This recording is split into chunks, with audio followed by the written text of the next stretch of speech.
Hello everybody and welcome to Low Ink June 2021. I am DRF, joined by Alias, and we have some amazing alpha bracket action to bring to you all today. Alias, how are you doing, my friend?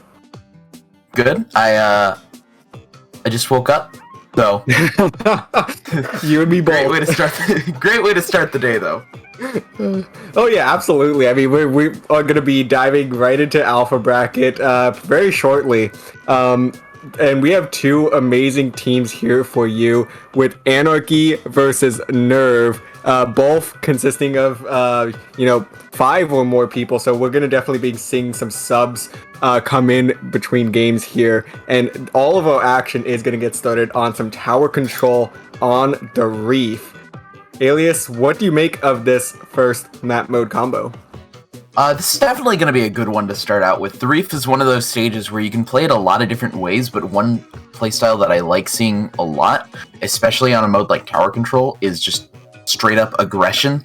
There's a lot of various areas in the mid to sort of play around, and the mobility of the tower, with it not being the fastest and also just needing to go through a lot of different areas of the map, there are a lot of different choke points that you need to watch out for when playing tower control. And I'm curious to see how the teams handle it. Are they going to favor that aggressive play style, or are they going to sort of hang back, ebb and flow a little bit, respond with counter push of their own? I don't know. I'm very curious to see which method these teams choose. All right. So here we are diving into it at this point. So we are going to see, let's see, it ends up on either side, plus a custom Hydra, so that's going to be a double armor on one side here. And very quickly, these teams are clashing in mid. We already do see the K-Gal going down. And NERV is going to have a bit of a numbers advantage early on, and they actually grab the tower very, very quickly and are already progressing towards that first checkpoint. And with very aggressive Splatling there, kind of taking a couple hits, they are going to get through most of that first checkpoint. However, 2 down on either side at this point is going to allow this tower to reset as both teams await for their numbers to catch back up. Yeah, Anarchy's going to go ahead and pop armor, and they do have the missiles at the ready if they choose to use them. However, it looks like they're going to go back to fighting for mid, wait for a couple more specials to pop up. Missiles coming out on the side of NERV, however, and they'll also have armor if they want it, as well as that Booyah Bomb from the Heavy Splatling remix. So they could be setting themselves up for another push, and they will take the tower again. Yeah, with 2 down on the side of Anarchy, this is a prime opportunity for them to put some more points up on the board, and more points on the board is indeed what they will get, as we do see a jump coming in onto the tower as well, and NERV is in a fantastic position at this point. They are going to be reaching this second checkpoint with absolutely no problem. Poetry going to be throwing down this Booyah Bomb to try to just zone out some of the members of Anarchy, and they do get a pick along with it. So that is going to be 1 down on the side of Anarchy at this point, and another Booyah Bomb going to be going down and takes down yet another member, and NERV is in complete control at this point, and it is going to be just a matter of time with that wipe coming in, and NERV on their way to a clean knockout. Can they get it? Yes, they do. I really like NERV's composition for that one. The double Booyah Bomb is one that you don't see often, but it's really good at forcing up the towers, especially at this like sort of low to mid level that we're seeing, with low ink being diff 5 and under, right? Yes, indeed it is. But yeah, no, I agree. I definitely liked the idea of that double Booyah Bomb. You know, it's very common to see a Booyah Bomb in tower control just in general, because it can be one of those kind of game-saving specials. So it's you know, very common to see that. But then having the double Booyah Bomb come in, you can be a lot more liberal with those Booyah Bombs and start to use them very aggressively. And that's exactly what NERV did to get control of this game and getting a couple of crucial picks there that led all the way to that knockout. Up next, we're going to be seeing some splat zones on Skipper Pavilion. This is another interesting map as far as how you can play it, just because it's the only map in the game that has vertical symmetry instead of rotational symmetry. So it's one where the path forward isn't always the most straightforward, especially with the zone being at sort of the bottom area of the map, I guess you could call it. So I'm very curious to see how these teams are going to play this one as well. Yeah, definitely, because in that first game was just very kind of fast-paced. The teams, I feel like, never really, both teams never really got a chance to kind of settle down a little bit and hold some positions. It was really kind of just NERV just constantly pushing here. And, you know, NERV, I mean, it just played that very aggressively, and I definitely anticipate to see that here as well. I'm going to be curious to see how Anarchy is going to go about this one, actually. See if they try to slow down the pace a little bit, or if they try to match NERV. So it's going to be interesting to see which way they go about this, especially with that custom Hydra out of Anarchy. You know, with a custom Hydra, you can only try to force the game to go so fast. So I'm definitely thinking if they're going to try to play the low side a little bit, and the low side of the map, and just try to hold some positions, play it a little bit slow, try to get a couple picks, but you do know that NERV is probably going to be coming in very strong from that top side, trying to get to that zone as fast as possible. Yeah, I feel like if Anarchy wants to play the custom Hydra on this map, it's almost contingent on whether or not they can get the zone first, because if the custom Hydra can get set up in the zone, you have the ink mines to work with and just a lot of space to play with. But if they can't get set up right off the bat, that could be a problem for Anarchy going forward.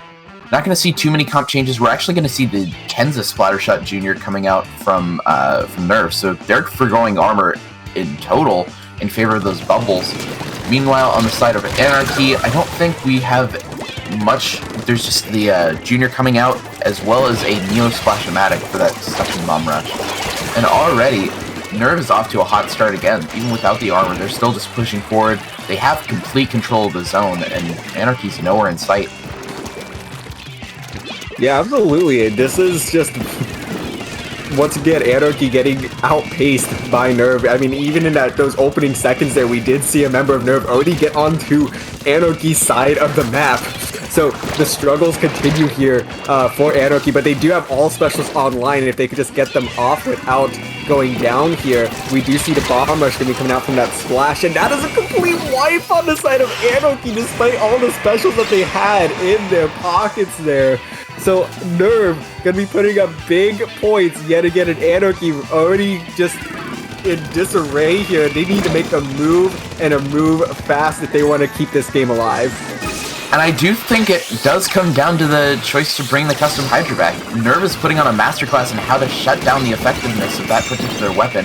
They do manage to not get the KO on account of a Booyah Bomb coming in clutch on the side of Anarchy. But the rest of the team can't follow up on it. They only get 5 points, and NERV is just working through their penalty points again. And you can see that they're really not letting the custom Hydra have any room to breathe. The torpedoes coming out from the Kenza Splattershot Jr. are countering it perfectly. If they try to drop down, there are other members ready and waiting, and the Heavy Splatling Remix is just doing a better job at keeping Anarchy back. Yeah, that Remix is doing a fantastic job of just playing very, very aggressive. And there's the double Booyah Bomb. Oh my goodness. And very quickly, they're working through their penalty points almost entirely at this point. And if they get through those penalty points, it is just pretty much game set and done here. And with 3 members down on the side of Anarchy, NERV is going to be able to get through those penalty points with no problem and secure yet another knockout in Game 2. Yeah, NERV just... They've done a great job this set of just keeping Anarchy on their heels, because Anarchy seems to be a team that's more of a, okay, we're gonna let you take a little bit of ground in exchange for us getting set up and being able to counter push. But NERV is just taking a bit too much ground. They're jumping off to too big of a lead, and Anarchy doesn't seem to have an answer. Yeah, Anarchy's searching for those answers, definitely, and they need an answer, and an answer soon as we head into Game 3, because they're down 0-2 at this point, and they need to kind of, you know, bring out the brooms and get a reverse sweep here if they want to stay in this winner's bracket. Yeah. As we go into Rainmaker on Starfish main stage, Anarchy really needs an answer here. This is another map where it can be really easy to unsettle defenses, especially if they push up into mid, just because there are lots of opportunities for flanks on this map. The mid is sort of open, but you do have those paths around the side, and that can put you in a really good position to upset some defenses if you can get a flank into the back lines. I could see Anarchy making some changes that allow them to handle stuff like that better, but I think mostly it's just too much momentum for NERV, and Anarchy needs sort of like a mental reset more than anything. And both these teams are going to be readying up relatively quickly. NERV going to definitely be sticking with their guns. I don't think that we're going to be seeing any sort of composition changes on their end. Anarchy, I really feel like that you know, Custom Hydra's not letting them play as fast and match that pace that NERV is setting. So hopefully they can go maybe something that's a little bit more agile and can kind of, you know, rotate a little bit better. But as I say that, we do see Anarchy is going to stick with that Hydra. They are just going to hope that some other possibly maybe positioning and strategic adjustments can be made. But we do see a Tri-Slosh and Nevo coming out on the side of NERV at this point. So there is a couple of actually very small adjustments that they made very quickly. But right out of the gate, a pick on either side, and NERV is already making a path for this Rainmaker and getting a couple picks inside the base of Anarchy. Yeah, here's the situation where the custom Hydra becomes immensely useful, where it has the range to take out pretty much anything on the opposing team without getting challenged in a range-to-range battle. But that doesn't mean anything if it can't stay up, and the rest of Anarchy seems to be following along with it. NERV has the Rainmaker, and they're at the podium already. A clutch pick coming out from the side of Anarchy to keep the game going, and it looks like NERV won't be able to get any more. I hesitate just a little bit because they are bringing in the members. It looks like Anarchy might need to force a reset here as opposed to trying to carry it out. Or they might be able to let it reset here, Link coming around the back, trying to make something work. They'll get the pick, but they won't be able to get the Rainmaker in time thanks to a splash wall coming out from the K52 gal. So the Rainmaker resets. NERV barely managed to not find that KO, and Anarchy find themselves yet again on the back foot very early on. But, I mean, that clutch stop, absolutely crucial to keeping them alive here. But NERV just continues to play pedal to the metal, and they are not showing any signs of stopping here, as the Rainmaker carrier just unleashing everything, just firing shot after shot, you know, almost kind of senselessly here. Just hoping that each shot of the Rainmaker will get something, and unfortunately all their teammates do go down, so they're gonna have to just force a push here, get it deep into the base of Anarchy, and this is actually gonna finally allow Anarchy hopefully to establish a little bit more positioning here, as all of the members did go down. But as I say that, most of NERV is actually already back on the stage. Anarchy a little bit slow to try to regain control of mid here. There is a lot of that green paint in mid, but you do know that NERV is just sitting around every corner right now. And finally, Anarchy is going to get a pop in mid in their favor, plus a pick. So it seems like Anarchy is finally going to get a couple of things going their way, and points on the board, I think, for the second time this match, really. But it seems like this is going to be the first legitimate push that Anarchy is going to get this whole set. Yeah, few members going down on each team. The Rainmaker will have a path forward if they can follow up on it. NERV not really in a good position to defend either, having to rely on that bomb right there. Booyah Bomb going to actually get denied before it can come out, and that's actually a full wipe on the side of Anarchy.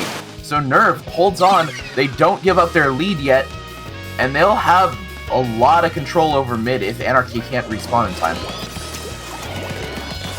Very clutch stop there from NERV, but NERV already picking up the Rainmaker and looking to make yet another push. This team just doesn't, you know, stop at all. They are just constantly going like clockwork here. Grab the Rainmaker and push it as far as you possibly can. A great pick there from the Rainmaker carrier at this point. And now it is going to be up to this Hydra to try to get a stop in. But luckily their teammate does come in and get that pick.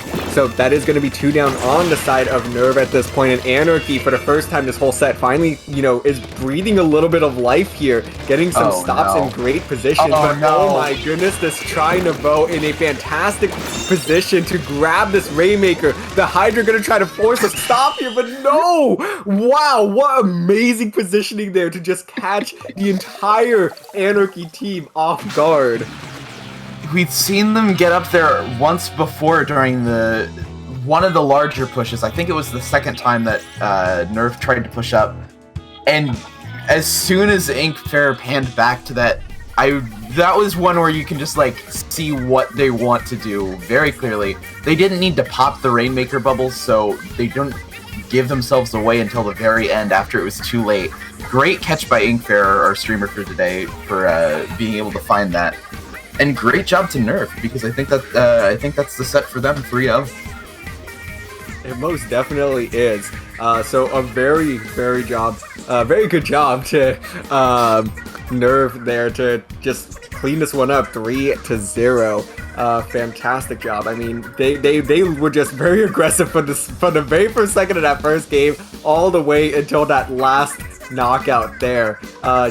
Pretty much, you know, try to speedrun this set at this point with 3 knockouts.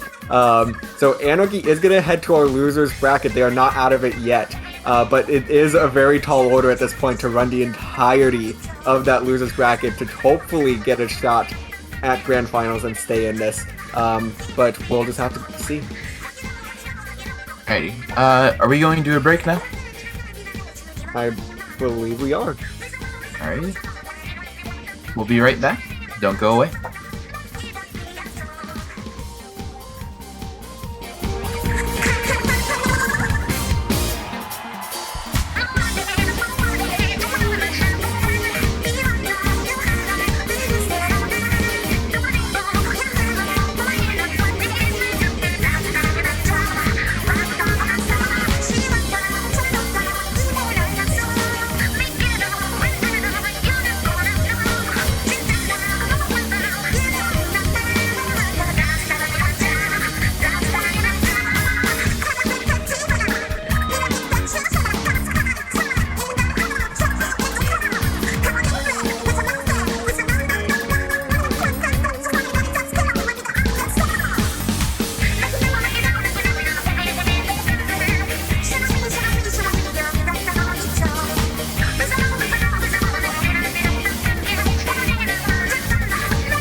splashdown coming in, didn't really get much, but the Envu playing incredibly aggressively, taking one out, looking for another, the junior who plays so well getting picked, and now it's going to be really close. Chance is getting another, getting a death double, and this is going to be crucial. They're going to be, they can destroy the clone, they can't do the clone. Double.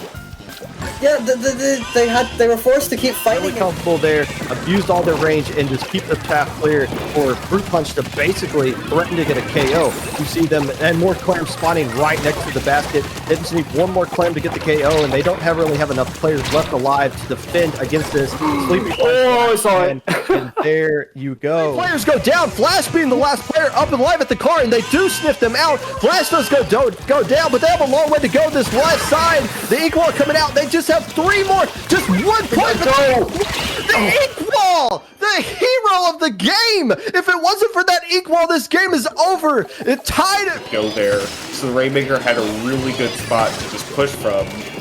So now OK Rumor has only 1 more chance to push up. They do have advantage and 2 specials, but they have to get all the way to a knockout, so it's going to be very difficult for them. Let's see what they can do here. Honestly, I was not expecting them to get a goal. They already died.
Welcome back, everyone, to Day 2 of Low Ink, June 2021. I'm Alias. I'm here with DRF. And we're jumping right into Winners Round 2 of Low Ink. DRF, how are you doing? Doing fantastic, and we have two more fantastic teams here. We have Citrus coming back into Alpha Bracket yet again. This is, I believe, their third consecutive month in this Alpha Bracket, and almost won it all 2 months ago, I believe. And on the flip side of that, we have Sirius.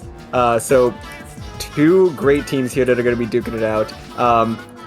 It's going to be pretty interesting to see how this one kind of shakes out. Citrus, kind of had some shortcomings last month, so I think they're definitely anticipating a bit of a redemption arc this month. But first of all, they need to continue this run through winners bracket, and that is going to start on Splatzone's Wahoo World. Alias, what do you make of this? This is another map where you have to play this, there are a few different ways to play it, but for the most part, the main way that we see a lot of teams play is grab the zone and don't let your opponents touch it again. This is a map that can easily be described as a lockout map, where as soon as you get control of mid and subsequently the zone, if you can force your opponents back towards their spawn and not let them get a chance to re-aggress, you can go a long way with that strategy. So it really favors a team that can sort of change up their playstyle from going aggressive in the start to going to more of a defensive playstyle as soon as they take control of the zone. I'm not sure what either of these teams' comps or playstyles are. I should be familiar with Citrus at this point, but it's slipping my mind a little bit. But either way, I'm excited. Alright, let's do this. Starting our round 2 matchup here. Taking a look at some of the compositions, Citrus looks like they're going to be playing rather aggressive, and that is what I do remember when I got the opportunity to play Citrus 2 months ago. So definitely going to be seeing some interesting stuff here as we see a VDS and a Junior going to be coming out along with that vanilla Splash-O-Matic. On the side of Sirius, though, we do see an NZAP and also a Nautilus to get that mirror match going as well. A K-Shot and a K-52 gal. I'm curious about why Citrus chose to bring the double not double Booyah Bomb, that was last round, the double Inkjet, as opposed to maybe going for the Suction Bomb Rush with the Neo variant of the Splash-O-Matic. But either way, it seems to be working out very well. They get 3 down on the side of Sirius, and they now have firm control of the zone. So they can start the lockout. Nautilus is the only one left, and they're lacking in room. The Toxic Mist, though, from that vanilla Splash-O-Matic will definitely help out Citrus as far as not letting Sirius re-aggress. They're going to pop some specials, trying to force back into the zone. Missiles and Inkjet come out. They finally take control of the zone after neutralizing it. And they'll get a few members down. Booyah Bomb going to come out to try and pick up those last remaining members as Sirius tries to retake this lead. It seems like both teams are going way more aggressive than I had anticipated. And they're not really letting the other teams lock them out, which is a good sign for a highly competitive match. Yeah, I mean, if the first minute and a half has been any indicator, I think this is going to be a real good one here. As we now see Citrus Pulp going to be popping out that Inkjet, and that does help Citrus regain control of that zone, slapping a 33-point penalty onto Sirius. Sirius does regain control of the zone, however, as Citrus struggles to maintain complete control of their numbers here. And the Inkjet gonna be trying to come up now to try to finish picking off that member of Sirius. Unfortunately, not going to be able to hang on there, and 2 members now down on the side of Citrus, as Sirius is now out of the penalty, and they're going to be working on putting some big points on the board, and they are starting to move up into Citrus's side of the map, and Citrus starting to get locked out a little bit. However, it's not a complete foregone conclusion at this point. It's just that Citrus really needs to make something happen here, as their score is now under 15 points remaining. Yeah, Sirius with a very aggressive set of specials between the Inkjet, the Booyah Bomb, and the missiles. But the specials won't help if you can't use them. Sirius goes 3 down, only the NZAP left. They're just going to super jump out. So Sirius doesn't quite find the KO there. Citrus managing to hold on, and they get another shot at the lockout. And here's where you can really see the benefits of having that Toxic Mist, as Joe right there is not going to let anybody come through without fighting him first, trying to hold them back in their spawn using that Toxic Mist. Armor going to come out, making the lockout a little bit harder to or the lockout a little bit easier to deal with that toxic mist just slowing them down on their way back up. They do manage to neutralize the zone for just a little bit, but 3 down on the side of Sirius, and they can't quite find the zone. That's a delayed wipe. Delayed wipe indeed, as it is now Citrus in full control here. Joe gonna go ultra aggressive here and try to force some picks. And now Sirius scrambling, and they do neutralize the zone. However, Citrus is gonna flip it back in their favor, and they are gonna be able to hold on for just a second longer and force the KO. A fantastic game 1 between both of these teams. My goodness. Really solid stuff coming out from both teams.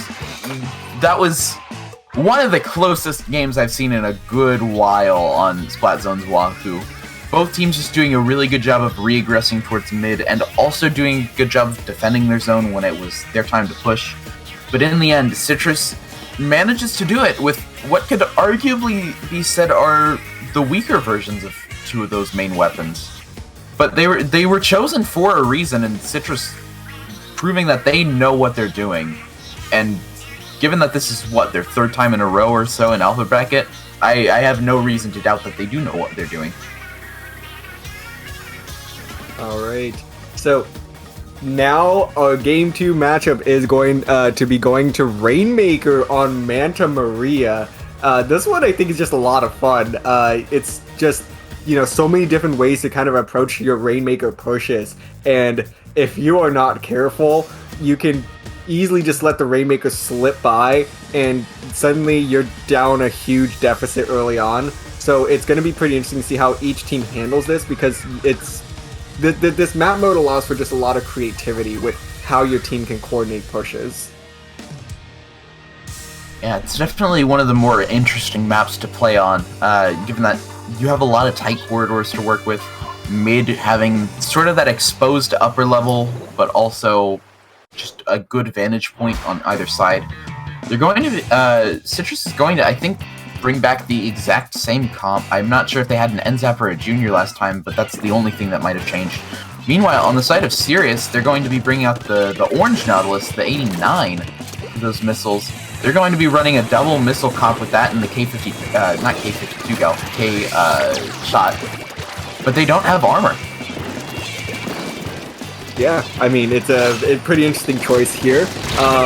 So one that I'm guessing that they are going to be perfectly okay with here. They do get the very quick pop, and it looks like they're going to be trying to force this one to the left here. Playing very slow right now, just trying to, get a couple of picks, keep this Rainmaker safe. It is going to be Joe now that's trying to get something done here. However, a crucial trade, and now it is Sirius who is in complete control at this point. And they do push it all the way to 32 points remaining. However, they still have numbers on their side. And with 3 going down yet again on the side of Citrus, Sirius does have 1 member lurking around right around this Rainmaker. So this push is not necessarily over if they can kind of maintain that position. But it is Citrus that is going to be able to pop that and kind of start to push up a little bit. I don't know where that other member of Sirius ended up going. I think they might have jumped out due to the numbers disadvantage that they had. I think that was Soup on the Nautilus, and they traded out with Q after Q got picked on the Rainmaker. But Soup going right back in, finding Q yet again, going to get the splat on Q, and just like that, Soup is in a really dominant position. They don't have a lot of players left to work with, and Sirius should be able to take it right here. Toxic Mist not going to come out in time, and it's 1-1. Wow. I mean, very, very different from that first game, which we saw a lot of back and forth. But this one was all Sirius. Sirius just grabbing the Rainmaker time after time, not going to let Citrus get any picks there or just any momentum at all, not able to establish any positioning either. I mean, Sirius did exactly what they needed to do to get that win in Game 2. So Sirius answering right back on a rather interesting map. We go to a map that's interesting for almost the complete opposite reason. sometimes on Manta Maria it can feel sort of claustrophobic with all the tight corridors, but on Piranha Pit, there's just a lot of open space to work with. Yeah, and I think that this is going to possibly benefit Citrus. I feel like, with that Wahoo World game, Citrus really enjoys kind of just the open space a little bit, especially since they were running that double inkjet composition. So it just allows them to kind of, get some better angles, be able to see the map a little bit better, especially when utilizing something like the inkjet to try to get a couple of picks and change the tides of the match. So definitely Manta Maria, I feel like, was kind of just not their map. But this one's going to be a lot more interesting, given, like you said, how open it is. So we're going to have to just kind of see what Citrus is able to do to, hopefully not get knocked out so quickly this time. I'm wondering if either team brings more of a traditional backline into this map. Both teams have been rocking with the Nautilus, acting as sort of a pseudo midline backline hybrid. But Piranha Pit's one of those maps where you can really benefit from having that long range. However, both teams choosing to forego it, I think bringing back almost the same comps as the first game. We have the NZAP coming out once again on the side of Citrus, along with that foil squeezer, which can be very useful in with the bubbles for managing to get a push into the enemy base. Meanwhile, on the side of Sirius, they're going back to the NZAP. They have the K-Shot, the K-52 Gal. It's just business as usual. I'm sorry, that's Hey, not Q. I misread the double Y's as a W. They're going to find one pick before being traded out. Booyah Bomb going to come out from the K-52 Gal right there, as they're trying to push into the spawn, but they don't really have the clams to do so. They are winning the clam economy, though. And Sirius, if they want, they have a lot of space to work with right now. They just don't have that power clam yet. There it goes, actually. Trying to find its way in, going to get taken out. Not quite by the inkjet, but the inkjet certainly helping. But another member of Sirius is going to be able to push in, and they do have basket control at this point. They can just keep dunking these clams.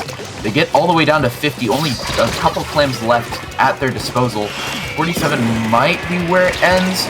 Joe managing to stay on by the skin of his teeth, and that Toxic Mist staying alive is probably going to help right there. However, Sirius just keeps managing to find more clams. And they're rationing the clams out so as to not let the basket go up too early. Soup might need to dunk the rest of them now, or they'll jump out. Those clams are gone, but the lead isn't. Yeah, 32 points remaining is what Sirius is going to settle for, and mind you, that's a pretty solid push for a very first push, actually. Settle is an interesting word there. It's true. But it's like one of those, aw shucks, we should have gotten down to 29 instead. And honestly, that's probably what they were thinking as well. They were probably thinking we could have got a couple more clams, and but really, it's a really solid push. Danush with a little bit of analysis paralysis right there on the Booyah Bomb, trying to figure out where exactly it's going to be the most useful. Bubbles being popped sort of as a resource to help take back control of mid, which is not something that you'd like to see if you're Citrus right now. Hey, trying to take out this K-52 Gal along with the NZAP, but they're not being able to find the resource, and the K-52 Gal's actually going to trade out with two of them. It's just the NZAP for Sirius left. My goodness. They just have a run of the map right now. And they're able to quickly get a couple more clams, and they're already almost entirely out of this penalty. One more clam will do it for Sirius. They do have 7 clams to their name at this point to try to continue this push. However, Citrus finally going to be able to put together a solid defensive effort, and they are going to be able to stop this right in time, forcing about 16 more points of that penalty on the Sirius, but that is really not a whole lot, as one power clam will erase that pretty easily. And now it is up to Citrus to try to dig out of this hole. They do have 12 clams to their name and 2 specials online. However, with one member going down on the side of Citrus, that is not going to be ideal for the push that they are looking to make.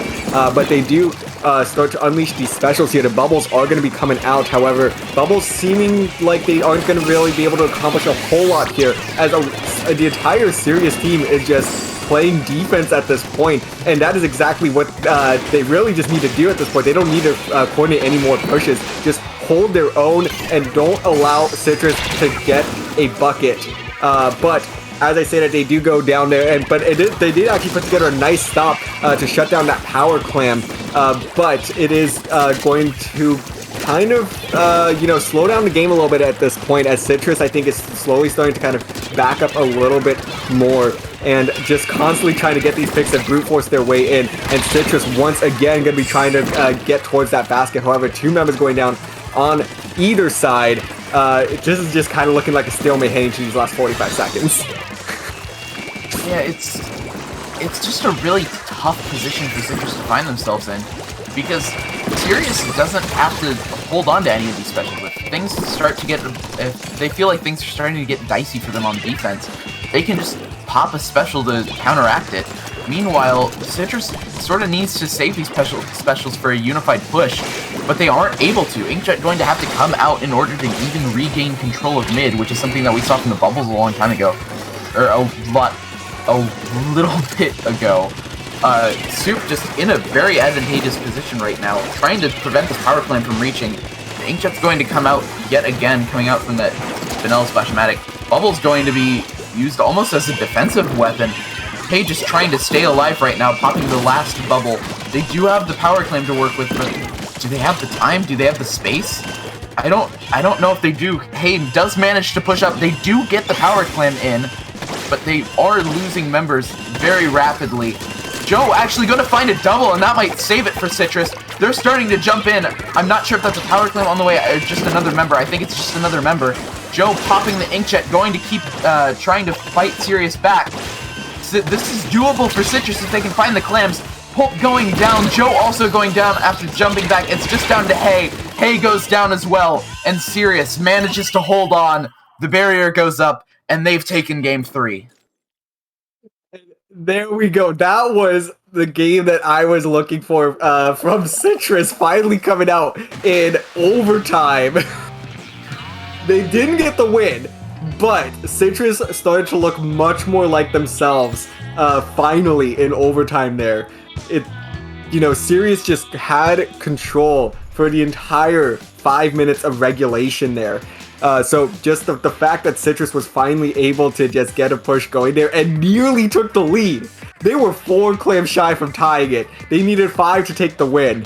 It just phenomenal play by Citrus. But unfortunately, they aren't able to, get it done in overtime there. Sirius going to be taking a 2-1 lead now. Just honestly, fantastic showing once again in game 3. Yeah, and momentum's a scary thing. So Citrus does have a little bit of momentum going in that they might not have had they not been able to get off that last push. But it is concerning that the game that they won went down to the wire. Game 2 didn't... I can't even remember Game 2. And Game 3 was very Sirius dominated. I'm trying to remember if Game 2 was one that just wasn't close, or if it was a knockout. It was over in about a minute, which is probably why you don't remember it. it was serious from start to finish. It was over in probably about a minute tops. Just 2 pushes. Right. The Maria game. I remember. I was still stuck on that hero play from Link that we saw last set, because I knew it was like. I knew it was something, but I couldn't remember what. Fair enough. But we are going to be heading into our game 4, which is Splatzone's Sturgeon Shipyard. It is 2-1 in favor of Sirius. Sorry, my apologies.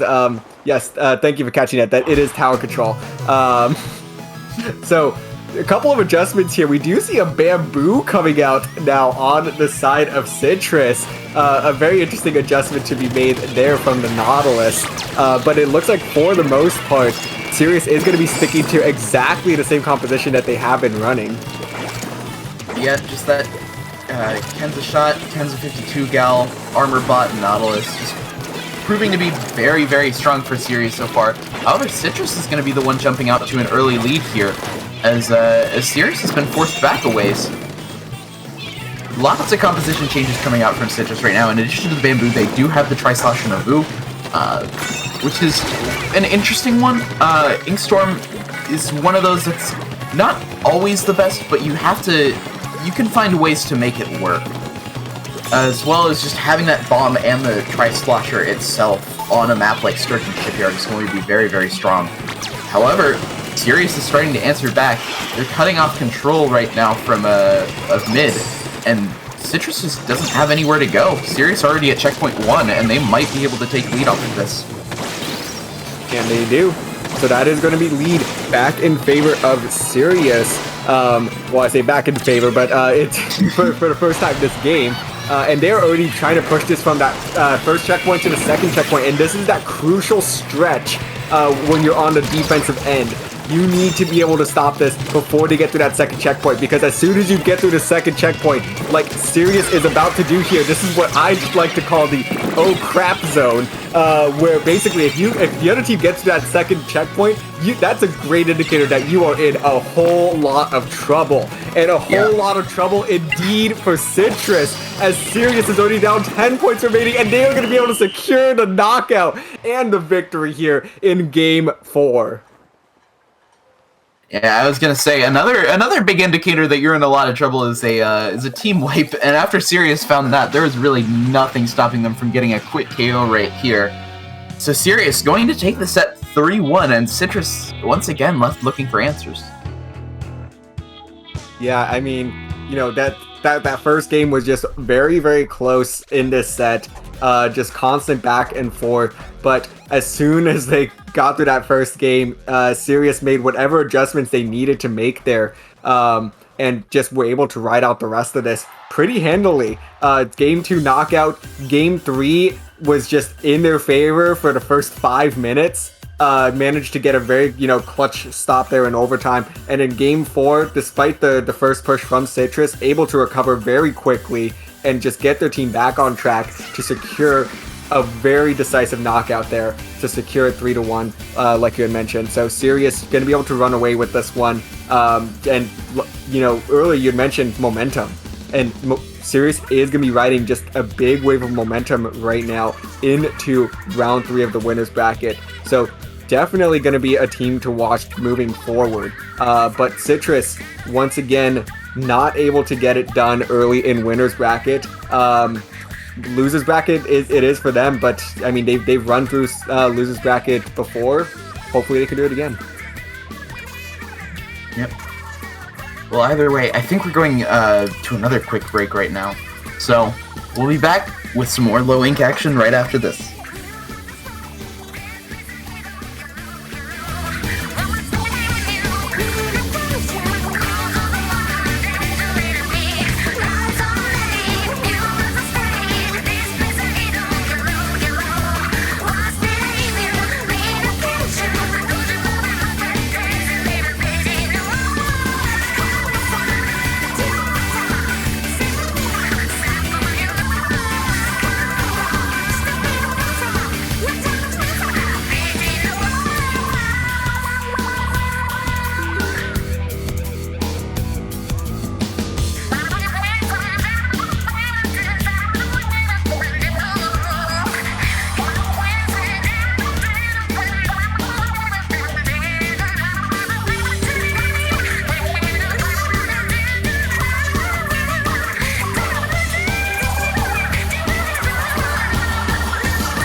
trying to get something done. They're gonna get one pick, but oh, it's not the right person. They take out the Splatling instead of the Rainmaker, and so Oh, a double card on the Rainmaker! double on the Rainmaker, and that's a full wipe on the side of Geek Squid. So Angels is just gonna be able to move forward. They can leave at 1 point! Situation to kind of create a lockout here and keep all of those Fruit Punch players back so they can get that second checkpoint. They just need to get about a quarter of the way through it to get lead, and somebody along the backside is able to hop on tower, but a nice triple by Noah.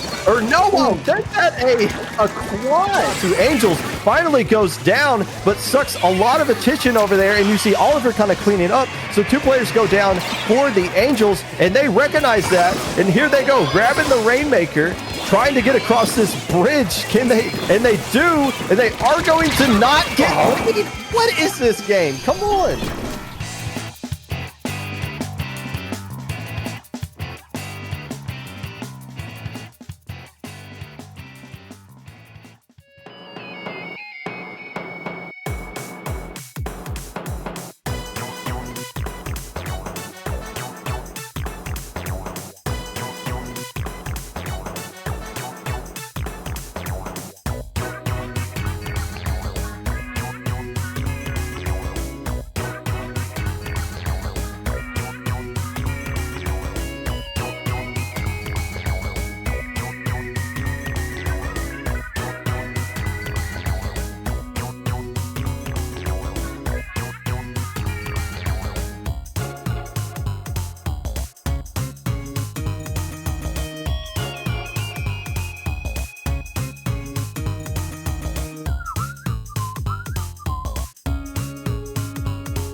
Hello, everybody, and welcome back to Low Ink Day 2, June 2021. This is DRF, once again joined by Alias, and we are here in the winners bracket semifinals with two more fantastic teams. Alias, tell us a little bit about these teams. I am probably not the best person to ask for that, but we have the Fukkatsu Angels versus the Deep Fried Octolings, and from what I've been told, this should be a fun one to watch. Yeah, I mean, I definitely think that this is going to be a pretty good one here. I mean, these two teams are just two that have constantly made deep runs in Alpha Bracket, time and time again, just in recent memory. So this one I think is really going to be kind of a clash of titans, just, within the scope of Low Ink. Yeah, certainly. And that clash of titans will be starting on Rainmaker on Anchovy Games. Ooh, this is going to be a pretty interesting one. I really think that this is going to be a major tone setter for the rest of this set. Just Rainmaker in general being a very, fast-paced, avalanche-style gameplay. If you can get that, crucial pick, double, triple, or even a wipe, big points go on the board. And with something like Anchovy Rainmaker, I feel like whoever gets that first big push is the one that ends up running away with it, and really just forces all the momentum in their favor, because this can be one of those maps that's really hard to swing a comeback in your favor. So really, whoever gets that first big push, I feel like is going to run away with this and is going to set the tone for the rest of this set. Yeah. As we jump into game one, both teams going to be bringing out that Nautilus as well as the K-Shot. However, the Fukkatsu Angels are going to be bringing out a Swiffer as their, I believe that's their armor weapon, along with a sniper. And then the Foil Squeezer, whereas the Deep Fried Octolings are going to be bringing out that, I think that's just a regular splatter scope, as well as just an NZAP for armor. So, definitely a clash of two different styles of play, as far as how each team's going to handle it. And currently, the Deep Fried Octolings seem to be handling it a little bit better. Blossom with a very nice flank for the Fukkatsu Angels, but they're going to be the only one left up. Rainmaker is popped, and now Blossom has to deal with that Inkjet as they're down in the pit. And just like that, I think that might have been a delayed wipe on the side of Fukkatsu Angels, but I'm not sure.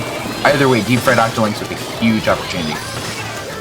And a huge opportunity indeed, as they now make this Rainmaker push all the way down to 30 points remaining. So that is an absolutely big push, and this might be one of those, this might be just that defining push that I was talking about, where now Deep Fried Octolings, have a lot going for them right now, and it looks like they are looking to just continue and apply pressure and get close to that Rainmaker. I don't think they're going to be able to grab it here. It is, in fact, going to reset.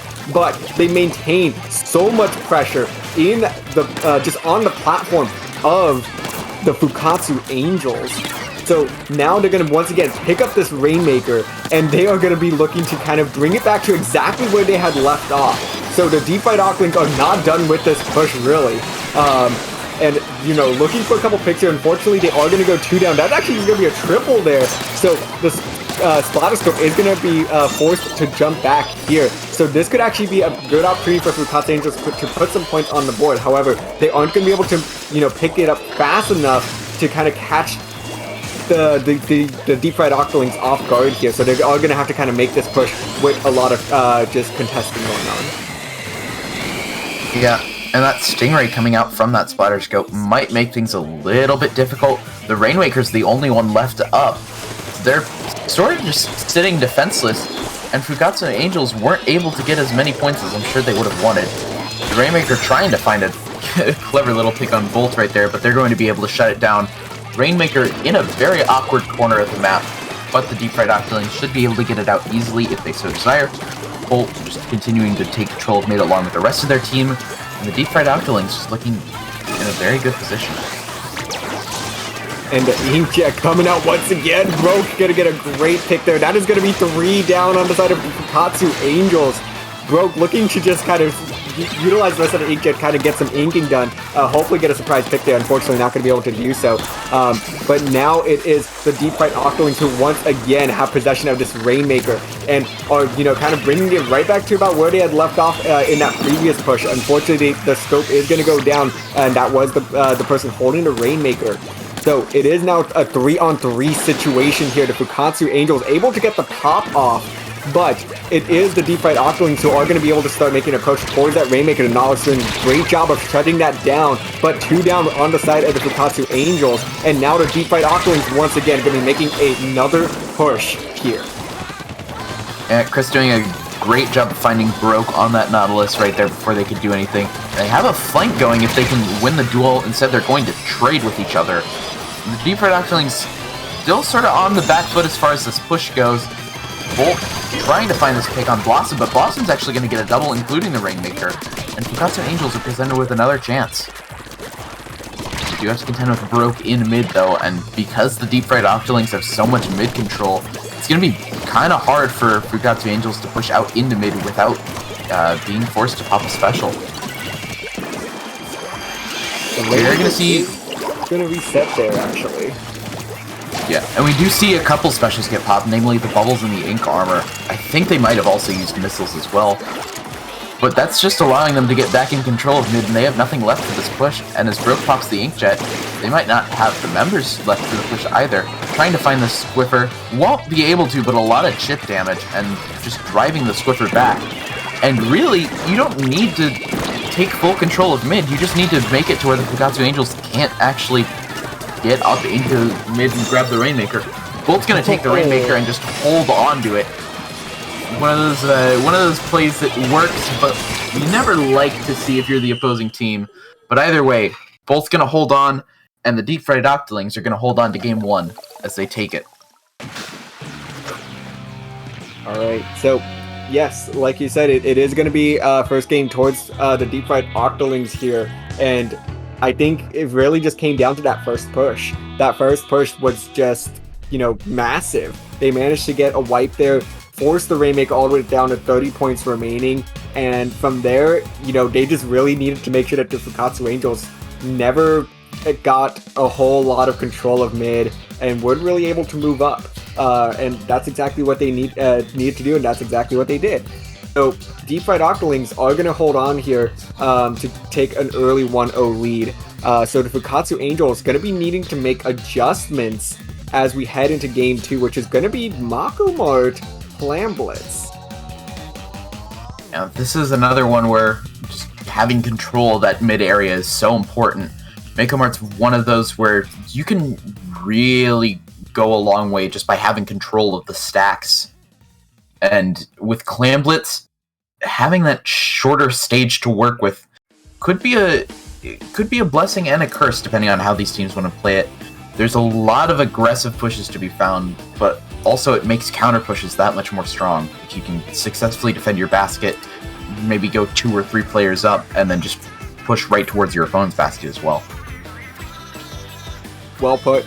Yeah, this one's just going to be... It's going to require just a lot of team coordination, whether it is trying to get a couple picks or just using the specials to kind of bully your way up to that basket. It's just going to require just so much team synergy in order to, be able to put big points up on the board. Or you could even have somebody, try to be a little bit sneaky and get behind the basket. There's actually plenty of opportunity to try to get yourself behind that basket and allow for team jumps, or to kind of surprise the team with just a flank and getting a couple of picks. So it's gonna be pretty interesting to see how either team is gonna approach this one. I mean, both teams have demonstrated they can play a rather aggressive. So we'll have to see how this one shakes out. Let's jump into game 2 right here. Not a lot of composition changes on the side of the Fukkatsu Angels. I think that's actually the exact same comp. Meanwhile, on the side of the Deep Fried Octolings, they have the Splushamatic. I believe that's the one with the hammer, the Sheldon's pick one. I forget what it's actually called. As well as a foil squeezer of their own, trying to use these bubbles to make an impact right now. But the Sploosh-matic 7's going to go ahead and work their way in. It's just Blossom left alive on that squeezer. As the Deep Fried Octolings don't really have a push set up now, but they do have a lot of control of the mid. And that is absolutely crucial. So they do have a lot of specials online as well. So at this point, they just need to gather up the clams, and it just looks like the clams really aren't showing up for them quite yet. And that might be exactly what they're waiting for to get a push going. However, they are going to get pushed back by the Fukkatsu Angels specials. As the Fukkatsu Angels are going to be able to get a dunk in, and they do get the first points on the board. However, with only one power clam plus one other clam, they aren't able to get anything else in the basket, so it's going to be a 1+1 for them. And unfortunately, I think Fukkatsu Angels are kind of wishing they could have gotten just a little bit more done. Yeah, that was a really good call to use the bubbles as a defensive method right there. It wasn't enough to stop the power clam, but it was able to stop the follow-up, or at least make it a little bit harder. The rest of the team just coming in on defense as well. And now, the Deep Fried Octolings are having to play from a deficit for the first time this set. They do have a lot of clams to work with. They have the power clam. They do lose the sploosh, but they do find another pick. Broke finding one on the Inkjet, which is always something you want to see from your Nautilus player. They're going to go down another player, however. Broke picking up some more clams. They do have both power clams now, the Pity and the one that they made themselves, but they don't really have control of mid to work with, and they do have their specials that they could use to push in now, but just Fukkatsu looking very, very strong on defense right now. Yeah, absolutely. And I mean, the Deep Fried Octolings do have 28 clams to their name right now. So you would think that they would be trying to make a move towards the basket at this point. With 3 power clams to their name now, finally the bubbles are going to be coming out. So we get 1 power clam, 2 power clams, 3 power clams in for the Deep Fried Octolings, bringing their score all the way down to 31 points remaining, plus more clams coming in. And just the avalanche of clams continues. The Fukkatsu Angels down to 1 member remaining. More clams coming in, and this could be the winning push right here. Broke gonna be jumping in, but unfortunately for Broke, not gonna be able to score the winning clam. Their teammates are gonna be able to get it done, and the Deep Fried Octolings, you know, recover from that first push and just go 100-0, securing the knockout in Game 2. Yeah, if there's one thing that sort of secured that win more than anything at that last bit, I'm gonna bring up 2 things actually. One, the special usage. You had the bubbles in, just providing a nice shield for the rest of the members to go through, but you also had that Ultra Hammer coming out from Apple on the Sploosh-o-matic. And then the second thing was Apple found a very crucial duel with one of the members of Fukkatsu, and then being able to take out that player while also staying alive opened up an entire back alley for clams to be funneled in through. We saw whoever was playing the squeezer for the Deep Fried Octolings that round was able to get some more clams in because of that, and eventually it just snowballed into too much for Fukkatsu to handle. Yeah, definitely. I mean, it was really interesting to kind of see there as the Deep Fried Octolings, I felt like were almost playing a little bit too slow, a little bit too cautiously. But, you know, it paid off for them in the end, and they got a huge score there. But, so 2-0 is the score now for the Deep Fried Octolings. As we do head into Game 3, this is going to be tower control on Piranha Pit. Alias, what do you think is going to be the key here in this map mode? Again, this is something that we brought up last set when we saw Piranha Pit. It's one where range across the middle can be very important. Tower control's one of those modes on this map, though, that range can sort of be neutered a little bit just by having the giant tower in the way. So it's very curious to see how these teams are going to play around the range and the treadmills with the compositions that they currently have. We're going to be seeing not that many changes from Fukkatsu again. I think they're just rocking the same setup that they have done this entire set. Meanwhile, Apple going to be going in with the Octo Shot, getting a triple, and that's a full wipe for Fukkatsu. So now the deep fried Octolings, they can push this tower up a good ways. They don't get the most points off of that just because they do have this slow-moving tower to contend with. But the suction bomb rush coming out might be able to help. Switching to the fire fin is definitely a good shot for tower control. Apple on this Inkjet going to find another, and Fukkatsu's just dropping like flies. The deep fried Octolings continuing to move forward, and there's not really anything Fukkatsu can do about it right now. Yeah, already through the second checkpoint is the deep fried Octolings, and now the deep fried Octolings are riding this tower through that zone where it's just really hard to contest at this point. This is usually where things just start to just fall apart if you're on the defensive end, and falling apart indeed as the deep fried Octolings very quickly get yet another knockout. Fukkatsu Angels just obliterated here in game 3, and the deep fried Octolings are gonna run this one through 3-0 and remain undefeated in Alpha Bracket. Just looking very, very strong. If you're Fukkatsu after that one, I think all you can say is thank God it wasn't Rainmaker. Otherwise, it certainly would have been over a lot quicker. The tower did slow things down a little bit. But right now, it doesn't look like anything's slowing down the deep fried Octolings, taking us at 3-0 in what we described as a Clash of Titans at the start of the map, or at the start of the match. Yeah, and I mean, the deep fried Octolings proved that, you know, they were that colossal titan, you know, not to be messed with. I mean, Fukkatsu Angels are, you know, a titan in their own right here in Low Ink. They have just always put together a really good showing, you know, for the past several months. They've done such a great job of just continuing to work and get themselves back in these positions in Low Ink where they are within striking distance of those grand finals. They haven't gotten there yet, and unfortunately for them, they are going to be sent to the losers bracket. However, they're going to definitely have a good chunk of work already, you know, bypassed in that losers bracket. But the deep fried Octolings, you know, if you had your betting odds on them, they're looking pretty good right now as they had that decisive 3-0 heading into winners finals. Alrighty. Well, I think that's going to do it for us. DRF, where can they find you? Yeah, at DRF_Splatoon is my Twitter handle, and on Twitch, TritonDRF, I tweet and stream from time to time.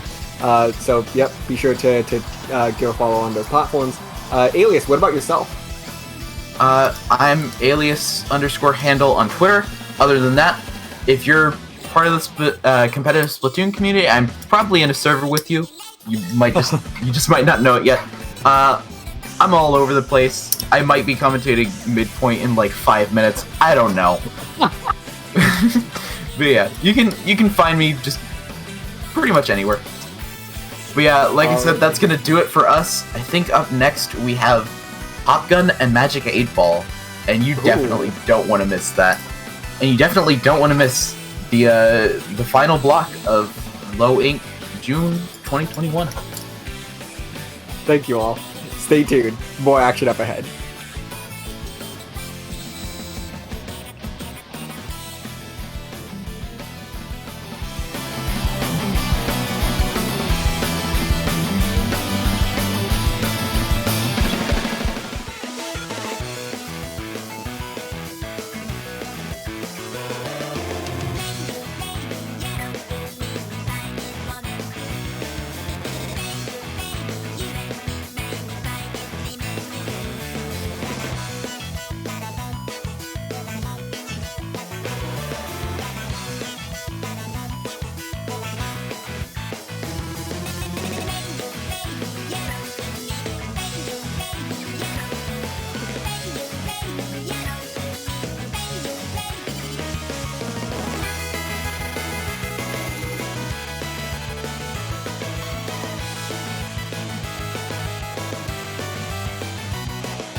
very, very nice place for them to be. Flash with yet another inkjet. You know, with that 170 inkjet, V-Splash gets it really quickly. And that combination of the inkjet and the mist is a really nice thing for Splash to have. We're seeing actually the Keg out there on a little bit of a flank, but they just They get knocked off the wall. They get knocked off by the wall. That was I should have done that. Look at my fighters. They're about to take the lead. You need to go now. Only 1 more point to do it, but they stop it. It's 44. No 1 point lead. It goes to 43. But Knights of Afterlife come through and they stop that push. It's not right. 10 seconds left. It's not happening. Somehow, through 4 specials.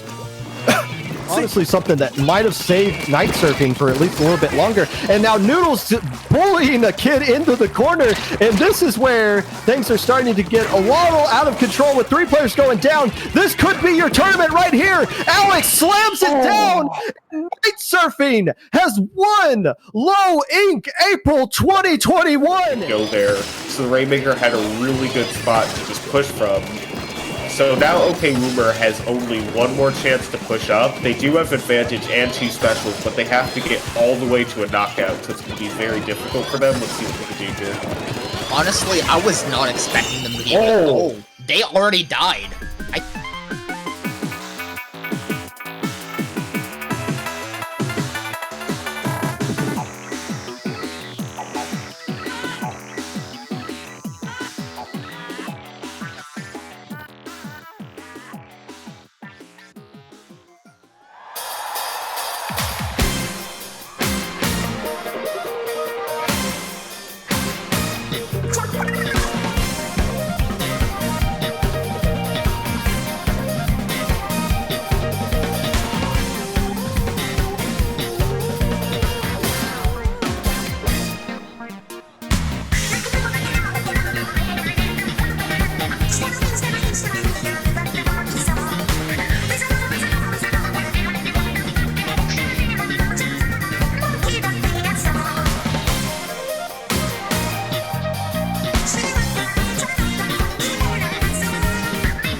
Hello, friends, and welcome back to Low Ink June 2021, and a happy Pride Month to all of you out there, as we are going to be giving you winner finals of Alpha Bracket. I am Popgun, joined on the microphone front with Magic 8 Ball, and we are going to be bringing you guys Sirius taking on Deep Fried...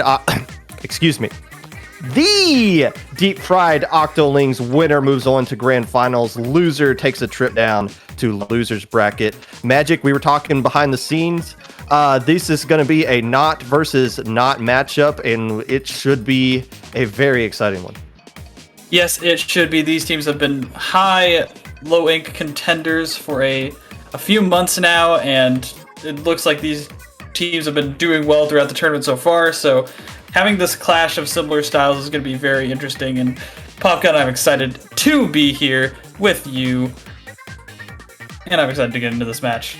You should be. The last time you and me commentated together, the incident happened. So that you're guaranteed to see something that's going to be clipped onto Twitter a gazillion times at some point here.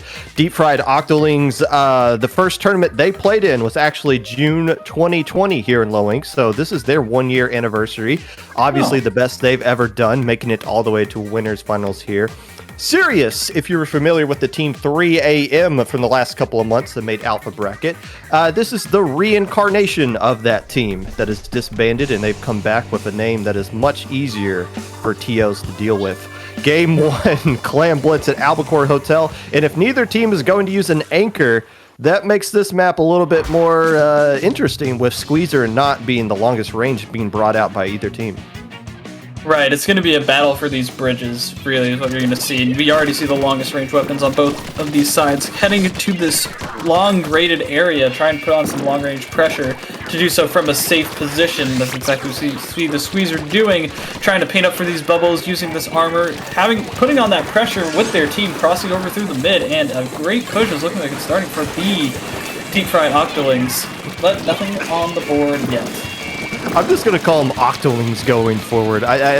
These teams with a long mouthful of a name usually gets a little bit difficult to pronounce, but Octolings coming out really strong right here. 2 players going down. Bolt going down to Danush, which is a huge win there for Danush, because that looked like it was going to be a dangerous opportunity for the Octolings to get something going there. Mid kind of stalled out, you know, kind of looking a little bit green, but now all the Sirius players starting to spawn back in. The clan economy heavily in the favor of the Octolings right now as you see them working that bridge. And normally this is where you see kind of an anchor to sit down on one of these bridges and control a good chunk of the map with it. And Soup, who we've seen kind of push up in earlier matches against Citrus, kind of forced to be a little bit of a babysitter there over on that bridge because they realize the importance of holding it there.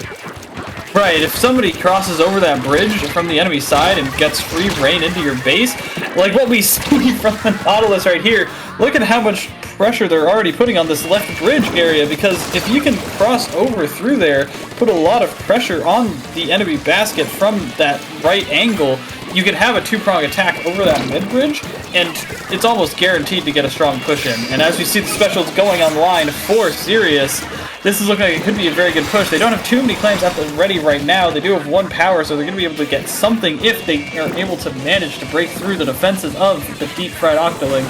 Here come the missiles. There's an Inkjet online. And this could be it. The 1 player going down on either side. Make that 2 for Deep Fried Octolings. Oh! But the 3rd gets taken down for Sirius. A great heads-up play from the K-Pro, and even though there's a K-Gal running around in the right side right now, they're not too worried about it. That was a good defense by the Octolings. It looked like Sirius had everything they needed to at least pop the basket and get a good chunk of clams in there. Octolings just spawned back in at the right time and responded well to callouts and got everything shut down. Still another situation once again for Sirius, a 2-man advantage. They got mid. They're starting to push around that right side. Friends throwing in the clams, so they do pop the basket, and under the cover of the Booyah Bomb, Danush trying to get a pick before throwing in their clams, and they don't ultimately get it. Mars being the last player going down there, so that is a wipe. But damage done. They do get lead, that is Sirius, but now they give up complete control of mid to the Octolings with about 2 minutes left to go here. And we saw the Caper get picked off in mid after 1 player on the Deep Fried Octolings went down there and spiraled that push out of control, and a 2-man advantage could do you wonders if you're trying to make a push. And so we're going to have to see if Deep Fried Octolings can stop getting picked off 1 by 1, but it seems like they just cannot. Already we see another near wipe on the side of the Octolings, and the clan economy is going up, up, up. We see those stonks for Sirius, and they're already ready to make this push. And again, just another quick pick. Like, these aren't even team fights. They're just going down 1 by 1. And you know, the difference here is that Soup isn't having to play defense for the bridge. When Sirius has control of mid and Soup can push up like that, Soup is just eating them alive right now. They don't get a lot of points out of this push. but at least they're not going to get wiped this time around, so the Octolings won't have complete control of mid. But still, Octolings having a very difficult time adjusting to this more aggressive playstyle that Sirius has been able to bust out in the last couple of minutes here since they have control of mid. We see a trade go down at the bottom. Sirius more than happy to get trades at this point because there's only 45 seconds remaining, and Apple being the last player left alive, the Octolings can't even get out their side of the base right now.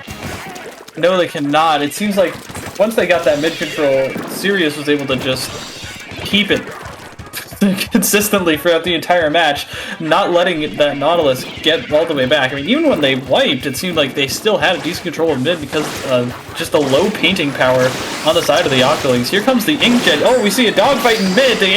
We do see one shot get blown over, unfortunately protected by that ink armor. And now there's two, maybe three down on the side of Sirius. No power clams. And the last jumping out. This could be a final push, a last-ditch effort on the side of the Octolings, but they need to make a power clam, and they're trying to make it right now.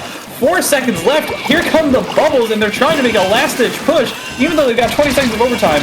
Here comes the Nautilus from the top left. They're able to take out one. Bolt trying to move on over to get this clam in, but unable to do so without the support of the teammates. And I think if one came in from mid, I do believe it was the K-shot coming in from the left side, and that is going to seal for Sirius as they take a drip pick to finish it off. Goodness.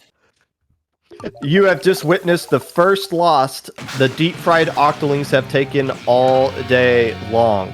They were 9-0, sweeping Inkstrike, Inkling, Centopia, and Fukkatsu Angels coming into this match. And yeah, Sirius just took it right at them there. And like you said, once they got control of mid, they never really gave it up until that final last second there. And at that time, the Octolings had no choice but to rush that push. So they couldn't really get everything established. You saw them just kind of, oh, I got a special. Let me just immediately pop it and try to see if something happens with that. Let me just try to force my way in here with the power clam. So Sirius did a good job of managing that entire game from start to finish, being aggressive when they needed to, staying back when they needed to, and even though they only got 50 points on there, going 5 minutes in overtime without giving up a score the entire game, it's a pretty impressive win there for Sirius. Right, exactly. The fact that they couldn't even breach the basket. I mean, really, the only time we ever saw deep-fried Octolings cross over those bridges into near the basket was during that last push, and even then it wasn't too much of a breach. It was just kind of a walking off sides. So let's see if they can't make a couple better pushes in this match. Tower control, much slower, much easier mode to get things rolling on. As long as they are able to win their fights, this should be a much more interesting match, but that does hinge on a couple of things, Popgun. You know, with how quickly they readied up, I assumed we weren't going to see any weapon changes at all. But no, Nautilus coming back out from the Octolings, and they're also bringing a Charger as well. Here on tower control at Skipper Pavilion, the Charger already getting a nice pick. That is a Kalana, I believe that was. I think that was the Squeezer in the last game, unless it was broke. But we do see at least the beginning of this map going into the favor of the Octolings. As soon as we say that, Soup introduces himself yet again, and that is a wipe. Sirius will clear this first checkpoint and are threatening to get to that second one as well. Look at how quickly they're already up the belt. That's really good awareness from Danush, already just putting themselves in a position to maybe cause some havoc, maybe cause some chaos, try and prevent the deep-fried Octolings from getting to the tower, unfortunately going down there, but it doesn't stop this push because the team fight potential of this Sirius team is just overwhelming. One more didn't take it down, but that armor kept them alive for so long. It took the deep-fried Octolings so much focus and hesitation to get them out of their base. That was a really strong play from Sirius, especially with that team fight just collapsing on the bottom area. Good response by the Octolings. Giving up that first checkpoint, who cares? It's pretty easy to get across. The issue is if they surrendered that second one, they'd be in a pretty deep hole for the rest of this game. So holding on to it is going to keep them in this one for a little bit longer. You see them get a pick, but already losing their in-zap as well. Nice Stingray killing Friend from the side of Sirius. So now the Charger is going to be hopping up on the tower. And this is where you want Broke to be. We saw Broke pretty much rip the Angels apart in the last set that they played on stream, and you see them in this position to kind of keep players away from the tower. Now popping this Inkjet, looking for someone to get splatted. The Soup, the counter Nautilus saying, hello there, my friend. I am going to take you out, and almost get a quad on top of it. Bolt, being the last player left alive, has to retreat, holding on to the lead. Even though it's not a huge lead you want to hold on to, they do keep the Octolings from getting to that tower. Heads up play there by Soup, sharping up in the snipe and getting those nice picks before going down themselves. Yeah, and you see that the difference here is that Sirius, you see them already throwing just a ton of suction bombs up in that area because they know the power of that area, and that's the difference between a team who's going to win a match and a team who's going to lose it, is they know the critical areas of where they can get stopped on each push. And as you see, Danush already just snipping it in the bud, knowing that the enemy is going to be coming from their base after they respawn, and promptly throwing up a wall, shooting them down as they come out, and getting, I think, a triple there. Already this push is going to the last checkpoint. You can tell one of these teams knows this map really well, and the other one probably hasn't been playing it a whole heck of a lot, which is understandable. TC Skipper doesn't show up a whole lot, but you see Sirius basically having free reign of that uninkable belt over there, and the Octolings just aren't responding to that at all, and that's cost them 2.5 checkpoints so far, and they're in a huge hole right now. But if they kind of respond, if they start working, if they can get control of the Sirius belt the same way the Sirius has gotten control of their belt, they might be able to get past that first checkpoint at a time. But a minute 20 left on the clock, even with the Stingray, this is a huge hole they need to clear on this map. It is a very big hold, especially when they have specials like the Booyah Bomb coming in, although that was very clearly with the tower. Danush, unfortunately, able to get a trade there. Jumps coming in for the Octolings, but it's just a little too late, I think. This push could have been something. You saw the 3 specials, I think, come up, but they just didn't get the picks that they quite needed to take control of that platform area. And now it's a minute left, and they're just trying to throw everything they have at the bottom area, Popgun. Oh! These Stingrays, they've only been 3 so far. These Stingrays have been on point, at least every time that we've seen them be used here. Currently 9KA from that Charger. Makes you wonder why they didn't bust out Charger in the last game, honestly. But still, Danush here building up this Booyah Bomb, having control of mid. It looks like the Octolings will clear that checkpoint, and that is huge. And now 2 players are down for Sirius. Missiles coming out, but doing a good job of avoiding the missiles. And Fred going down. That's actually huge because Fred was in a way to where they could have stopped the tower. A 4th Stingray coming out here. Will this be lead? It will. The Booyah Bomb coming way too late. The checkpoint falls. Broke and Apple will get... No, Broke is not cleaned out just yet. Staying alive. Popping the inkjet. No, going down, but damage done. It's going to have to be an overtime, and even though it's a 4-point difference, they have a full checkpoint that they have to get across here. But otherwise, the Octolings, with a heck of a push, just bought themselves their way back into the set. We didn't see what happened. They were 2-1 down on the side of Sirius, but then Danish was completely out of position for that last fight and was not able to help support them. And that was just really a heads-up play from Octolings to just keep the tower rolling and understand that they have the man advantage. But the deep-fried Octolings with the missiles are going to be able to take out everyone on the tower. As again, we see Danish trying to play from mid and unable to do so effectively. That was a very, very solid clutch play from the Octolings. You know, I kind of mentioned it looked like Sirius knew that map a lot better than the Octolings. It was the case on their push, but when they had to get stuck into a position to where they had to defend their own side of the base, they seemed a little discombobulated there. They only had 2 players left alive, and they were stuck in mid building up specials, but by the time they got the specials out, it was too late. So maybe neither team just truly knew how to defend there. I mean, you saw Friend in a good position on that snipe, but the Octolings able to sniff out Friend and take them out. That was really the key that got them past that checkpoint there. So Octolings making all the right plays at the right time to get that push going. But yeah, the defense for both teams was not very good on that map. It's just the Octolings were able to get the better push at the right time to get the win there and tie up the set 1-1. And a huge push, because honestly, it looked like they were about to go down 0-2 in this one. Yeah, no, that... When I say clutch, like, that is one of the most clutch things I've seen. Just... when you're in the hole so far, knowing that you're about to go down 0-2 and you have 30 seconds left to push, and just taking it anyways, and then doing it well, exploiting the weaknesses. That's the mental is very strong in this team, and I really like that. Now we are heading over to Splat Zones at Humpback Pump Track. I love the fact that these teams don't waste time. They know what they want to do. They got a game plan. They pick their weapons, and they go. Bolt coming out with the Junior instead of the Inzap, it looks like the only major diff. Broke going with K-Pro instead of the Nautilus. Looks like a Danush dropping the K-Gal for Tri-Slosher. K-Gal works out really well in this map, but obviously Tri-Slosher pretty good as well. And looks like the opening fray, we do have a little bit of a trade here. Zone initially going to the fried Octolings, but a bit of a stalled out map to start out with here. And again, only one Booyah Bomb on the side in this entire map, and it's on the side of the Octolings. Well, I think that's 2 on the side of the Octolings. They have double Booyah from K-Pro and Gal, and they just throw one out right there as we see the Bum Rush coming in. A pretty coordinated effort from the Octolings, and this is going to lead a very strong push. The Booyah, again, they want to chase this? This could be very good. Yeah, that's a jump out, and they're already forcing the Sirius back way into their base. They're getting positioned up on the right there. You see Broke at the K-Pro over on the far right.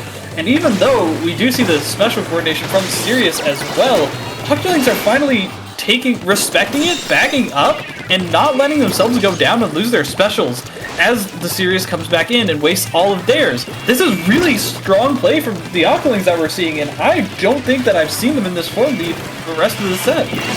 You know, if the Octolings get themselves a decent lead, all they have to do is throw Booyah Bombs and they win this game. Honestly, right. I mean, Sirius has double armor, inkjet, and missile. And the missiles are great, but it looks like their comp is built around Soup's inkjets. Getting them back, it's like their comp is kind of built for tower control instead of splat zones here. And there goes all the penalty points for the Octolings. And yeah, with 2 Booyah Bombs, and that K-Gal will pump out Booyah Bombs really fast. It would be real. The Octolings would have to try to lose this with the comp they got right here. And this lead right now, honestly, I don't see a path. Just based off the comps, I don't really see a path. Yeah, I mean, I don't want to say that it's low paint from the side of Sirius, but it's definitely not as paint heavy as we do see from the side of Octolings, as well as just the specials are just so much more focused on painting. But they are focused on killing, and if they can kill us sufficiently like they did right there and get the Octolings down in a 3-down situation, that's going to be huge. Fortunately, Kalana did get out with the Bomb Rush, and now they have the armor to complement it. This is going to be a pretty strong push again for the Octolings, and Sirius just has nothing to deal with it. They can't deal with the Booyah Bombs and the painting power from this team. They have the armor, they can fight, sure, but if they end up just trading out and Booyah Bombs just keep painting the zone, it's going to be going to the Octolings.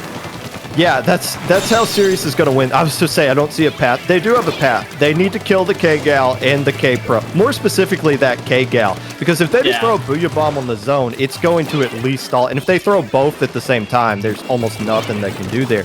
But still, Sirius, they did get the zone flip back, but they are eliminating their penalty points. And here comes the Booyah Bomb. It will go in enough to get control of zone. No, that is actually lead for Sirius, even though they do lose one player. Now here comes all the other specials out. And even that's not enough. That Booyah Bomb kind of caught the wall instead of landing on the zone there. So a little bit of a misthrow. Mars punishing it as well, taking out 2 players. And I need to eat my words here. Sirius is battling back, and they might get the win here because I don't think they're going to be able to build up a Booyah Bomb in time to take the zone right back or have any specials. They do have Inkjet on the line. Soup sharking and 2 players going down. Wow. How do you beat a comp that's built to win this game? Kill them, and kill them hard. That Sirius with a very impressive win. It looked like the all-ins were going towards the favor of the Octolings for the entire first half of that match, and then all of a sudden Sirius just realized, wait a minute, what if we just pick them off when they're overextending and getting confident? And then they did, and it flipped. That was insane. That was crazy. I don't understand how. I guess it looked like the all-ins at the first half of the match were just screwing up Sirius because of their positioning. That's the only thing I can think of. The Octolings had the specials there. You saw the Booyah Bombs coming out to try to hold on to the zone. They were just thrown kind of in that awkward spot. Like one of them caught the wall, didn't fake the zone all the way. One of them a little bit to the left. And they even threw off Suction Bomb Rush as well on top of it. Even that wasn't enough to cap the zone. So a little bit of nerves maybe. I mean, this is the biggest stage the Octolings have ever been on. We are in the winners finals here of Low Ink. That is a big deal, especially to a team like the Deep Fried Octolings that has been playing in a lot of these Low Inks. But now they're in a situation they need to start getting some wins here. Down 2-1 in this best of 5. Next game is going to be Rainmaker at Snapper Canal. And Magic, I don't think you're going to get much opportunity to preview this because they already readied up. All right, let's go. No, we won't see much opportunity, but if any saw anything from that tower control game, it's that Deep Fried Octolings are never out of it. And I am, especially on a mode like Rainmaker, where the map can go from 100 to 0, I don't think I'm counting the Octolings out of this until we see Sirius knock this out. Danush coming back out with the K-Gal, dropping the Tri-Slosher that worked out really well for them in the last game. Again, if Sirius wins this one, they are punching their tickets to Grand Finals. Two players immediately going down on the side of the Deep Fried Octolings. Mars going to pick up the Rainmaker. Recognizes there is the last player left alive on the left, and the other two players spawning in. So here's a good situation for Sirius to put some serious points up on the board. Broke out of position, and the Rainmaker's going to slip right past everybody. Does get taken down by the Charger, who dies themselves. Danush gets taken out, but Soup staying alive. It's a 1v1, and there's a lot of stealth jumps on the side of Sirius, but they're not choosing to jump in and keep this push going. So they're going to let it ride out with that 16 point remaining. Fair enough, that is a huge push there, but I felt like they were going to try to get more out of that. I felt like Sirius is such a momentum-based team, but they really just put the brakes on there. And I mean, props, like now they're just resetting in mid, just waiting specials, like not overextending. And so I respect the play, but I definitely would have thought they would have gone for it. Kalana almost gets a great pick there, unfortunately not getting the charge all the way up. And now two of the players of Deep Fried Octolings are going down from a great flank from Danush. That 3, and now there's a Stingray left alive. But Danush and Soup are already all the way up there. And the Ray goes down, and there's 2 down players down for the Octolings getting shoved out. And this Rainmaker's trying to get all the way up. Fortunately, I think it was Bolt who was able to take it down at the same spot that they pushed it to last time. And there's already a minute and a half burnt off of this clock, and the Octolings are just not looking great. That is too deep. You're lucky to get one push like that in a Rainmaker game. Like, you're very happy to get one like that. Sirius has gotten 2 in the first minute and a half that have gone to 16 point remaining. Right now, it looks like the Octolings are getting a little flustered right now. These flanks are working out really well from Sirius because the Octolings they're a little bit discombobulated. They're not really focused in, and they're going to need to flip that switch and get really coordinated here in the second half of this game if they want to score any points at all, because right now Sirius is able to do whatever they want. And now you see them kind of overreacting to some of those flanks now. You saw 3 people looking to the right, and Bolt just kind of looking over there and making sure nothing comes from the backside. So Deep Fried Octolings stuck in this position of playing really defensive and just hoping that a pick comes their way. And that splat there by Broke. But 2 players going down. Make that another hand. Yeah, the Octolings just can't get any kind of aggression going right now. It looked like they had something there with the Inkjet, with the missiles on that hillside, but for whatever reason it got shut down. I guess they weren't picking off the same targets. It looked like Apple was really waffling there for a lot of the start of that fight and just not committing to a target. And here you see Broke trying to keep them out of this unpaintable area. This is going to be a very tough hold for the Octolings. It seems like they're able to at least hold them back, but with how much flank is going on from Danish to again trying to take out one member, now the Rainmaker's left alone because of the flanks and everything, but that was looking really scary as well. But we do see Octolings at least standing their ground one last time. Yeah, and they got a minute 30 left to go here. This is their first opportunity to get something going. It looks like they're going to take it that left route, a little bit safer. And keep in mind, there is no Stingray on the side of Sirius, so it's not like they're on a ticking clock till somebody just fires a Stingray. And it looks like the Stingray player for the Octolings has the Rainmaker, so they won't have one to use for defensive situations here. But kind of a little bit of a rush situation.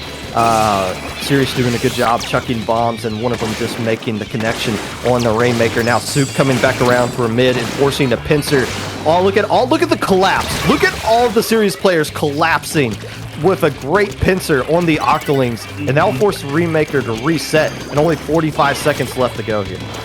There's such a fine line they have to toe between, like, okay, how separated do we want to be, how together do we want to be, and it seems like the Octolings are just trying to play too close together and are getting becoming very easy targets from the multiple angles that the Sirius players are coming from. Unfortunately, Danush there is trying to make something happen. Unfortunately, goes down, and another goes down to the Stingray. This could be the push that Octolings are looking for. They only need one, and they've got 20 seconds to do it. Player up on the snipe, getting missiled out. It's Danush once again trying to find a quick pick, trying to find like a drop-down shark is what he's looking for most likely. And 4 players up on both sides. This is going to be the last push of the game. Yeah, it looked like they were going for the home run push. Now they're kind of backing off, going for the slower push. But they basically need to get a wipe if they want to win this one. They got plenty of time to work with. If Bolt can just stay safe. But somebody needs to go up there. The Chargers kind of pushed back. Broke is kind of stuck around in mid. Now Apple's finally making a play there. It looks like Apple does get the trade, though. Danush going to slurp right past the Charger. Charger gets the shot kill. No. Somebody else comes in behind and does the Rainmaker in. Sirius moving on to grand finals. The deep-fried Octolings get bullied in game 4, and they're going to losers finals. It was a very good set, and they had their moments of brightness. They had a lot of strong showings, but like you said, the pincers and the collapse and just the swarming of that super aggressive playstyle that we saw from Sirius, that's exactly why they're at the top of this bracket right now. Sirius moving on to grand finals, a good position to be in. Vast majority of the time in low ink, you win winners finals, you will go on to win this entire tournament, but we are not done yet. We're going to be bringing you guys some losers action. I believe losers semifinals in a few minutes. We're waiting on a few matches to clear up there, and then we're going to be bringing you losers finals, another best of 5 set before we move on to see who will take on Sirius for the whole kit and caboodle. Very nice win there from Sirius, but we are going to take a little bit of a break and come back with losers bracket. You are watching Low Ink here on IBL.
That is going to be 2 down on the side of NERV at this point, and Anarchy, for the first time this whole set, finally, is breathing a little bit of life here, getting some stops in great position. Oh my goodness, this Tri-Nouveau in a fantastic position to grab this Rainmaker. The Hydra going to try to force a stop here, but no! They need to rush the tower, and it's 2-1. They need to hold on. Just hold on. They get it! They get the lead! They managed to armor the Dynamo, and now they can extend it a little further, getting to the second checkpoint.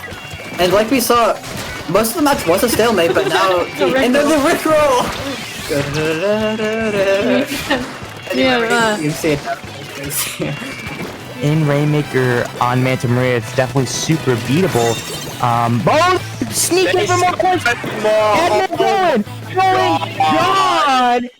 And Mission Instinct is our victor over Vaporwave in this round 3. Wow! Snuck in there and managed to get that victory. Again, they got to make this jump and then go a little bit across it. Delta trying to come up and shut down this Rainmaker. The NCF, the last player, oh, they get lead from jumping! Suicide Jump gives them the lead. What a heads-up play! And now Red Sun! Oh, you hate to lose like this, but oh, this is so insanely difficult to come back from. But what a...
Ahoy there, mateys, and welcome back to Low Ink. We're here in the losers semifinals, about to bring you guys NERV and the Fukkatsu Angels, who just knocked off Citrus 2-1 in the loser quarterfinal set right before this one.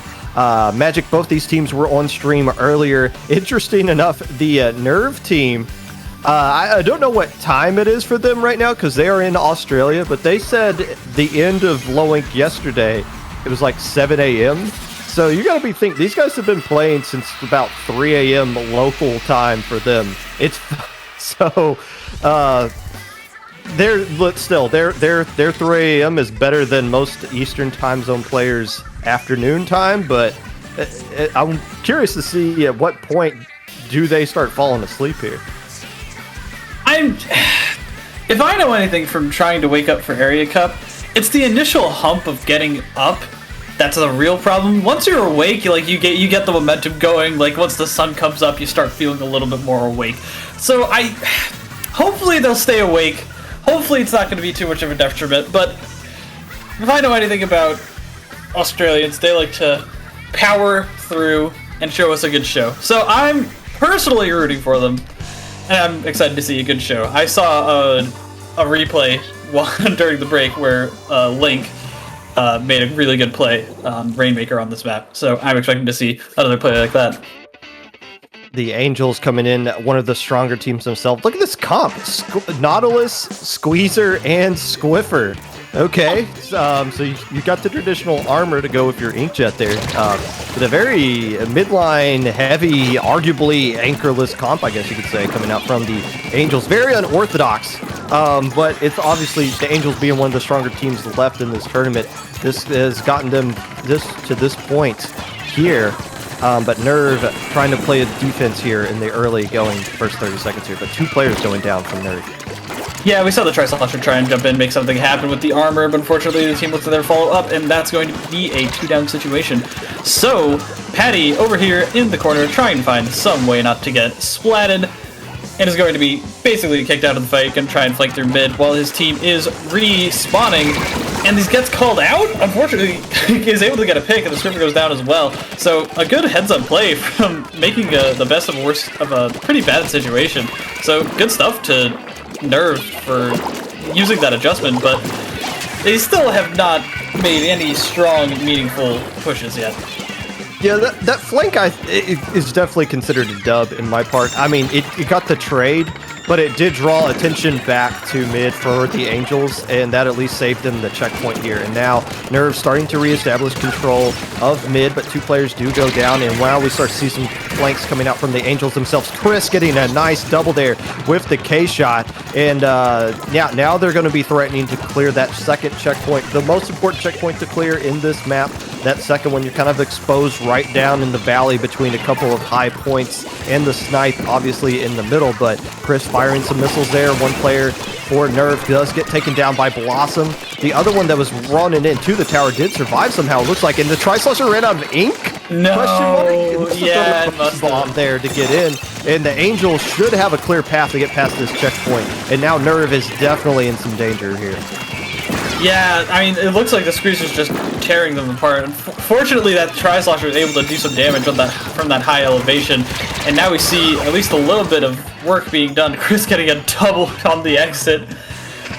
And luckily, there's going to be a little bit of green paint in mid. Might be going to put up a little bit of a fight, but Fukkatsu Angels, very strong play. And again, we see this midline focused comp putting out a lot of aggression. I mean, just very safe aggression.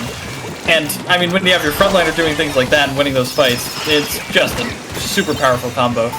Almost gets the pick there on that Booyah Bomb. Unfortunately, isn't able to secure it. And now the jump's coming in for NERV into the mid area.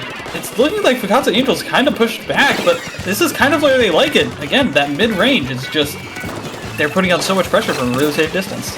Yeah, I think NERV, well, I was just about to say, I think NERV was starting to turn the tide of the battle. If they want to cut the distance here, they need to make this map really green. Because the more purple that's on the map, the more distance that the Angels have to kind of abuse with their midline range to keep all these short line weapons these frontline weapons that the NERV is bringing out at bay. But now things have kind of stalled out here a little bit, but still, look at Blossom at the top of the map. At one point, they're on pace to get 22 KA, already with 15 with that squeezer, and this map is starting to turn purple yet again, thanks to more bubbles by Blossom and Chris cleaning up as well. The Angels are just putting on a clinic right here with this unorthodox comp that they got. It's working really well. 5 bubbles in 4 minutes, by the way. I just want to throw that out there. Disgusting. And then, Chris, how did you get that shot? You're not allowed to do that. You're a K shot. How do you get that? How do you just arc your shots up and perfectly hit them? That's ridiculous. Great play coming out here from a very skilled K shot. And they are able to clear that second checkpoint, which is huge. And they're just gonna have such a tough time dealing with that. And like you said, you know, they need to step up and start painting. But the problem with short-range painting weapons is, how do you step up to start painting? Because then you just get taken out like that, like Blossom just did on the flank, and there's just nothing that they can do. Look at this squeezer. Look at how she's moving. Look at the bubbles. This is the 6th bubble, and it's so much pressure. There's nothing that they can do. If you thought the Angels were having a little bit of a stage fright, don't worry. These guys are just having a little bit too much fun right now. It seems like Chris and Blossom are just trying to one-up each other left and right, seeing if any one of them can crack that 20 KA mark. NERV not even going to be close to getting to that tower in time. Game 1 goes to the Angels, and the score, honestly, 70-9. That is a dominant score, but even that it doesn't tell the true story of how dominant that actually was. I mean, that was just a one-sided battle from start to finish there. My goodness. Yeah. They couldn't get any specials going on the side of NERV. They couldn't get any paint going. Like, just complete domination. Like, most of the match wasn't even that eventful. It was just dominant. And that's the best way to play the video game, is to just not let your opponents have any chance of even having any fun.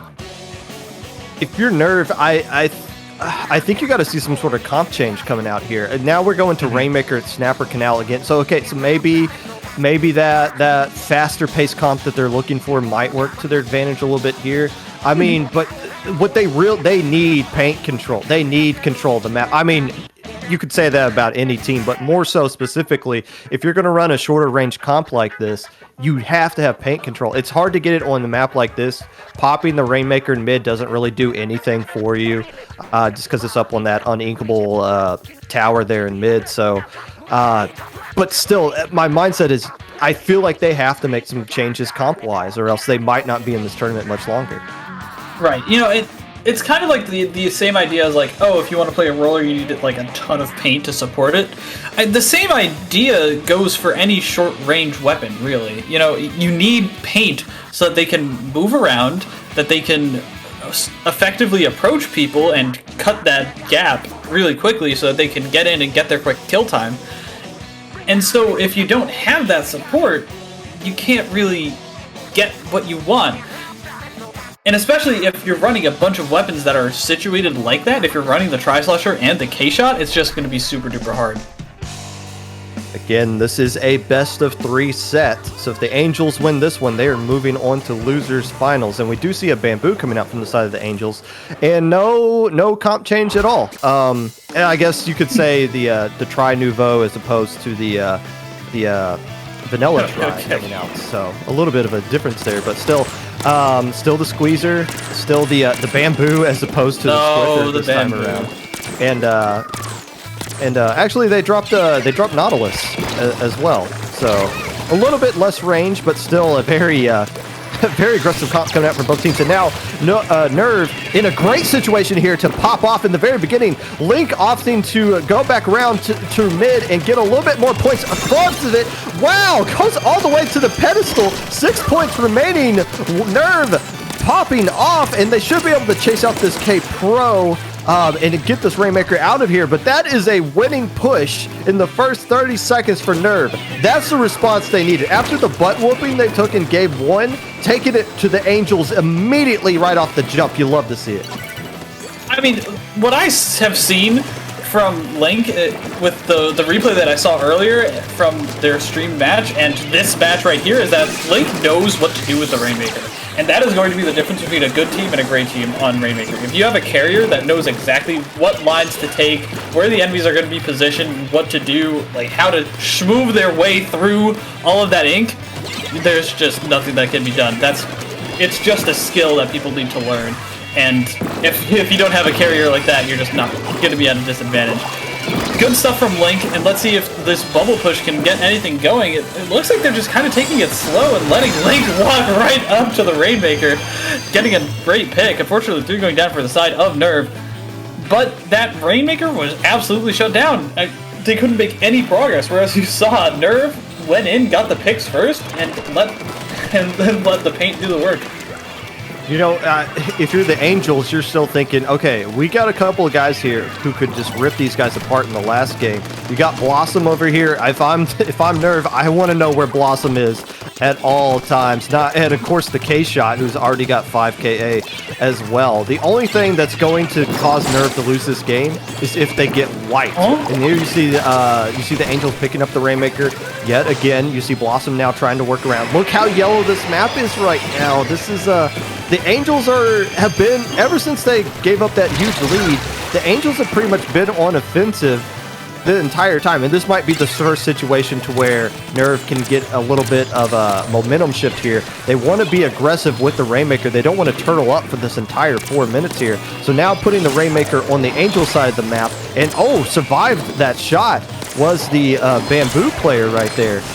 This is the type of playstyle the NERV needs to play right here if they want to bleed this clock out and get this dub. Good pick from Chris, but I mean, if the NERV can just keep it here for the next minute, it's going to be such a tough push for Fukkatsu Angels. This is the worst place on the map to push from if you're on the yellow side. And even though there's a lot of yellow paint, there's not a lot of yellow paint where it needs to be, except for over on that left side. But it seems like they just want to just shove it through mid again. You know, they have Chris over here on the left side trying to make a couple of plays, maybe.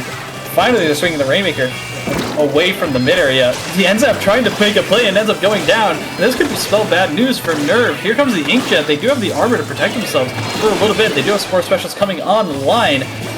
But that was looking really dangerous. Oh, but there goes Blossom. Blossom getting taken down. The Rainmaker forced to back up a little bit because of that Booyah Bomb. This push just kind of stalled out. And again, I think it's just you get a wipe or you don't win this game. And the Angels appear to be kind of throwing some things at them. You see the Rainmaker just stalling. Now starting to push up here. But I mean, you got to get up the wall and you got to go deep up that wall. That was trying to force something to happen. And I mean, when you got 6 points remaining, you got this kind of deficit, you just got to try to create things to happen. But NERV is responding very well to all the punches that the Angels are throwing at them, and it's really bled out the clock a lot. 40 seconds remaining, and look who has the Rainmaker. Like you said, Link has been very smart with that Rainmaker, opting to camp it out at the top. Oh, I survived that. You don't want to die right here in the middle of the street, and is opting to die back in the middle of mid. So 20 seconds remaining in this match. One more opportunity for the Angels to make something happen. And this is Blossom, and 2 players going down for the side of NERV, and you're going to have some bubbles in your base very quickly. And Blossom just says, take the Rainmaker right where I am, and we'll get the lead right here. And they do! They get the KO! Oh no! NERV gets sent home early! It is all because Blossom got to the pedestal and basically cleared the path with all those bubbles. Oh no! The Angels advance! That was the game. Oh my gosh. I was about to comment on the fact that, you know, Fukkatsu is a very, like, dominant, like, war of attrition kind of team. Like, it seems like they really don't have, like, strong, super good pushes. Like, they kind of just, like, snowball their way forward. And then they just come out with that? That was impressive. The fact that they adapted on the fly exactly when they needed to, that's very good play. You know, it's a cliche. That's a Rainmaker moment, but that's really why you can't be super comfortable with a lead like that. I mean, all it takes is one player getting that flank off. And like I said, they needed to know where Blossom was that entire time. And they lost track of Blossom for like 2 seconds, and it did them in. So NERV, our friends down under, good morning to you guys. A very good run. This is their first low ink playing, and I hope they had a good time. They did really well. Wow. But the Angels just making the more heads up plays when they needed to, walking off with the dub right there. Wow. Yeah, there's nothing else you could say. I mean, that was wow.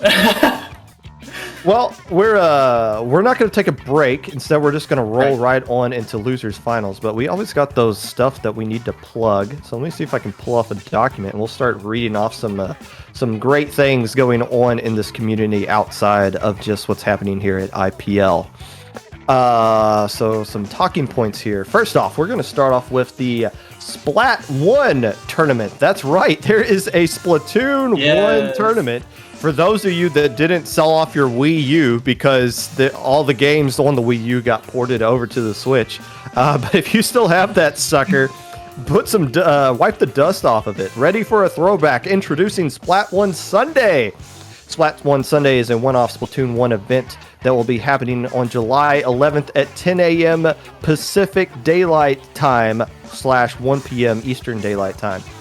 Being hosted by Pro Chara and select members from IPL staff. Join us for an afternoon of a Swiss to single limb format tournament on the Wii U. So dust off your old console and get to gaming. Join on the Discord. I believe I posted this in chat. If you want to join the Discord for this tournament. Tug Nug already did it. Shout out to Grace. Another tournament that's going to be going on for those of you that are fans of a game called Splatoon 2. The ShinX Challenge Tournament. Are you an artist? If you're an artist, then you are a VIP in the ShinX Challenge Tournament. The tournament requires each team to have one artist. That said, one artist is also required to be playing the whole tournament. So if you are free on Saturday, July the 3rd at 1 p.m. Eastern Time, then you are in luck to use that... Grace, get out of here. I can't see. Be luck because that's when the tournament will be held. Check the Discord, which I believe is being posted in the chat. P.S. Top 4 gets art prizes and first gets $200. Hey, how about that? How about that? Lastly, IPL still has staff applications. We're looking for additions to our production and commentary teams, as well as tournament staff. If you're interested in helping out in those areas, please fill out the form. If you're interested in more than one area, you may fill out multiple forms. Especially shout out to the new staff that's been helping us out in Low Ink this past weekend. We'll give a little shout out to them at the credits section at the end here. But if you are interested in staffing, hey, tournaments need staff. We need commentators. Do you think you're better than me in Magic? You're not, but you can come out and try to prove that you are anyways. Fill out an application for that. Give it a shot. I love how the link says "help us," like it's a cry. It's a signal. Secretly, the IPL staff server is just an amalgamation of memes and torture chambers. Possibly, that's what I get from the VCs that I'm seeing. Anyways. Among Us. We got losers finals here of alpha brackets. Fukkatsu Angels, who you saw just with a robbery of NERV there on Rainmaker, is going to be taking on the deep fried Octolings. Winner gets to move on to take on Sirius, who is waiting very patiently for either one of these teams to show up and show out here. Magic, I guess, with the Octolings, the question is always, how do they bounce back from the loss they just took? But this is the team you want to see if you are the Octolings, because they played the Angels in winter semifinals and sent them home early with a 3-0 sweep. However, we've seen this story 100 times in Low Ink before. When a rematch happens in losers finals, it's almost always a reverse sweep kind of situation. So momentum, believe it or not, is actually on the Angel side here, historically at least. Right, yeah. I mean, the Octolings had to suffer a harsh loss, got sent down to losers, and then had to wait. You know, they didn't play any tournament matches. They're iced, right? We talk about icing the kicker in football, and this is essentially that. You know, when you need to shake off the rust. I mean, it's not like it's a death sentence, right? But it's definitely something that's going to be on the Octolings' mind, that they're rusty, that they have that negative affect from losing that tough set. Let's see if they can bring it back. They had moments of brightness, they did, but I mean, from what we saw from Fukkatsu, I mean, especially with that long range comp, it's going to be really interesting to see how the Octolings adjust. You know, the tournament like Low Ink, especially any kind of double M bracket, it comes down to who has more momentum at the right time. The Angels are coming into this one, knocking off Citrus 2-1, surviving NERV 2-0, and now, like you said, playing the Octolings team, who they lost to 3-0, but the Octolings, a little bit of a break, waiting for the stream to catch up to this point, and they are coming in with 2 straight losses that they took to Sirius to close out that last set. So yeah, you got a team coming in with a huge wave of emotion, excited to be here, versus the Octolings, who are coming in trying to hold on to their spot to get back to where they just were. So that can definitely play a factor a little bit here, and I think we just had a little bit of a broken lobby, just players coming back in. But game one's going to be Splat Zones at Wahoo World. The question is going to be, what kind of comp are the Angels going to bring out? We didn't get to see we did see, this set was on stream last time that we saw these guys play here. And this was, I believe it was Bolt's Nautilus that just had way too much fun against the Angels here. So the question is going to be, what do they do to counter it? They brought out Squiffer before, and that didn't seem to work too well. Are the Angels going to make a adjustment, or maybe it was Broke's Nautilus that I'm thinking of? Bolt is the armor bot there. The inside player. So I guess it's what kind of adjustment are the Angels going to make here, if any at all, because the Octolings were way too comfortable last time they played.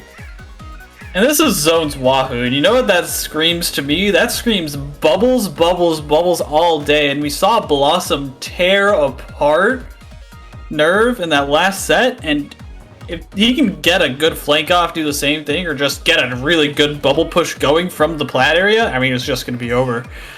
Really, like there's not a whole lot you can do to stop those bubble pushes unless you have a Booyah Bomb, unless you have a lot of team coordination, getting ready for those pushes and understanding that Blossom's going to be coming from every which way. So this is going to be a good set. Interestingly enough, the Octolings are not readied up in the first 5 seconds. Are they actually taking some time to figure out a strategy for this after what they just saw on stream? I'm curious. Regardless, the Angels have already readied up. And again, this is what you just saw was the best of 3 set, but now we're in finals of the losers bracket. So this is best of 5. So the first one to get 3 will advance here. And the players are ready, so we're going to go ahead and get started. Excuse me. Let's Angels for the deep fried Octolings losers finals here. Let's see what a mini coming out. So no, not instead going with a mini. Actually, a bit of a comp change coming out there. They keep the Squiffer, but they're going with the Neo Splash instead of the K-Shot and a mini instead of a Nautilus. And no real surprises on the side of the Octolings. Instead, they got the K-Pro instead of a Nautilus as well. The amount of pain output. Oh, never mind. Oh, the mini just got taken down, and there's a K-Pro down. What is going on? Well, we're just as this game started, somebody's little brother kicked a router, so we're just gonna have a little bit of a party here for the next couple of seconds, and then go right back in it. Who DC'd there on the side of? Is that Broke? Is that Broke? I think that's Broke. Yeah. Yeah. Okay. All right. Well. This happens whenever you and me commentate together, Magic. So we're very familiar with the DC. No, Apple, no, Apple, no. It's not worth it, man. Oh no. All of a sudden we see him GC2, and then the third, and then the fourth. Then all of a sudden it stays open. Rip. Yes, this counts as the replay, so they will get one replay out here. And yes, we see you. We see you guys. You're having a good time at Wahoo World, as you should. It is summertime for those of us in the northern hemisphere here. Isn't Australia in the southern hemisphere? I guess. Well, the Australia, yes, Australia is, but they're done. They lost. Right, that was NERV. Yes. Yes, I believe the Fukkatsu Angels hail from Germany. Okay. They're playing the DSB league here. But anyways, we'll see if Broke is all right. We're gonna come back in. Hopefully, no, don't get those incidents out of chat. We're not having an incident this month. Broke is not back in the lobby as of right now. Could be looking for a sub. I know. I saw Danny in chat. They might have to sub somebody out. We're gonna have to see what happened. I mean, it didn't even seem like it was a lag. Like, it seemed like just as soon as they got to mid, it was like instant. Like, they didn't die first and then get taken out. Like, it didn't seem like there was any lag or anything. It was just they were gone. Yeah, and you don't want to have to see a situation to where a sub gets brought in here. And I don't even know who is available. I mean, we still have a ton of people, I assume. There's available stuff. Restarting the router is what we're getting. We're peeking into the Battlefy chat here, so that's going to be a little bit of a delay, I'm sure, just getting the router restarted. But at least you're kind of making some sort of adjustment. Like, sometimes you just, oh well, I DC'd, let's just try it again and see what happens. No, if the Octolings DC again, that's going to be an auto L for them, and this is not the point that you want to be to start taking L's. And honestly, Magic, you kind of talked about them coming in having just lost. I mean, this is added stress to them right here. Just in the back of their mind, think like, man, we can't DC at all, or we're going to lose. So it's like there's a lot of negative, bad juju being thrown at the deep right Octolings way right now. Yeah, there's just a whole.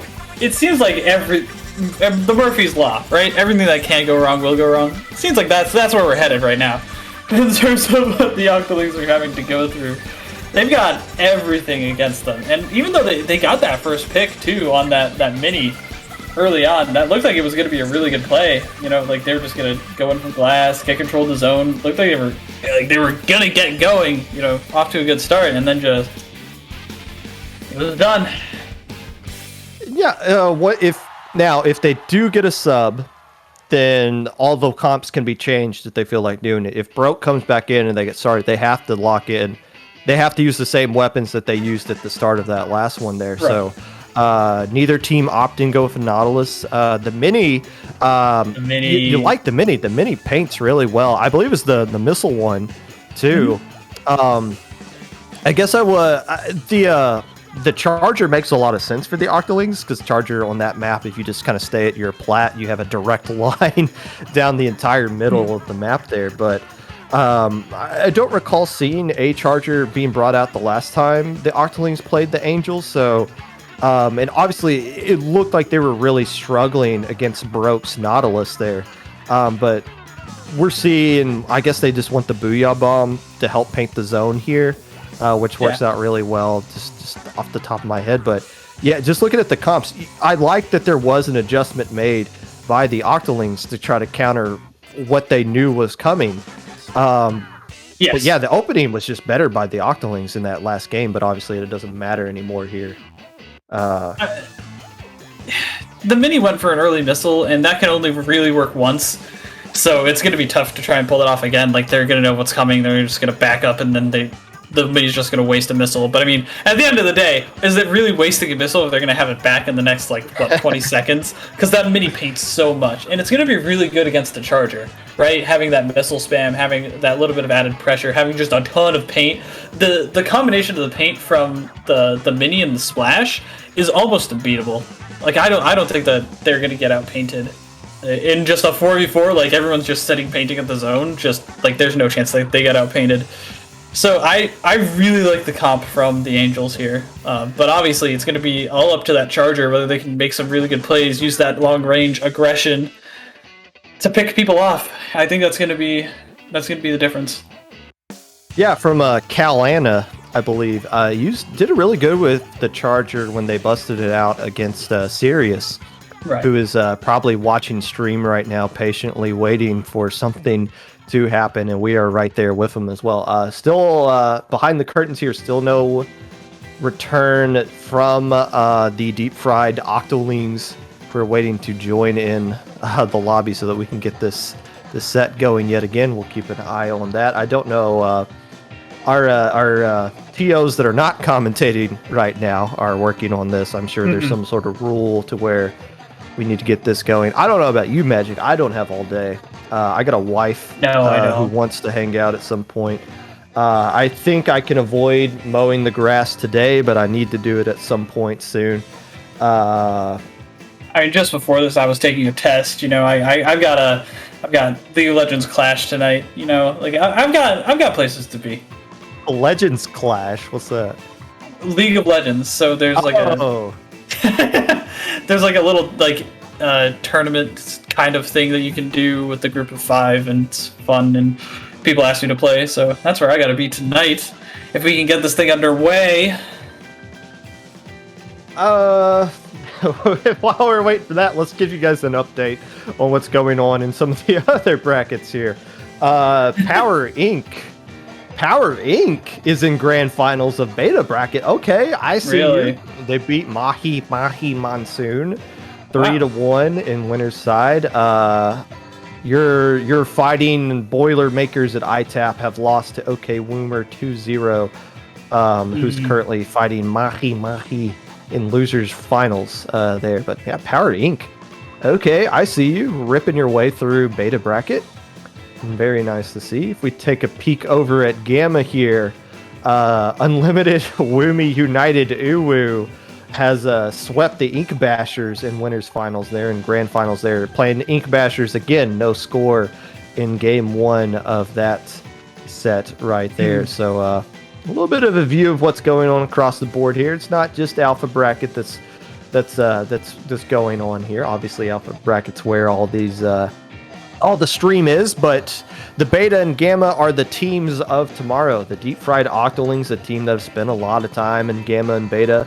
Fukkatsu Angels, not so much. I think they just had 1 month where they didn't make a bracket, and then have just been making alpha ever since. So the teams of tomorrow playing today. It's not on stream here. Can I get a Bible thump for my Boilermakers?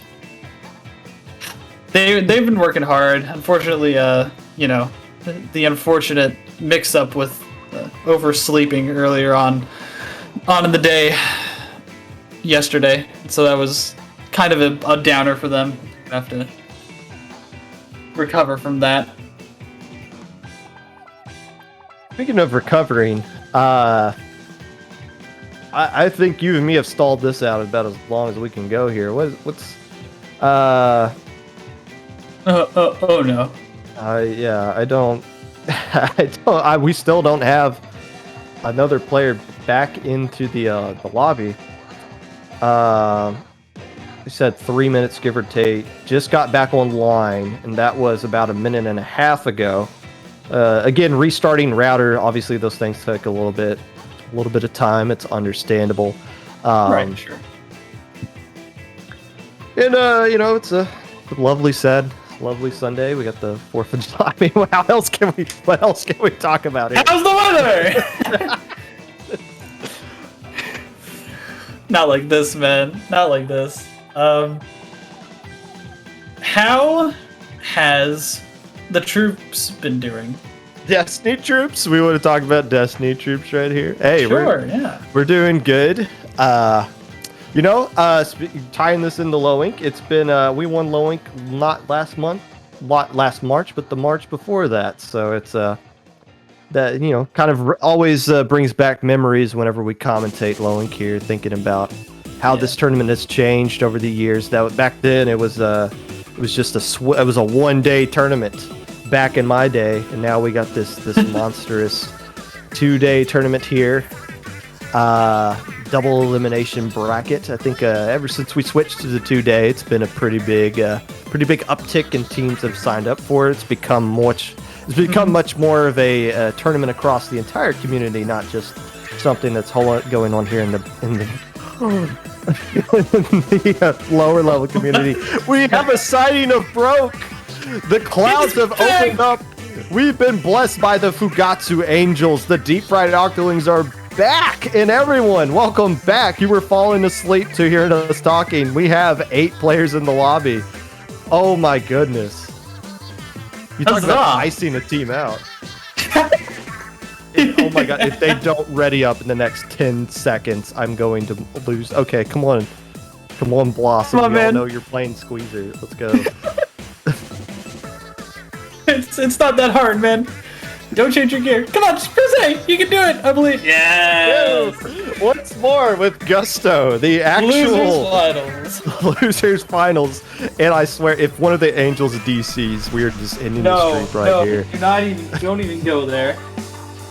Splat Zone's Wahoo World. Game 1 for real this time. No changes from the Angels. No changes from the Octolings. And we are finally getting set and getting started. The main thing that happened the last game before someone DC'd, that many still going to that same spot, still building up missiles around that right side, and Apple's still going to the same. Are we going to see a repeat of what just happened? Oh, we almost did. No. We almost did the adjustment, backing off the mini, not dying that time, keeping the missiles alive, and we do see a trade. So a little bit of an we almost had a deja vu moment, but a nice adjustment there. The Angels expecting the flank from Apple and survives it this time around.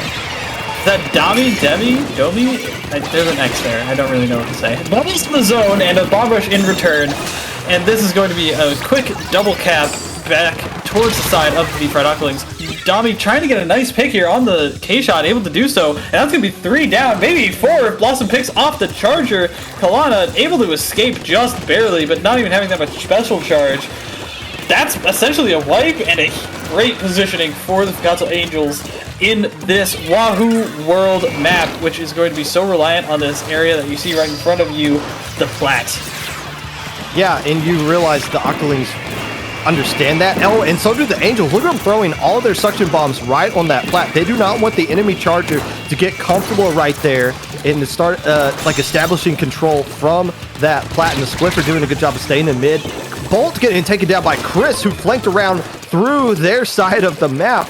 And now we do see a flank from the Octolings as well on the Angel side. And you see Chris coming back here to help deal with that. And the zone is starting to tick away. I don't know where the Octoling players are. It looks like there's one on the map, but there's another flank coming around their backside as well. The Angels are all over the place. And that is game 1 gone in favor of the Angels, and you can't tell me that the Octolings didn't just ice themselves out right there. They did not look sharp that we've seen them play up to this point. There is definitely something mental going on right there, and you can't blame them.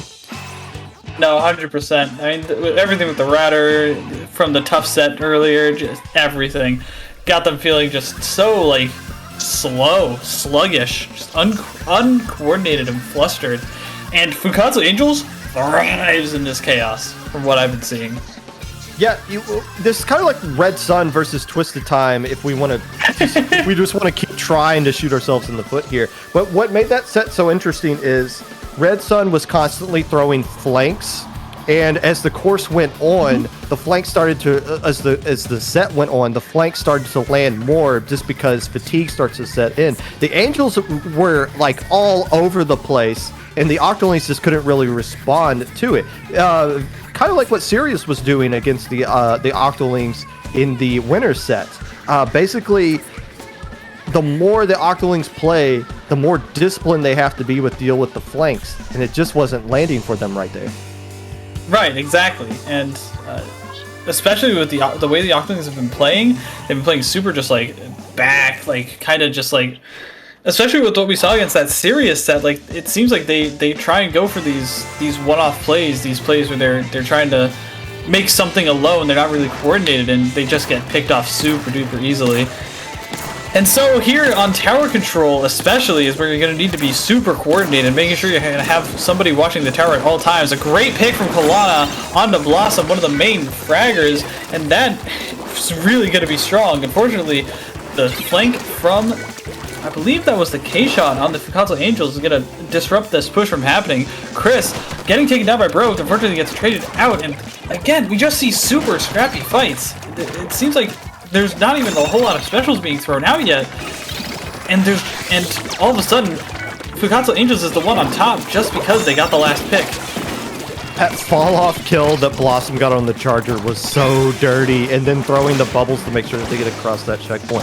If you're the deep-fried Octolings, you gotta keep your Charger safe here, because against a comp like this, a Charger can eat this comp alive if they just stay safe. And that is a wipe. The jump out not happening. Apple shutting that down. So here you go. The map is turning orange very quickly. You see Apple starting to push up the right side of the map. You see Broke putting down, kind of keeping that enemy rival Nautilus player back as well. So that first checkpoint does fall, and they might get lead here, but the question is going to be, can the Octolings get it past that second checkpoint? Broke's Inkjet doing a good job staying alive, and we do have a 3v3 situation here. Make that an advantage for the deep-fried Octolings, and if they can get this pick right here, and they do, that should allow them to get past this checkpoint. Second checkpoint fallen. Bolt's doing a good job of controlling the enemy plat, and they're approaching the third checkpoint now.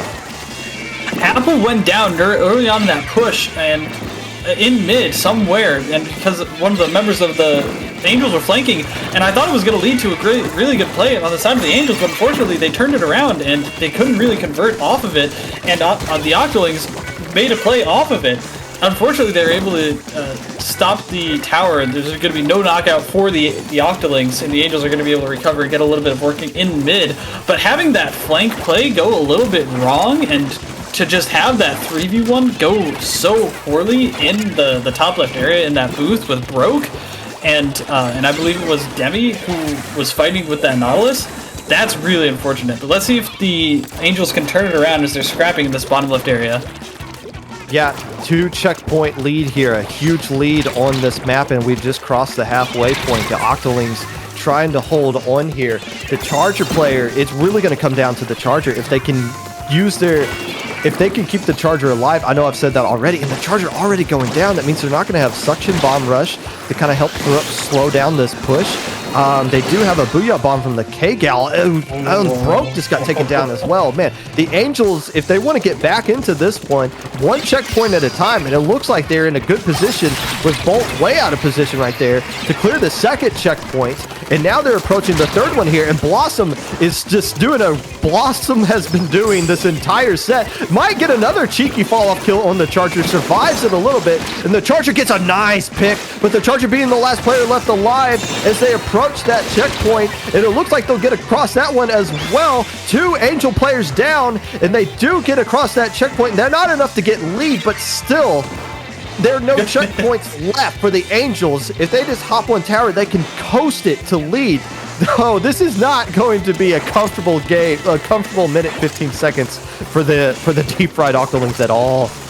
Have you ever seen a game of tower control on Inkling where both third checkpoints have been taken down by both teams and it has been knocked out? I've never seen that before. And with a minute 30 remaining as well, so it's no safety nets for either team right here, and it's just going to come down to who gets the next wipe. And 2 players are going down for the Octolings. Apple kind of stuck here. They're going to have, oh nice, throw down the ink wall and jump back out and save that Booyah Bomb. That Booyah Bomb is going to be so critical, but also Blossom has just been getting key picks at the right time, and you see they got bubbles already. Here come the bubbles combined with the missiles, combined with the inkjet, and it looks like the Octolings are going to survive all of those specials. In fact, all they get out of that is a trade. Make that another player. Okay, so 2 more players going down. The Booyah Bomb still left alive. This Charger trying to hold down this spot, basically standing where the tower is going to be, and the Booyah Bomb player goes taken down before they can even fire it. The Angels jumping in from the heavens, trying to collapse onto the tower. 1 more player left alive, and another one jumping in. That is a wipe. The Octolings hold on from the skin of their teeth and tie the set back up 1-1. Can I get some oohs in chat? Oh my goodness. That bomb rush, staying alive, and just not going for snipes, not going for anything, just playing for the win condition. The discipline from the Octolings in that game was incredible. Yeah, when you're in that mindset, when you're in the mindset we've been talking about, the Octolings being in, you need somebody to just step up and just rally everybody around you. Bolt dominating that game with the NZAP, 18 KA. The second person closest to them was somebody from the Angels who only had 11. So the Octolings, and honestly, if you're the Octolings and you want momentum back, that's the kind of win you want to have. That's a win that gets you hyped up in VC. If they had just got that clutch KO, or if they just got the KO at the very beginning there, it would have been nice for them. But now that they held on, now you know they're kind of getting pumped up in that VC and revitalizing themselves here. And that's a huge momentum that they can carry over into a Clam Blitz at Sturgeon Shipyard. Another map that's going to work out well if they bring Charger. But from the last time we saw them play Clam Blitz at Hotel, they opted not to use Charger. So that's going to be the question for them. But the Angels, man, that's Angels. It's a tough loss, but at the same time, they got to probably be happy. Hey, I can't believe we still had an opportunity to win that one. Yeah, like holding on to that defense, at least for the very least, making that a close game was really, really good. But the Deep Fried Octolings, I just want to say, like, they were clutch again. Remember during that Sirius set where they were out of it for most of that Rainmaker game, or was it a tower control game again? Yeah, it was tower control on Skipper, and they just got it right at the end. Another clutch game from the Deep Fried Octolings on tower control, and I just have to wonder if it's going to go down that same path of, okay, they had this very clutch game, let's see if they can capitalize off of that momentum shift. But we didn't see it the first time in that Sirius set. Let's see if we can see it this time in a game mode where it's going to be a little bit similar to tower control. That ends a 3-game losing streak for the Deep Fried Octolings and ends a 4-game winning streak from the Fukkatsu Angels. The Angels opting to come back out here with just the Squiffer. It's pretty much the same comp they just had in the tower control game. And the Octolings, I guess we shouldn't be surprised they dropped Charger, even though it would work out really well here. They obviously want more mobility when it comes to this Clam Blitz mode here, as we see the Nautilus working around the right side, one of the Angel players going down, Apple getting taken down, trying to land a flank through the enemy side of the base, but this is a lot of purple on the midfield right now, as we see the Octolings starting to build up a lot of clams, starting to build up some players, some specials, players jumping back in here, and now they're just kind of looking for a pick, waiting for the Angels to come up and meet them in mid, and a nice shot there by the Squiffer, but Blossom goes down as well, so a lot of trades going out here, a lot of action in mid as players are just trying to establish control of it. And now the bubbles coming from the spinner, and Debbie just barely getting out of there. It looked like they would have gone down. Kalana able to clutch it up. Switching to the squeezer, trying to combat Blossom, trying to use the bubbles in the same manner, doing very well to from what we saw right there. Keeping things neutral at the very least, and keeping Fukkatsu Angels from really snowballing this match. A pick goes on to Chris, but here comes Blossom with those bubbles that we've seen so many times again. And the bubbles don't get popped. The armor was able to turn it around, and Bolt gets a pick, and that's 3 down. A huge switch in momentum, and they've got the clams. It looks like Kalana is able to get that power clam. Well, they need to get to the basket now, or it's not going to be very useful. Broke able to get another power clam as well, and that's going to be a 60-point remaining push. Inkjet gets taken down here. The Octolings, again, are fighting on either side of the map, unfortunately getting taken down one by one. But this is a very strong push, a very good play, countering the over-aggression from the Angels. Yeah, the Octolings had a good situation right there. They got a complete wipe and a wipe right at the same time. So they had like a 3-second window to where they were the only 4 players alive to just kind of paint down and gather up all the clams. Only getting 51 points remaining. It looked like they were in a good situation to do even more than just that. But popped kind of their specials there. Like I said, a little greedy, trying to get another wipe there to keep the push going, but ultimately got punished for it. But look, they're right back. They got map control again. Apple just kind of dancing around there, waiting for a pick to come their way. Missiles to go. Bolt. Oh no! Oh no!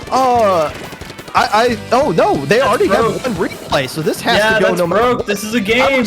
Yeah, and it's the same player yet again. This game will count because they've already used the replay, even though it's within the time limit. And if you're the Octolings, you got to be happy that you got the lead here. But, oh, it actually 2 players going down. It's a 2v2 situation. Make that a 2v1 situation, and they recognize, hey, there's only 1 player left. Let's try to get the pick here. Actually, now wisely kind of backing off and just trying to hold on mid.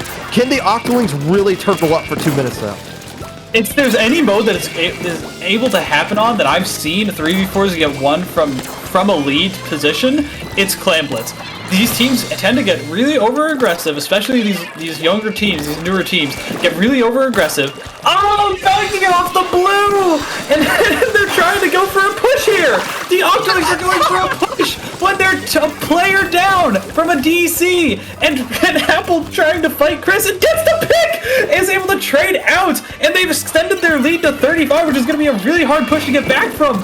Octolings took a crazy advantage!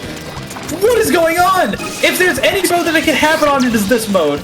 I love it. I love the aggression. You know, I kind of complain about Rainmaker teams not being aggressive when they have a huge lead, but here you go, you're Clan Blitz, and you're down a player forever, and you're still trying to get the KO. I love it. Now they really have to turtle up, but they take down 1 player. Chris still alive, though. Make it a 2v2 situation. Blossom, oh, you shouldn't have a player on that side of your map up top there, but they do take down another player, does throw in a power clam. They really need to deal with Blossom, but I don't know if they can afford this to adjust 3 players to that just now, but 40 seconds remaining. Somehow they they're still in the lead. Did they forget about Blossom? They must have seen Blossom go up there, and that might do them in unless they find it. Yeah, here comes jumps.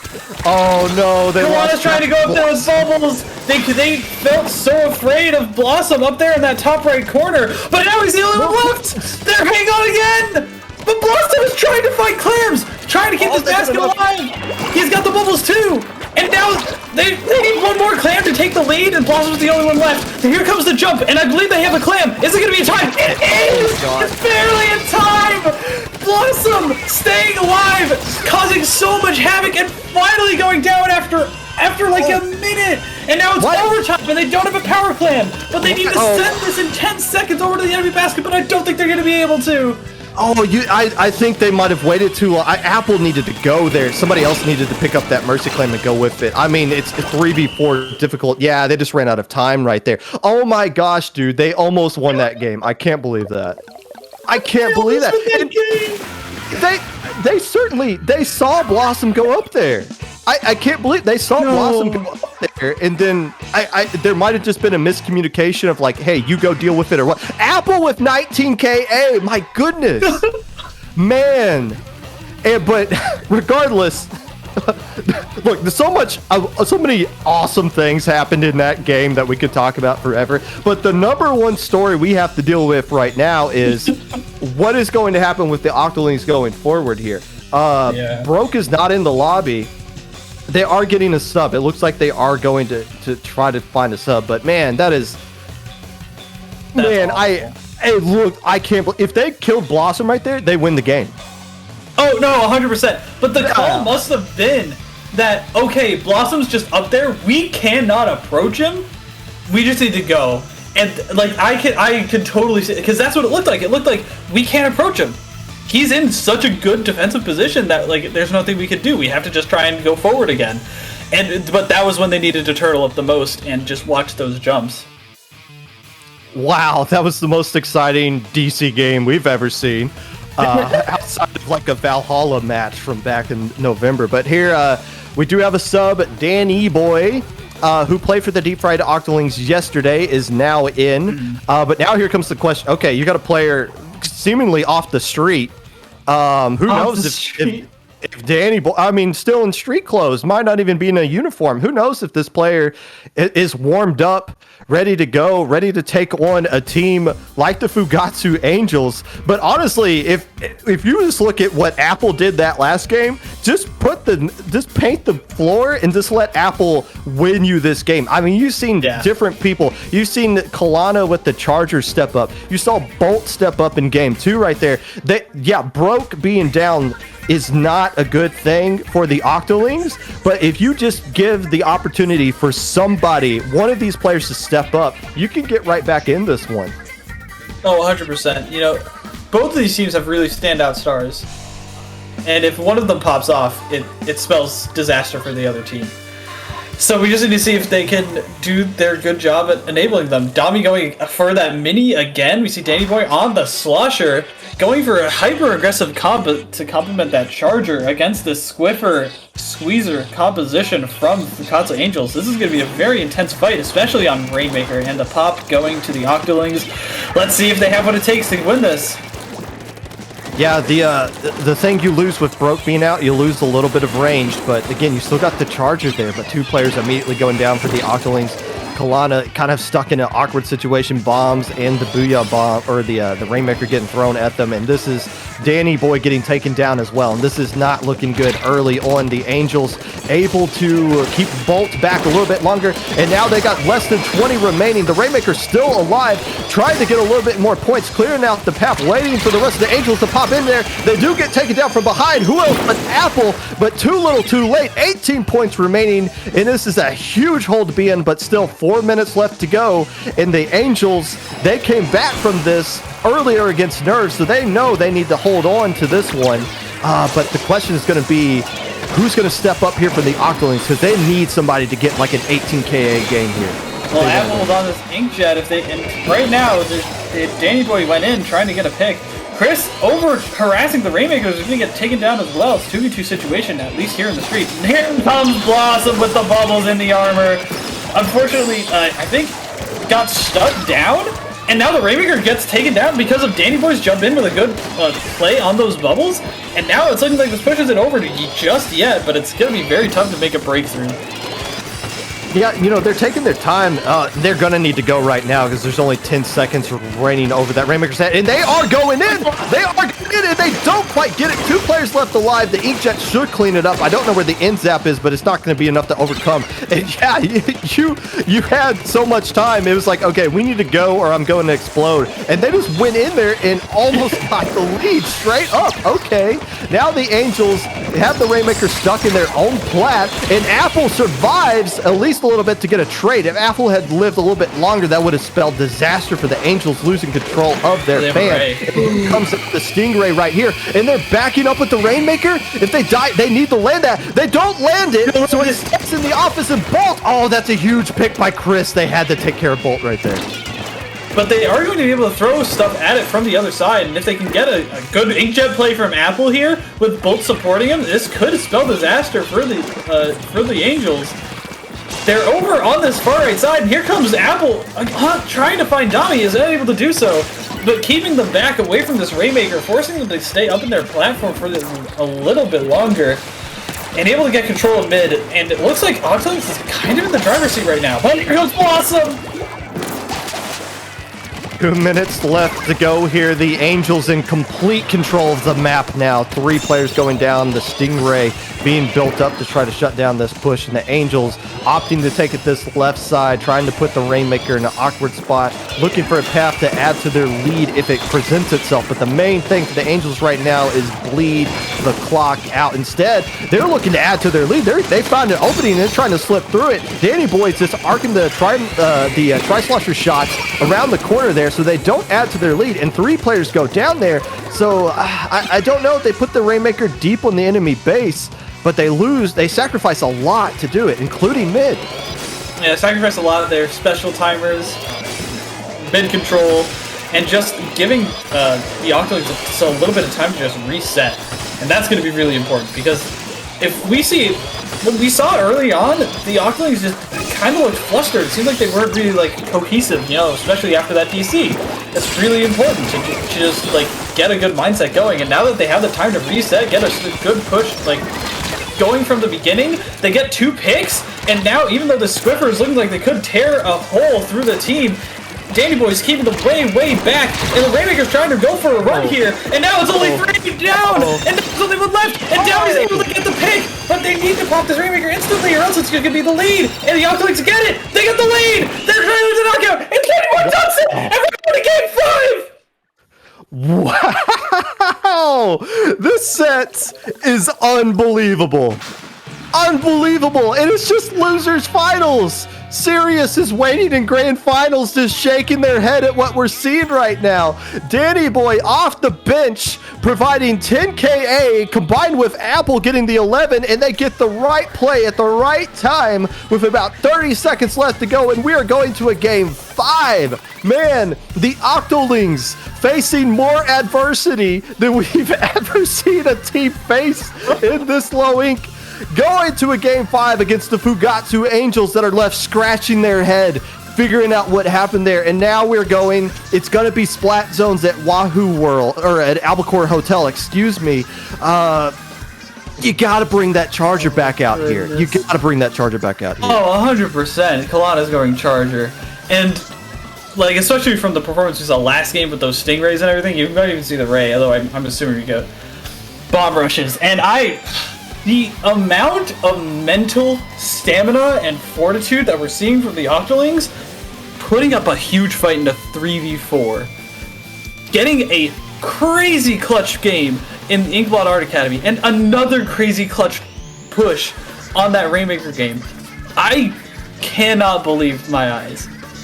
This team, they have the potential to win this entire thing if they can just keep hanging on and keep that mental fortitude going. And right now, from everything that I've seen in the past 2 hours, I think that they could do it.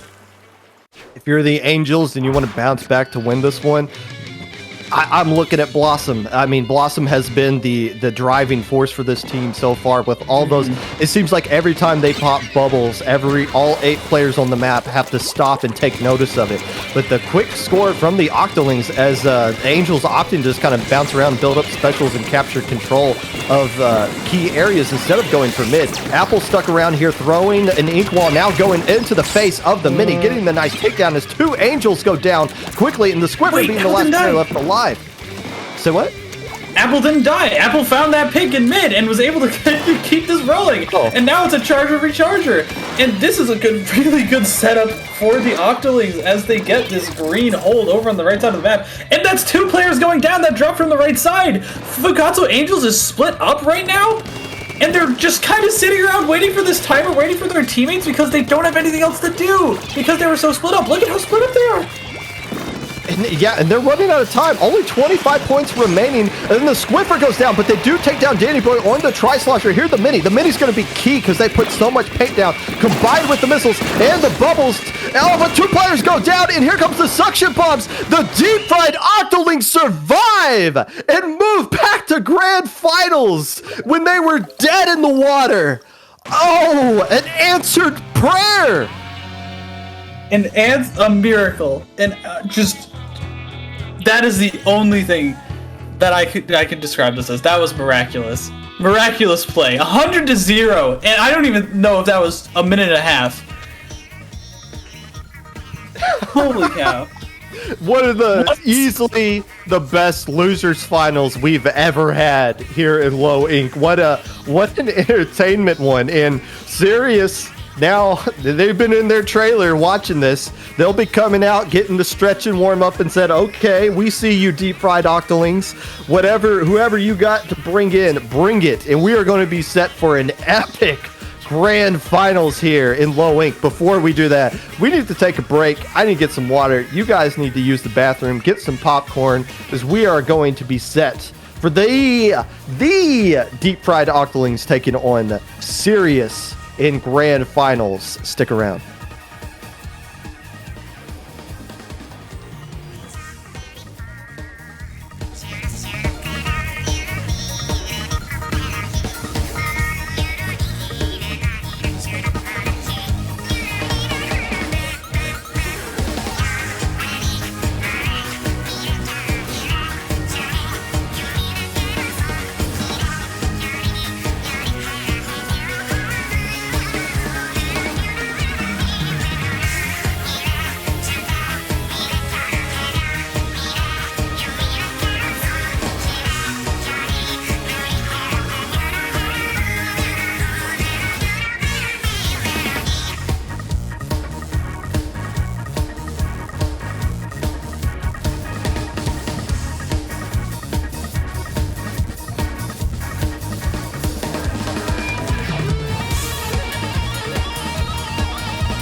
Hello, friends, and welcome back to Grand Finals of Low Ink, June 2021, the Pride Month tournament here at IPL, and we got a doozy of a Grand Finals for you.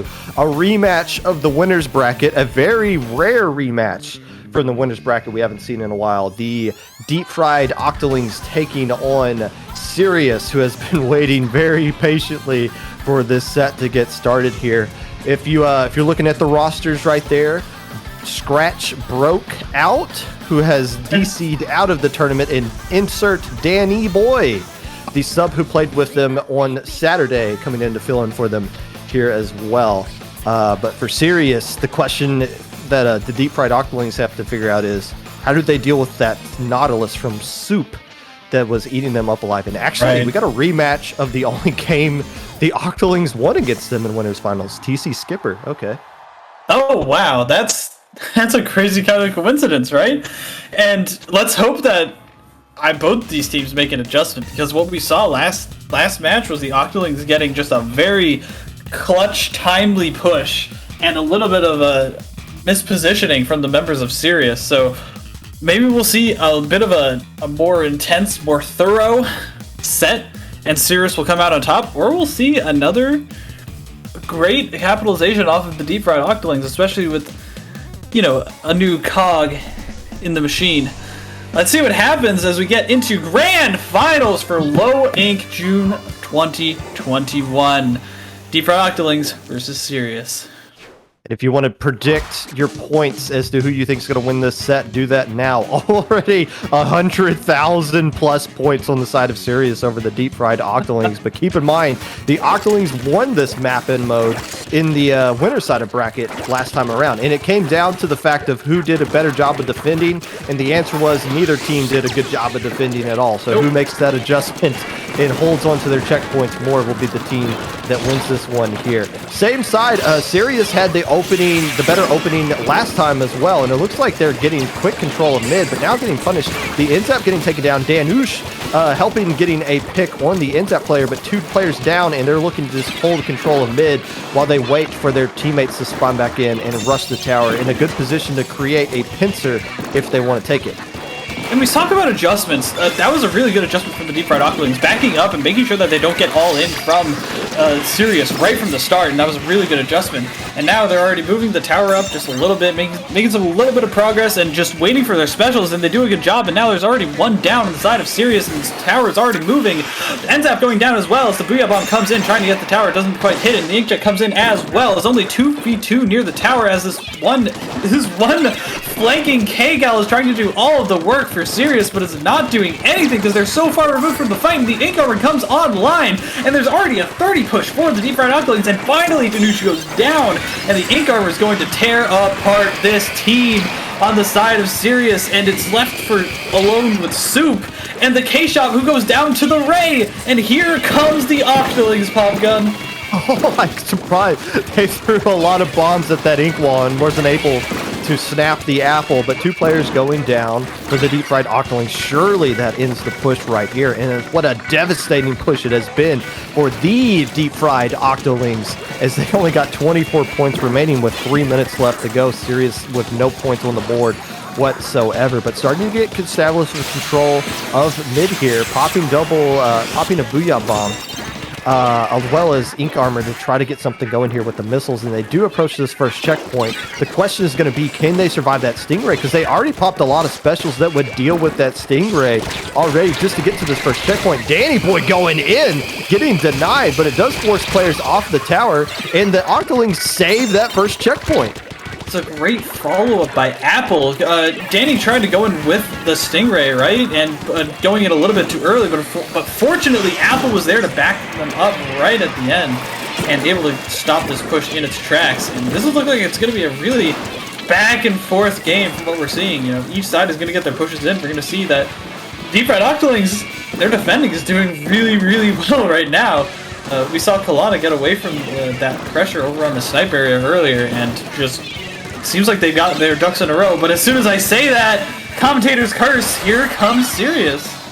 And here comes the Stingray, ready. They jump back, and again, they don't really have anything to counter it, but they're still going to get across that first checkpoint. Oh, I guess this is a good situation. This is what we saw last time. Danush getting control of that belt there, that unequal area, and just dominating the Octolings from that spot. Soup! Oh, have a bath, young man. Very unfortunate, but can they get across this checkpoint there? Mars dancing on the tower, hops back over, and they do clear the checkpoint. So even though they don't get lead there, they are tied with the same amount of checkpoints. So Sirius chipping away at that lead. And with about 1:15 seconds left to go here, there's still plenty of time for them to make a comeback. There is plenty of time. We saw a great inkjet shot from Soup earlier on in that push to take out the Stingray. But even with all of that, they couldn't quite get past the defense that Deep Fried Octolings has been able to put up. And here comes all of the specials. We talk about the all-in from Sirius at the beginning of the game and how the Octolings backed up. But the Sirius could not do the same thing. They just got all in. They just had everything thrown at them and couldn't quite get away. Fortunately, they're able to take down 2 in return, but here comes Danny Boy still trying to on the Jets. 2 on the tower and 2 left, sitting and waiting in the defensive area for Deep Fried Octolings. I wonder if that aggression the Octolings are throwing out is going to backfire against them. They're losing a lot of bodies. Apple jumping out with that Booyah Bomb is going to be huge, but they just have to get to that checkpoint, and they'll have lead. If you look on the Octolings scoreboard, they didn't even make it to the checkpoint. And here you go. The Booyah Bomb coming out right at the right time, and it's thrown ahead of the tower. That will stall it. It doesn't get any picks, though, as they're just 5 points away with 10 seconds left to go here. Nobody has died yet on either side of the map. Here come the missiles. That's going to push back the Octolings, but Apple's going to move up. What a step-up play there by Apple, getting a double and an assist. I see you. And the Octolings take game 1 in this first bracket. What a heads-up play there by Apple. While everybody else was backing off with the missiles, Apple stepped up and made the clutch play. I perceive you, Apple. I perceive the 13 KA. I perceive the clutch Booyah Bomb to stop the push right before they get to the lead, and I see what you did with the shark and dropping on the tower at just the right moment. Very clutch play again from the Deep Fried Octolings, and if there's going to be any difference, any just margin of error that is going to go in the Octolings' favor, it is going to be that clutch factor. The question, when there's always this long delay with a team kind of sitting around like Sirius has been, is going to be how do they respond to that a little bit of a delay? You saw them be a little bit rusty in the first minute there, giving up that huge lead to the Octolings, but you saw them wake up over the course of that game. And that's going to be something that's going to help them out in game 2 here if they want to avoid a bracket reset. Keep in mind, if you're not used to this kind of format, this is grand finals of the entire tournament. For the Deep Fried Octolings to win this tournament, they have to win this best of 7 set and then win another best of 7 set on top of that. So they need to win 8 games here. Sirius just needs to win 4 and this tournament's over as we head to Clamblitz Reef at game 2. We know the Octolings are going to drop that charger. They don't like using it here. This isn't the best charger map anyways. As you see them come out with the squeezer this time around we're used to seeing from them. And no real surprise coming out from the side of Sirius as well. Same comp we've used to see from them. How many games are we going to be commentating? The next game. That's how many. Okay. We see the armors come online from both teams. We see a skirmish in the middle area, and Danush going down already as Kalana and this incredible coordination from the Octolings gets a great couple of picks early on. Bolt unfortunately going down, it's going to prevent them from really moving up too much as we see again these splash walls. Really, we've seen these splash walls become such a nuisance for these teams and such a great way to maintain your push advantage, maintain your space. And, you know, it's a special that we really don't see too much of. You know, like, it's only been a recent development that we've really been seeing the K-Gal be used so much. And it's really an interesting development to see, especially with how it's being used. Because look at Apple right here, trying to use it to dodge around an inkjet. Unfortunately, not going to be able to do so, as 2 players go down on either side, and Danny unable to escape Scoop's wrath. And here comes the power plan for Sirius. Yeah, Soup has really been the key for Sirius. As Soup gets going, the rest of Sirius gets going as well. You talked about the K-Gal being a huge faster with Danush basically one-tricking it up to this point as well. And look how purple this map is right here. And it's just going to be a question of, can they get some picks with the specials they're popping out here. Inkjet doing a good job. Apple trying to survive in that ink wall. Booyah Bomb is not going to be protected from the ink wall. I'll tell you that right now. But already 45 points remaining. A huge opening push here for Sirius. They don't have any clams to follow up with it. They do pick up a couple, but lose a couple players as well. And the basket goes all the way back up. So that will end the push right here, but that is a huge opening push. And more importantly, they didn't sacrifice mid to get it. Look how purple the map still is. Yeah, it's going to be super tough for this team to break back in. We saw Danush really like swerving around the shots, you know, making sure that they didn't overextend, they didn't overcommit, and they were able to get out safely. Oh, Apple hitting the lamppost. I don't think that was where that Booyah Bomb was intending to go. And trying to fight Soup here is going to be unable to find the right play. Another player going down, I think it's Danush from the other side, but this is going to be a really tough play. But the side swipe? Maybe? No, Bolt goes down again. It seems like they're so close to making these plays on the side of the deep fried Octolings where they're just... The geometry is just not there right now. And again, Sirius never really surrendering control of map up to this point. Still plenty of purple on that bridge, a key area you want to control if you want to do anything on this map, regardless of the mode, as they do pop the basket yet again, and they do have plenty of clams to follow up with. Friend loses the 1v1 there. That would have been huge, but ultimately the rest of Sirius cleans it up and gets the pick and opens up Street. Soup with 8 power clams, opting to just kind of back out there. Or, yeah, they had Ops get us a nice pick on Apple, but are they going to get their clams in? No, I count that as a win for the deep fried Octolings. Oh, yeah. Soup with 8 clams, forced to retreat to get a splat, but that splat, a nice sacrifice, keeps the Octolings in this one. That could have been close to a KO. Oh, yeah, no. 4 clams there turns us from a 37 to a 25. And that's a huge difference on the side of the deep fried Octolings in terms of how much they need to push. And how much time they have left in this match. This is only a minute and a half as Apple shreds this Booyah Bomb, trying to fight this K-Gal, but unfortunately gets banged by the wall and gets banged into the shots of the K-Gal. Kalana the only one left alive as this power clam gets dunked. But that's not going to be nearly enough to keep this push going. Trying to use Volts to get something moving, but just unable to do so. Apparently still able to jump out after all of that, but it's really not looking good for deep fried Octolings.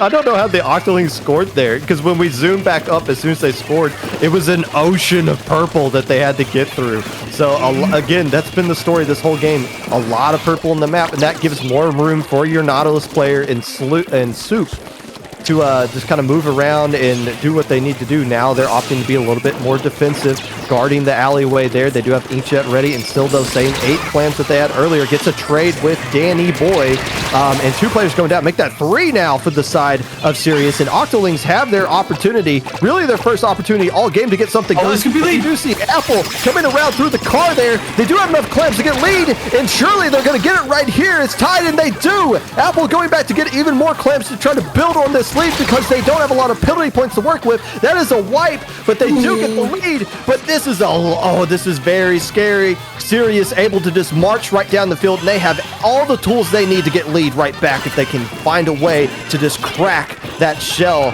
that the deep fried Octolings are trying to put up right here. Oh, and it's not much of a shell at all. There's holes poking through, there's cracks in the cement, and there's not a whole lot. As much as they can do is getting chipped all the way down through their armor, trying to find picks onto this power clam. Friend is able to get through, but there's not enough time. Oh my gosh! That if that animation finishes spinning and they open the basket, they win that game.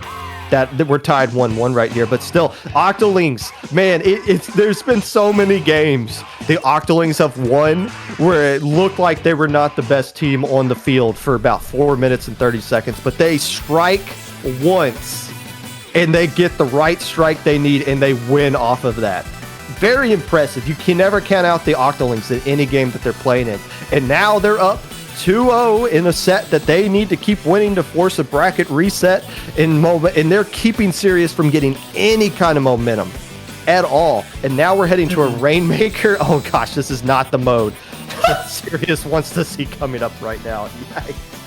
I do want to point out that the adjustment that Octolings made there was, instead of pushing through bridge and really focusing there, they decided to just go full force onto the tree area, push through the alleyway and push through that door and force a fight there with all of their specials and everything that they needed to, and that's exactly what they needed to do.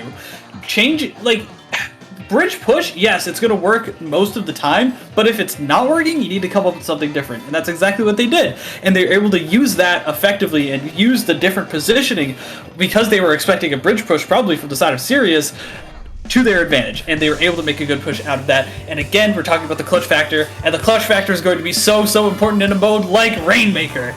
Holy cow. I think the chat is broken. Half the people are barking like dogs and the others are meowing. We don't have a cat and a dog in this game, but whatever. Regardless, Sirius coming out here. The same comp we're kind of used to seeing from them. Octolings going back to that charger for Rainmaker. Sirius working around this left side here, trying to get a pick on Apple, and they do take him down. Another player drops down there. It should be Bolt, who gets taken down as well. Danny Boy cleaning up with one pick as well, but now the charger, being the last player left alive, just throwing a bomb and backing up a little bit. And now it's a question of where does Sirius want to go here? Do they want to take the slow route, knowing the Stingray's not going to be online, and they are going to opt to do that, taking the safer route. The left side, but Mars falls down. A little bit of a recoil.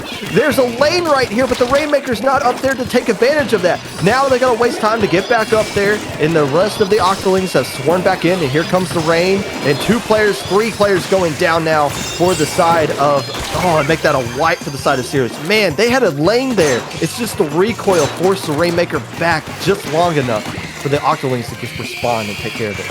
And again, I talked about this earlier with Link and on NERV. If you need to know what you're doing with the Rainmaker. If you have a play like that when it's grand finals and it's going to be the difference between a 60 push and a 40 push, having the wherewithal to not shoot that shot, not get pushed back low, is going to be the difference. And look at this, they're already pushed down to 30. Kalana with a great push there with the Rainmaker, and Octolings knowing exactly how they need to just bulldoze their way through to make a really good play. And Apple's going to be staying here trying to get jumps.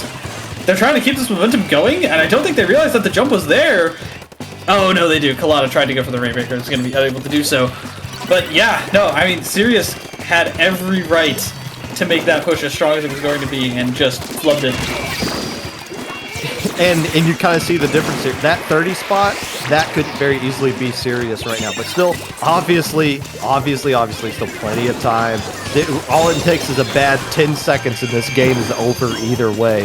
Yep. But 2 players going down on the side of Sirius. The deep fried Octolings just trying to hold on, establish control of mid.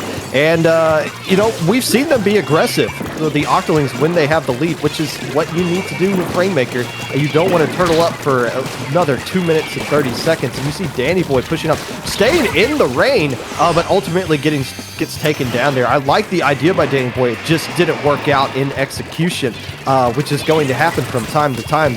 Rainmaker getting popped by Sirius. You see Apple holding down the left side of the map, getting a nice hit on Danoosh. And trying to just hold on to this left side. So it looks like they want to force the Sirius to take that slower route, and they are going to have a Stingray online if they want to use it to hold on if Sirius were to make a push at some point. But right now, the Octolings are not even letting Sirius get established control of mid, and that's bleeding out the clock significantly. And again, we see another scrappy fight in that bottom left area. Soup trying to find their way up. Apple able to dodge around those shots. The inkjet coming up, but it's not going to be enough. Apple makes a great play here, and even though Octolings have to back up, they've got all the specials at the ready to make a really strong defense. So Octolings knows exactly what their win condition is, and knows exactly how to execute on it. And I'm excited to see how this turns out. Here comes the Stingray, here comes the armor. This is going to be a dead push in the water for the members of Sirius. 2 players already going down. That's third, and it's only Soup left alive. Can he do anything to prevent this push from happening? Able to at least maintain a little bit of presence in mid, but that's so much time wasted for Sirius. Yeah, bleeding the clock out with about a minute left to go here. Sirius in a bit of a dire situation. You do see they do take down Danny Boy, so they do have a bit of an advantage if they can push up and get a few more picks here. Danush popping this Booyah Bomb, trying to fire it at the Charger. They know they want to take out, they don't want to have to deal with that Stingray, and already jumping back. Bolt getting taken down by Soup, and Soup's in a good situation right here with Danny Boy way behind the Rainmaker. It's just going to be the Charger now. Oh, and the Booyah Bomb, the skirt of it. Oh my gosh. Who was opting to make a little bit of a change there, and the Charger getting a nice pick as well. The Deep Fried Octolings almost had a window to where they coughed up the lead there, but nice. It closed the window really quick. That was such an impressive play from Apple. And although we see Danush trying to make something happen with this Rainmaker, there's still a lot of purple paint around it, but I don't think they're going to be able to get to it in time. No, and there's only 15 seconds left on the clock. A huge play from Apple to prevent that push from going, because there was a clear lane for Sirius to make it happen. They've got one more chance if they pick up the Rainmaker. They need to go pick up the Rainmaker. Okay, they do. They've got the Booyah Bomb. They've got a lot of presence, but here comes the Ray, and I don't think anybody's there to stop it. And the Deep Fried Octolings are up 3-0 in this set. Once again, win one more, and we are going to a very rare bracket reset that we've only seen, I believe, once all calendar year here at Low Ink. Apple top fragging for the Deep Fried Octolings with 12, doing just enough, getting that lead and holding on to it. You know, at this stage of the tournament, when so many things are going on, when there's so much pressure going on, so many nerves happening, it's the little things that are the difference between winning and losing, more so than ever. Yeah. The fallback Sirius had when they had an opportunity to get a huge lead there, that was really the difference in that game, and it happened in like the first 30 seconds. Yeah, exactly. And if you're not sharp right from the get-go, you're gonna have to suffer the consequences of it, you know? These teams know exactly how to punish mistakes, and they will do it instantly. And if you're not sharp from the beginning, if you're not cleaning up your gameplay to not make those mistakes, it's gonna cost you, and it costed them the game probably right there. And we got to think, it's looking, I'm cursing us, I know, but it's looking like we are going to be heading to a bracket reset. If you're serious, you need to win this game here. Not to avoid the bracket reset, but you can't let the Deep Fried Octolings get to a bracket reset with a 4-game winning streak. You need to take some wind out of their sails before you get to that bracket reset, or else this is going to be a 8-0 grand finals. Coming out here. The Deep Fried Octolings currently on a 5-game winning streak. Probably would have been 6 if they didn't DC in that Clan Blitz game back in the losers final set. But right here, Splat Zones, Gobi Arena. Again, Sirius, it might be too late to save this particular set, but there's still value to be gained by winning 1, 2, possibly 3 games here. And the other thing we have to note is that the Octolings are wearing down Sirius at this point.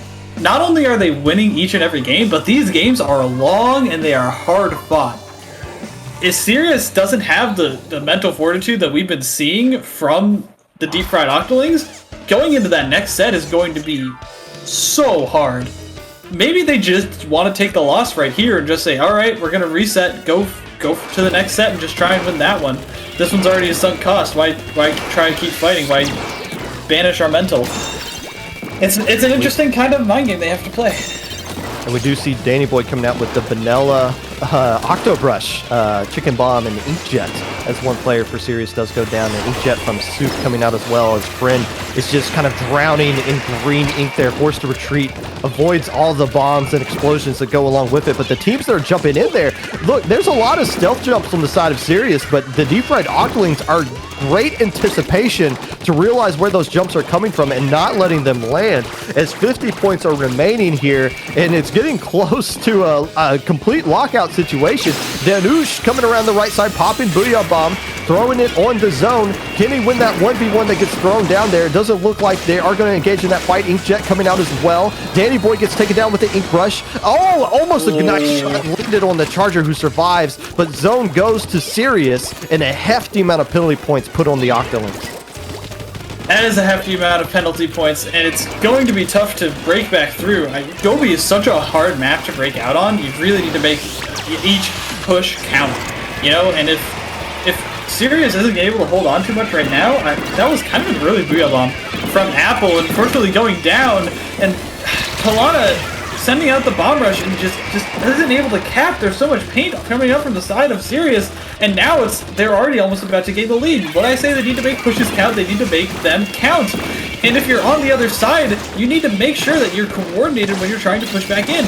Now we see the Inkjet coming out astray, not really with anything else. Fortunately, 2 players go down, and I think that's a great snipe from Kalana, able to at least salvage this right here in a great trade from Soup to at least shut down the momentum a little bit. But now, Octolings need to hold on and get lead again. 2 minutes gone and 2 deep pushes won by each side of the match here, as now a lot of those penalty points from the deep fried Octolings are almost gone, as we see specials coming out here and a cap, and right again 40 penalty points put right back on the deep fried Octolings. It's going to make that even more difficult, because they're going to need to hold on to the zone for a long amount of time. Oh, bless their hearts, they didn't make the jump. But now Soup reconnects, does that Inkjet ready, no harm, no foul there. Is opting to just kind of back out, sees the Charger, who's been playing well all game long. And we do see some Booyahs coming out, but no Booyah Bombs coming out. So now here come the Booyahs.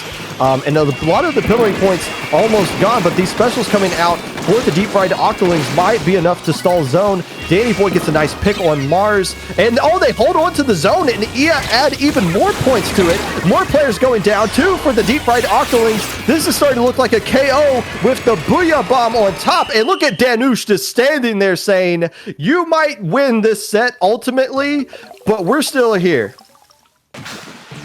Sirius has not given up.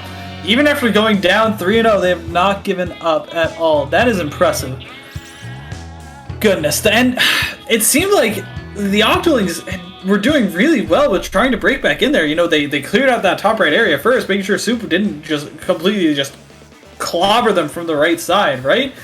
But they just couldn't quite find their way back in. And we saw it earlier in the match, too, when they tried to break in that first time. You know, it ended up coming down to a couple of lucky picks. They didn't have the coordination really ready to capitalize on all of their specials. They didn't have all their specials getting sent down at the same time, like we saw from the side of Sirius. I think they're just a better Splat Zones team. Well, you see the comp that the deep fried Octolings brought out. That kind of signals to me that might not be a map and mode that they're particularly comfortable on. Right. So that might just be a map they're going to lose in general. If you win here as Sirius, this is the map that you really want to win on if you want to punch the deep fried Octolings in the face and do some serious damage, because the Octolings have been flexing on tower control all day long. You see them come out with this comp that has been working out really well for them in Zap, K-Gal, Charger for tower control. Sirius, I don't think Sirius has changed a weapon at all day long. Nope. I might be mistaken on that. Oh, Danush used Tri-Slosher at some point, but still, this is the same comp we've been seeing as well. Both teams readying up really quickly. They know what they want to do. It's just a matter of who can stop who here. And right now, Sirius coming out throwing the punches early, getting a nice triple. That was a really clean triple. Danush is so fast, dude. Can I just point that out? Like, Danush got that pick and was already up the snipe by the time we turned around and got another pick. Danush is so quick to rotate and to get these picks to help the team. And I don't know how much swimsuit he's using, but and now he's already in the base and he's moving around and nobody can touch him because he's just so fast. And this Booyah Bomb comes out, so they're not able to do anything about him. He's gonna throw his Booyah Bomb right at the Charger. He's gonna get this pick of Kalana. And this push is already going down to 20 into the third checkpoint. And Starfish Power Control is such a hard map to push on, but these guys make it look so easy. And this is gonna be another knockout. Sirius all of a sudden came alive, dude. That was not the same team that we saw. So something happened in that Gobi Arena game that just revitalized Sirius altogether. Oh my goodness, that is a damning loss to take for the deep fried. Only one kill. Only one KA. And you know what? Obviously, they're still in control of the sets, but we talked about momentum. momentum has been absolutely stolen from the deep fried Octolings right there. They can get it back again, win one game, and they're right back where they need to be. But if you looked at the maps they had left, if there was one game they were going to be favored in, it was that one. And Sirius just took it right at them. And now we got to go to Clam Blitz, Snapper Canal. No. Sirius seemed to be doing pretty well in that last Clam Blitz game, even though the deep fried Octolings won it.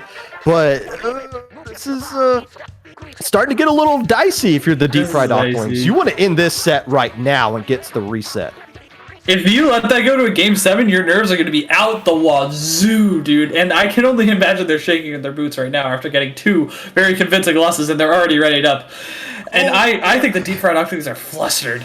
Yeah, I don't like these. They've been quick readying up all day long. I get that, but at some point you got to be like, hey, let's just kind of recollect ourselves right here and try to just like start talking our way through how we want to play this one. But they're readying up and they're ready to go. And Sirius says, bring it on. So here we go. No real comp changes. Obviously, Kalana. Why did Apple go swimming already? Is that Apple went swimming? Okay. It is summer. The Octolings are clearly frustrated right now. I mean, an unforced death in the first 15 seconds is not how you want to start this off. Oh my gosh, they're already in the base. What? Again, they're just so fast. Sirius right now is just so fast. And they're already pushing this down to 30. Here comes a Booyah Bomb to put salt in the wound. These clams just keep coming, just one by one. It seems like Octolings just can't really focus on one direction or the other. Finally, they're able to get them out of the base. That was a 56 push, and it's not even 45 seconds done. Holy cow. The Octolings need to just get an eye on every player and just like keep watch of them. That's what we need to see right now. This is how they lost in winners finals. Honestly, they took some L's, and then we just started seeing them play in like this solo queue mindset. It's like they're not getting set, they're not getting coordinated, and Sirius is punishing everything right now that the Octolings are throwing at them. You see Danush getting control of the enemy street here. It looks like they're just having issues gathering clams. They only got 13 as a team. Danush holding on to 9 here, throwing the Booyah Bomb across the map, trying to just kind of create some space for the rest of the team to build up more clams as well. But if you're the deep fried Octolings, maybe this little bit of a pause right here. We've had about 20 seconds with nothing really happening. Maybe the Octolings are recollecting themselves right here, but Sirius is the only one playing a team game right now.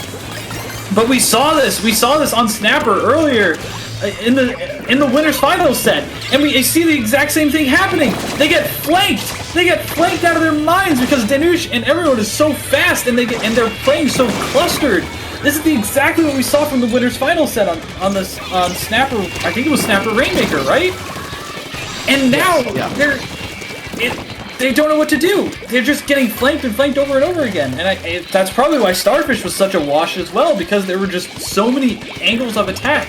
And if Sirius can swarm them again, and with all of this momentum in their favor, if they can just keep just shutting them down and swarming them and not letting them get any room to breathe, it's going to be really, really big. And you see Apple just trying to make something happen, but just unable to do so alone. Yeah, the Octolings, they can still get back into this one easily. I know it's cliche to say that, but here's what they do have. They do have a lot of clams right now. They do have some specials to work with, but they just never really established a full man advantage to try to get map control here. They need to start getting some picks. They need to start working together. And you see that. Sirius responding to the callouts right there. Hey, we can kill this guy 3v1 without losing a single player. 2 more players going down for the deep fried Octolings. Sirius just doing everything they can to get this KO right here and just taking advantage of everything that is being thrown their way. 15 points remaining now. They have enough clams to get the KO, and they are all on Soup, who is going to back off yet again. Instead of going for the KO, there wasn't really a path for them to take there anyways. Booyahing themselves to depths. And if you honestly... This is your... Who? Oh no, this game's gonna count! Because they're below the certain... They're below the score, and all of a sudden the deep fried Octolings can win this one if they can. A minute 20 left to go. This is definitely winnable from the Octolings. They do pop the basket. They almost get wiped here, so they might not get it on this. Okay, they get wiped right there, but yeah, oh no. Oh no, this is more interesting yet again. Just when we thought just when I heard the closet door opening, all of a sudden a DC at the worst possible time. And again, I'm going to say it again. If there's any mode where a 3v4 could be won and turtled and shelled and just completely just won, it's here on Clan Blitz. But the deep fried Octolings are seeing this and they're seeing their opportunity and they're throwing the kitchen sink at them. They're saying, please, we just want this set. Apple trying to make some moves. There's the power clam, but they need a little bit more. 2 players going down to the side of the Sirius, but Danush is able to find the rest. But Apple finally takes out Danush, and that's a wipe, and it's just trying to back up for jumps and clams. But there's only 15 seconds left, guys! Yeah, I don't know if this is going to go to overtime. No, this might not go to overtime because they're still keeping this basket open. When this basket closes, if they throw... If I'm the Octolings, you might just want to let the basket close right now, honestly. Because now they're not going to get overtime. Oh, a little bit of a misplay there on the Octolings. You wanted that basket to close and try to get a second chance. They tried to win it right on that push instead of trying to drag that out to where they could get 2 pushes in there. Sirius holds on by the skin of their teeth. That was a very scary set. And if you're Mars, you are hugging your teammates in VC right now that this game is still going on here. And if you're the deep fried Octolings, okay, so they've already rejoined. And keep in mind, if Sirius DCs again within the right parameters, they still get the replay. Yeah. That doesn't count as a replay since they played that game out and still won it. But hey, I don't have a dog in this fight. I don't care who wins or loses this. But if you're the deep fried Octolings, you need to let this timer run out. Don't ready up so quickly. You are clearly discombobulated right now. Take some time to recollect yourself. My goodness, they're already readying up. They have to be so nervous right now. I would say if you're serious, you want this game to go right now. Right? Yeah. Like, you don't want any wait. You want them to sit. They have planted the seed of doubt in the deep fried Octolings, and they just want to keep this game going so that it keeps growing over the course. But here we go. Game 7. And honestly, whoever wins this game, I think is going to win the whole tournament. Bracket reset. Forget about that. It's so hard to come back from this kind of momentum swings we've seen this whole time around here. Deep fried Octolings coming back down with the Charger. Get your brooms ready in chat. This could be a reverse sweep if Sirius is able to keep the momentum going, and they did the right thing at the end of that set. They knew exactly their win condition to just trade everything out, to just throw their bodies at the enemy, and that's exactly what they're doing this time around. Soup coming for a great flank on Kalana here, and now it's going to be a clean wave of green for the Sirius members of Sirius. Mars on this Rainmaker again, jumping across, and this is going to be a start of a really good push. Oh, don't walk in front of the wall! Oh, you talked about Inkwalls being huge in this set. That was a mistimed Inkwall right there. Good idea, but a nice response. Hey, I'm going to sort of throw a bomb right there and instantly kill the Rainmaker with the explosion. So a good defense there by the deep fried Octolings. 63 points on this map. It's hard to get points on this map in general. 63 is not one you can win with. But 2 players going down for the Octolings. This is another great opportunity for Sirius to do some more damage. Danny Boy doing a good job holding down that right side. It looks like they understand Sirius is trying to go this left side. But as long as Danny Boy's up there, Trislash is going to be extremely difficult to do so. Apple trying to go in and take out the Rainmaker. Can't really do it. Opting to go back around this snipe. And the Rainmaker kind of stalled out in mid here. As you see, the Octolings, they're going in one at a time trying to make a push there. And they just can't take down the Rainmaker until Apple does just that. Nice play. That was a great play from Apple, just the incredible patience in taking the Danush off of the spinner, which is really a key area, and people really underestimate how powerful that spinner can be for these pushes. If you have control of that spinner, you're going to be able to make a push, especially if you're going up into that upper route, up across the block, and that's exactly what it looks like the deep fried Octolings are trying to do, chasing after Soup, and they're able to take him down. The thorn in their side. Danush finally gets the kill on the Rainmaker to stop the push in its tracks for right now, but it's 1v2 on the side of the Octolings, and Apple's gonna go for this. They opted to go sponge. And they don't get the lead. They don't get the lead. they landed that, they would have had a huge lead. But it looks like, 63 is what you need to do to hold a lead from the sponge. Is that calculated by Sirius? I can't believe that. No. Nice heads-up play there. But man, if they land that one, this game might be over. That's a huge score if you can land from that sponge. Obviously, a good stop by Sirius. The deep-fried Octolings, half of the game is gone here. This is still anybody's game. 64 is not a crazy amount of points, but the Octolings are not getting a lot of opportunities to push with the Rainmaker. Sirius has been dominating control of the Rainmaker for most of this game right now.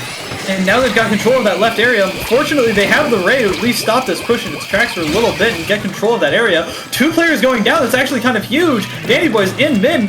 Looks like they're flanking around to get a good ping. Barely missed their shots. Oh, I thought he was going to flub that. But he gets the clutch, and that's a 3-down situation. And this is going to be the lead, most likely. Oh, no! What heads-up play? I think that was Soup there, getting the heads-up play. But where does Apple's Inkjet land? Bolt's going to pick it up. Apple picks it up, and they still don't get lead. Sirius is throwing everything right now. They need to win this one. They realize that. But another pick, Danny Boy sitting there, waiting for the right opportunity, going to make the move right now. Gets taken down by a bomb. And this Rainmaker, this is so nerve-wracking. If they pick it up, they could get lead, but Sirius doing a great job throwing everything in the Rainmaker resets. Such a well-placed suction bomb and Soup, and both DCs! Oh no, that's Mars! That's Mars DCs! It's under 2 minutes, so this game will count, and that's a wipe! The Octolings are gonna get lead right here! Oh no, Shipyard Rainmaker does them in again! 50 seconds left to go! Oh my goodness! I have no words. And they did exactly what they needed to do right there. I think that without Mars DC, probably the same thing would have happened where they would have pushed it to the right side, to the window, which is going to get them the lead. But wait up, hold your horses! This is Sirius we're talking about, and they have won a 3v4 in the past. I know that they need to do it on offense this time, but if anyone can do it, it's Soup. Soup unfortunately going down with that Inkjet, and Danush trying to find his pick, able to find Apple. It's 2v2. It's 2v2, and they got the Rainmaker with 10 seconds left. 30 seconds on this Rainmaker clock, and the Ray that they need to stand in front of before they get this lead. Soup is going to try and go for the Ray. They're opting to take it around that right side. The Stingray coming out here, and I cannot believe this. An act of God has got the deep-fried Octolings into an unprecedented bracket reset. Oh no. Everyone feels bad about that. I mean, look, it sucks for all of us because we don't know how that game would have ended. That game was so dead even until that DC happened. And it's unfortunate the DC happened at that specific time. But now the tournament is extended. Sirius, you were 1 minute away from this being done. And now you're stuck in another bracket reset. And the question's going to be now, that was Mars twice. 2 games in a row, that was Mars. All right. And Mars is not back in the lobby. So are they going to need a sub? What the situation is going to be with that. So that a lot of question marks that we're going to need to ask right now. Yeah, I mean, just extremely unfortunate situation that's led to us getting to this bracket reset here. Sirius is just hurting on the inside because of that DC. Octolings are thinking, man, we didn't deserve that. We got really lucky right at the end there. So everybody watching is heartbroken for Sirius. And it's just, that is the worst possible time. Game 7 too. And yeah, exactly. How do you come back from that mentally? I can't believe that what they did in that Clan Blitz game. I'm still not over that.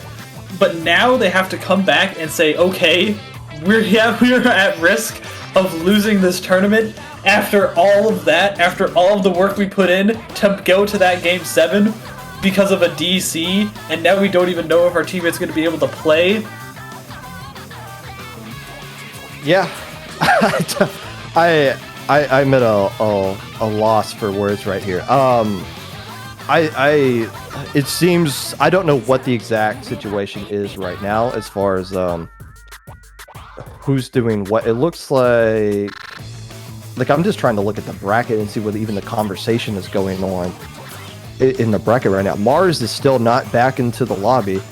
And I think we're okay. It looks like Mars is back now. So we are going to play this out with the same roster. Now they didn't use a replay anyways, but if there was a replay, since we are technically in a new bracket right now, so everything would have reset DC rule wise. But yeah, I mean this hasn't happened for Sirius at all during the set, and that's something that's going to play at their mind. It's always at the worst time. It's always when they have a huge lead or under 2 minutes that this DCs are happening. I mean, you couldn't be more unlucky than that. But this game one is going to be huge. If you're serious, you need to come out and dominate this game one to re-control that. All that. I mean, they were destroying the deep fried Octolings. They were just flat out destroying them for 3 games straight. No question about it. Can they recapture that right here? I think that they can. I think that, all things considered, I mean, that last game, Octolings put up a fight, but I mean, that I think it's a product of the map mode, right? I think that if they keep doing exactly what they were doing and just keep throwing themselves and all-inning the deep fried Octolings, catching them off and catching off the Octolings as they were playing, because it really seemed like they were playing disconnected in those last 3 games, in those last 4 games, really, making a lot of one-off plays, making a lot of solo queue plays. If that keeps happening, if we see all the same there, it's gonna be different. But I think if Octolings gets their act together, plays together as a team, it's going to be a good set, and it's going to be that clutch factor that really secures it for the Octolings. But if Sirius manages to get their all-ins on coordinated and catching out the oversteps, we're going to see it go towards the side of Sirius. And this is Bracket Reset for Low Ink, June 2021 Pop Gun. How are you feeling? I'm glad I'm not playing in this one. I'll just tell you that right now. I don't think any of the 8 players in this one are feeling particularly chipper right at the moment. But once again, another map you would think would favor that Charger if they can keep the Charger happy and healthy. Both zones going out equally across the map here. Nobody getting a splat in the first 20 seconds. Both teams just trying to feel each other out, build up some specials. You know the drill of how this goes. An opening zone going into control of the deep fried Octolings. It's really hard to score on this map and get consistent points going, but if you can create a lockout on the flip side, it's really hard to break out of it. As we see, you do not want to get wiped.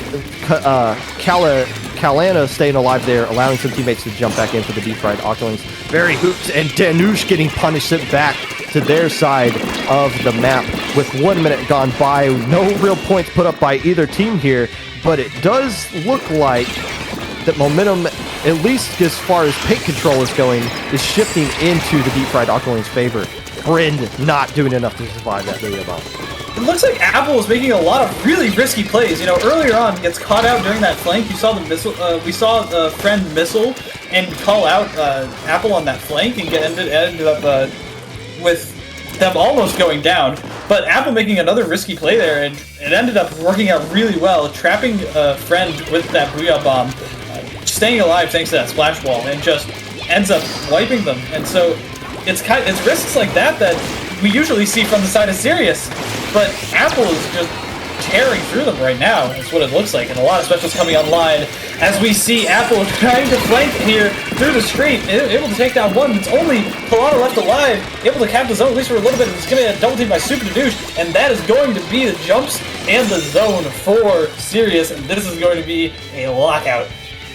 Yeah, and that was a great walkout by the Octolings. I mean, we kind of talked about it. It's really hard to break out of a lockout here.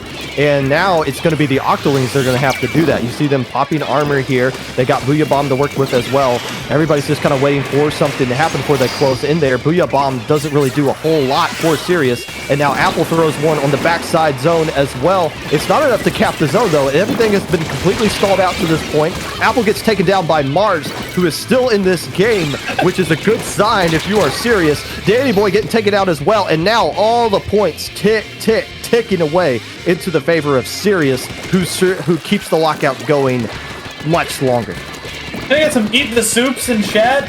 Holy cow, he's putting on a clinic right now with that great inkjet to push people back, and look at how much he's shredding through this wall.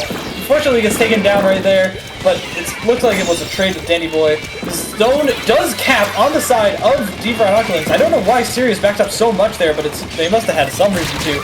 But a good coordinated effort, and now Apple gets another great pick, and this is looking like it could be the wipe. The ball is rolling for the Deep Fried Octolings. Mars gets taken down as well. That's a jump out. And they see Soup leaning on the side there on the wall, having to jump out as well. This is going to be the lockout now for the Octolings. Yeah, these lockouts have been huge for either team. The first minute and a half was just been teams battling to establish complete control. But once that first wipe has happened, this game has been blown wide open. And the Octolings doing a really good job here. 3 players going down. Mars has ink armor ready to go, but all the penalty points are gone. So it's going to be a situation of can they even stall the zone at this point and get back in there in time. You see Friends jumping back in, armor coming out here. They all need to collapse on one zone. It looks like they're going to do just that, but Mars gets taken down as well as Friend. Soup being the last player left alive. Tried to get a pick on the Charger. Does. Can they take down another player? And Apple, no. Danush, the last player left alive, can't outpaint an Inzap and a K-Gal. Deep Fried Octolings win a game straight up without somebody DC, and that is what they needed to do. And they take game 1 in this set. And again, when you think that in a lockout situation where they can really snowball that, Sirius would have the advantage, but the lockouts on Manta Maria are so nuanced, and you need to go really, really deep and be super quick. And I was expecting Danush to basically just go all the way around the street through and just stop them like way forward, like we've been seeing him do in those skipper games. But he didn't take those positions at all. And instead, they let the Deep Fried Octolings kind of walk up and just let the Charger get comfy, and then all of a sudden there were specials flying at them. And it seems like that wasn't Sirius's usual playstyle.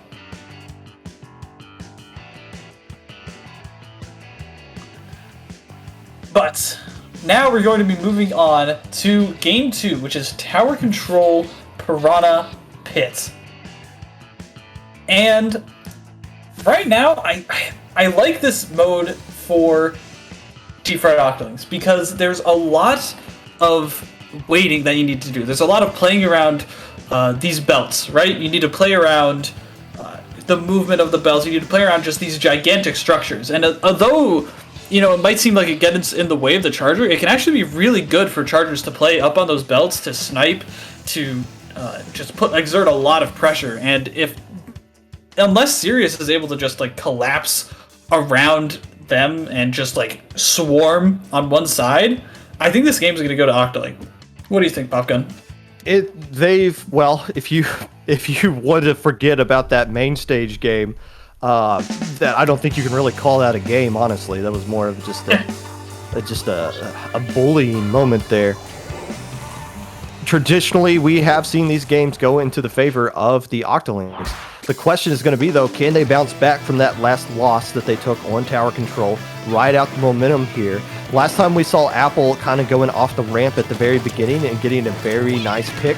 Last time we saw them play on this map and mode against the Fukkatsu Angels. That must have been like 2.5 hours ago at this point. But no, so far, nobody getting splatted early. Nobody really wants to make the aggressive play here. But Soup finds catches a bolt, catched out in the open, and pops the inkjet right here to try to get a pick or two to combine and keep people away from the tower so they can approach this first checkpoint. Danush guiding the tower as well. Oh, honestly, that's a good trade for the Inzap because it looked like they were going to get picked without getting anything down. Anyways, it's not enough to save the checkpoint, but at least lowering the body count on the side of Sirius might do enough to save that second checkpoint. It looks like it's going to be falling very rapidly because there's a lot of dead deep-fried Octoling players on the field.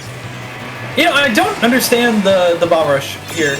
Maybe you get it faster, sure, but I really like Stingray. It's so much safer, and we saw Kalana go down while trying to use that bomb rush, and it ended up with Sirius taking that checkpoint. And now Kalana's in a really good spot to at least like protect this tower, you know, make sure that the enemy is not on this right side of the map. It's going to be really, really strong with this bomb rush, at least pushing in. But I still like the Stingray. We do see Kalana gets a great pick there, I think, bumping one of the players of Sirius into the water. And now this Inkjet and this Slosher are going to be dominant over this ramp. And it's going to be a very, very tough for Sirius to break back in. This first checkpoint does fall, and they might get lead here, they might not. It doesn't really matter at this point in the game because there's still a lot of scoring left to go. It's really a game of checkpoints. I'm kind of surprised Sirius didn't get to that second checkpoint during their opening push, but the deep-fried Octolings, for all intents and purposes, have tied up this game here with about 3 minutes left to go. Again, no Stingray. Stingray being fired directly across here would be really nice, but again, they are going with that suction bomb rush that you mentioned. A couple of players going down for Sirius, so they're waiting some players to jump back in here to respond. Collapsing on their drop now as two more players go down on the side of Sirius, but one does go down, make that the charger for the deep-fried Octolings. Apple sniffing out a player off on their own, now turning back to guide the tower into the lead as they approach that second checkpoint. Danny Boy trying to survive this barrage of suction bombs being thrown at the tower and somehow survives all of them. Okay. Wow, okay. I feel like they haven't really done a great job of just protecting the tower. I feel like just Sirius has just been dropping the ball in terms of getting back to this tower. You know, Kalana was on the tower alone earlier on in that push, and Apple backed up to Inkjet and everything. And it seemed like they're just not doing a great job protecting the tower, but Sirius is not capitalizing on it at all. And now there's 2 minutes left, and they have to get through a second checkpoint and then some to get back this lead. And I just don't know if they have what it takes. I think the deep-fried Octolings has a much better defense. That's why you see that Inkjet going all the way in. Soup trying to get rid of this Inkjet from Apple, and now with the combination of bolts and the ink armor, it's going to be a very strong fight from the side of Octolings. And he just has such a good defensive hold right now that, quite honestly, there's not a whole lot they can do against this charger. Yeah, as long as the charger stays happy and healthy, they should be doing just fine. But missiles coming out here, but the missiles, okay, I was about to say, are they getting fired at the charger? And they do, so they force the charger out of position a little bit. And now the right side of the map is starting to turn a little bit purple into Sirius's favor. A Booyah Bomb coming out here as well. And the charger kind of stuck on the drop area over there. Instead, the Booyah Bomb opting to go to where the path of the tower is going to be. Apple getting the cleanup there, and that is a wipe. So yeah, it seems like Sirius is trying to find some answers here to try to get something going out, and everything they throw out is just not working up to this point. And we see Kalana get a great pick there. Let's see if they can protect the tower a little bit well. There's one sharking on the ramp. They're going to drop off, though. Apple with this Inkjet is going to be very nice, just protecting, using cover fire to protect this charger. Gets bopped around by a couple of bombs, unfortunately goes down. But that's 30 seconds. They're really so much time just wasting it in Sirius's base, Sirius's side of the map. Ink Armor coming out, but I really don't think they're going to be able to do much to follow up on this, especially with all the chip damage that Danny Boy is doing with these burst bombs. The wall trying to protect them, and Danny Boy is going for the tower, knowing that they're going for it right at the exact time, and using this great sloshing arc to get some great picks. But Danush finding a little bit of revenge kill. Unfortunately, Apple's going down as well, but Soup is on this tower. That is a Apple staying alive right there is very critical. And now look at all the bombs getting thrown at the tower. Not enough players, I think, are staying alive for Sirius, and they are all getting picked off. Danush can't get there just in time. A nice 1v1 pick by Apple that didn't allow Sirius to get set up to get established to ride out that tower to that second checkpoint. And the deep-fried Octolings, who sold their soul to the Kraken just to get to this bracket reset here, are currently up 2-0 and have won all these games in a more established and controlled fashion than what we've seen. Now, here's the question, because we have seen the deep fried Octolings go completely off the rails here at points and not really get recollected. So that's something Sirius is thinking about. They have to be thinking about this. Look, we win one game and we just plant the seed of doubt within these guys, we can ride that momentum. But they're starting to run out of time. They only got 2 games left that they need to get a win, and it's Clam Blitz at Wahoo World that we're going to be going to here for a critical Game 3. If you're on Sirius right now, you have to be thinking, man, Marsden, DC, and that Game 7, this would be over with. We'd be done. We were the winners. We would have won that game. But now we're here. Now we're down 2-0 again. And we have to fight back on a Clan Blitz mode, where it's going to be a very tough fight, where the Octolings could get one big clutch push right at the end if they get with those squeezer bubbles. And realizing that they decide to go with their first composition change we've seen in 2 or 3 sets. And that is switching to CDS. I didn't know Soup owned another weapon. That's okay. So we're going with not the CDS, but the VDS with missiles and point sensor. So double missile comp here. Maybe they thought the Charger was going to come back out here. We knew the Octolings weren't going to bring Charger out for Clan Blitz, but this might be something where we think we need more missiles here. It's just not getting the job done. But Soup has been cookies and juice with that Nautilus, so an interesting change. Not one I was expecting, but right now it does have them control mid, if anything. And I think that the plan was here was to try and get control of Plaid, or just have the 2 power clams jump to Soup, who was trying to go for a little bit of a flank. I think that they're trying to go for the mobility on this map. They really like it, and especially with those missiles, which can just cause so much havoc in these close quarters. And now with the armor, they're trying to make a fight happen in these CQC areas. Here come the bubbles from Kalana, but it's not going to be able to do much. Kalana's able to take one out with Danny Boy over on that Plaid area, but Soup with these VDSs are able to get a great pick here, and that's going to open up the basket. That's going to open up the deep fried Octolings from their defensive hold. Here comes even more clams, and that's a really good push to start this off. Yeah, it looks like they're out of clams right now, and if you're Sirius, you don't want to get wiped right here. You don't want to sacrifice too much. You've already got what you came for, and yeah, you see him start to back off and get a pick with it as well. I believe that is Apple going down, and this is Soup on the enemy side of the base. I don't know if they realize Soup is over here, but if the rest of Sirius can start gathering up some clams, they can do some cheeky things here. Now they're definitely getting picked out, and a nice 1v1 win there by Apple. It looks like Apple absorbed a lot of shots, and they got the ink wall down to survive all of that. And here we go. Deep fried Octolings. They got the power clam. They got the bubbles coming out here. Oh, but the bridge is starting to close on them. It's not enough, though. They do get across that basket, and they do open it up with only 2 players left alive for Sirius. And this is a party in the Sirius side of the map for the deep fried Octolings. They do have enough clams to where they can get the lead here, and possibly a whole heck of a lot of more out of that. Friend dropping down, getting a nice pick, and that's a wipe actually. Oh no, might have been too much of a sacrifice with the deep fried Octolings. Sirius with an opportunity here.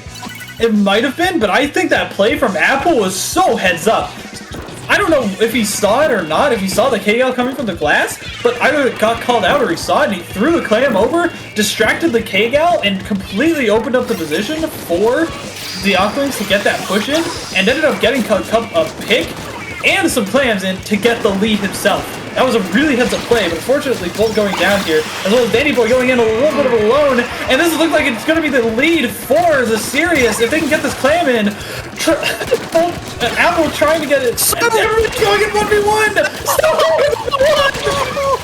Oh, boys saved what would have been a Twitter quip of a lifetime right there. And they don't save the lead, but my boy Soup was going in right there with VDS of all things. Lead taken back by Sirius, but 1:30 left to go here. Not a whole heck of a lot of penalty points on either side. This is still anyone's game, but wow, we've seen some individual performances really pop off in this tournament so far. And here we go, Deep Fried Octolings, another opportunity. 2 players down, Bolt goes in, does pop the basket with the bubbles to follow up with, and a nice double there for the squeezer. And Apple going in, does get taken down. Who has enough clamps? It's the players coming from the plat, and are they going to get wiped again? I think there might have been a little bit of a delayed wipe. This won't be a quick strike from Sirius, but they are going to get mid-control here and another Mercy Clam to work with. What a game. That was actually a really good decision from Kalana, I think, there. You know, knowing that your teammates are going to come up and you're not going to have to give up the entirety of mid, and just going for the lead there, that was really heads up.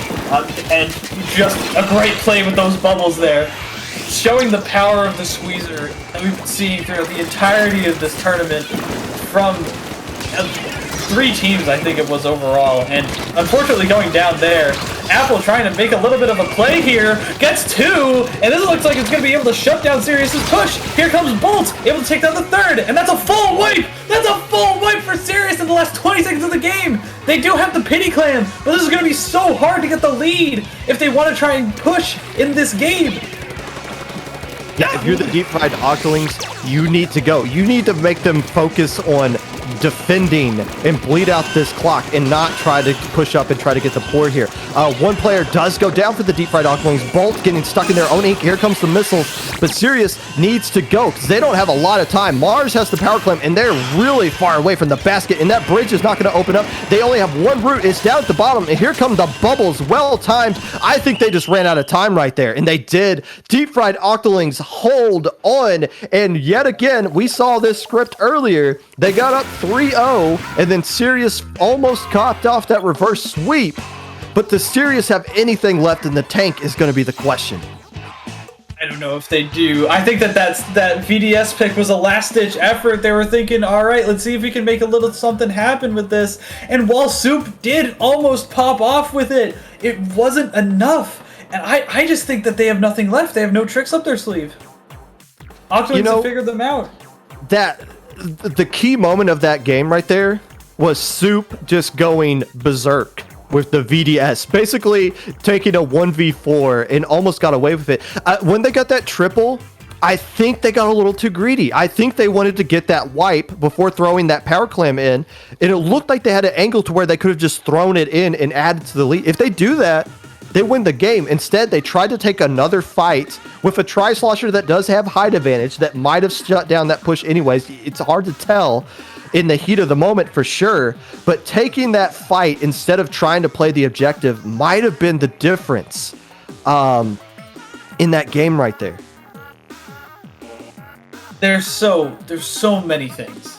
When games are this close, there's so many little things that can be the difference between a win and a loss on either side. And it's those tiny, tiny differences that you have to account for, especially at this level of play. Sirius now with their backs against the wall. In a situation, they have to get a reverse sweep now. We know they're capable of it, though. Yes. I mean, there's a lot of scary factors that go into this. But it's one game at a time. You plant the seed of doubt. You take momentum. But it's going to be very difficult to do. Game 1, Rainmaker and Anchovy games. Haven't we seen this before? Yes, against Fukkatsu Angels. This was the first game that Danny Boy came in to sub for the Deep Fried Octolings. Another game where it looked like the Deep Fried Octolings were dead and gone. And, I mean, they lose that game, they're out of this turn. There is no grand finals for them, right? The fact they survived that to get to this point is unbelievable in its own right.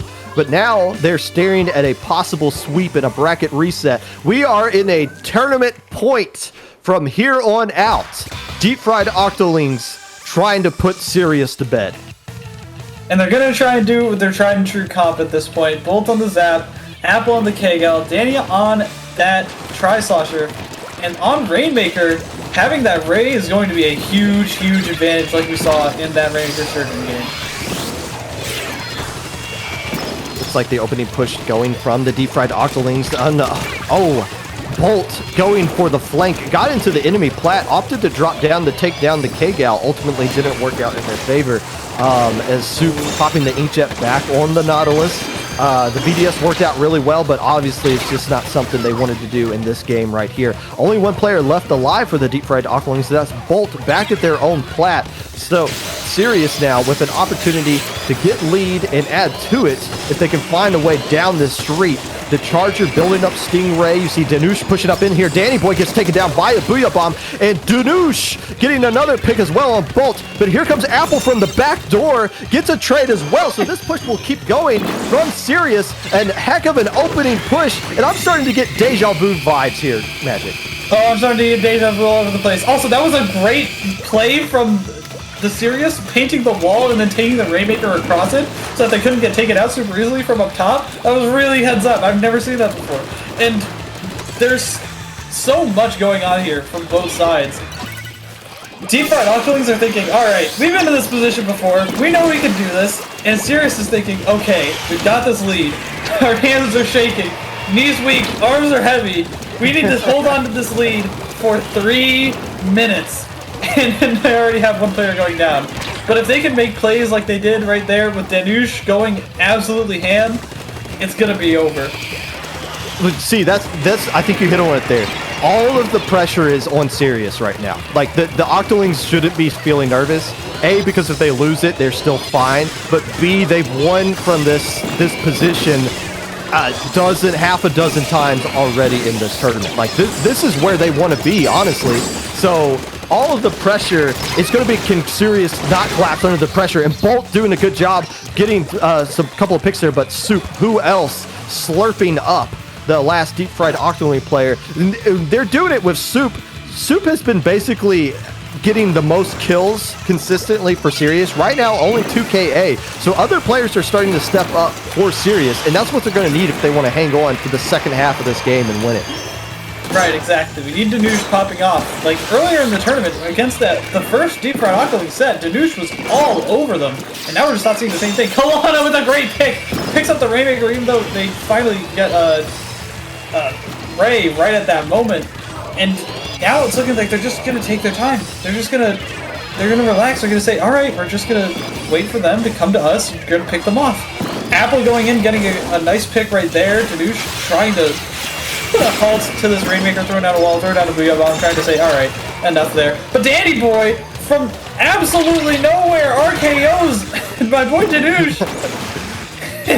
A weasel in the hen house finally gets taken down. I don't know how Dan ended up out there, but only takes down one player, so damage a crisis avoided by Sirius as the Rainmaker resets. 1:20 left to go here. The clock cannot bleed out quickly enough for Sirius. They do have the armor to go with here. Here comes the Stingray from the Deep Fried Octolings, trying to make a push happen, trying to get a few picks before they pick up the Rainmaker. They do have control of mid. Bolt trying to work around with a pincer as a couple players are stuck on that left side, but the Tri-Slosher going down from the Deep Fried Octolings is going to stall out this counter push that the Deep Fried Octolings are trying to pull out right here. And 1 minute left to go. Sirius trying to just bleed out this clock any way possible. Apple trying to get a pick here on the K-Gal. Does take down Friend, actually, but the Booyah Bomb following it up as well. And the Charger being the last player left alive. If they can survive this, Soup, Mars,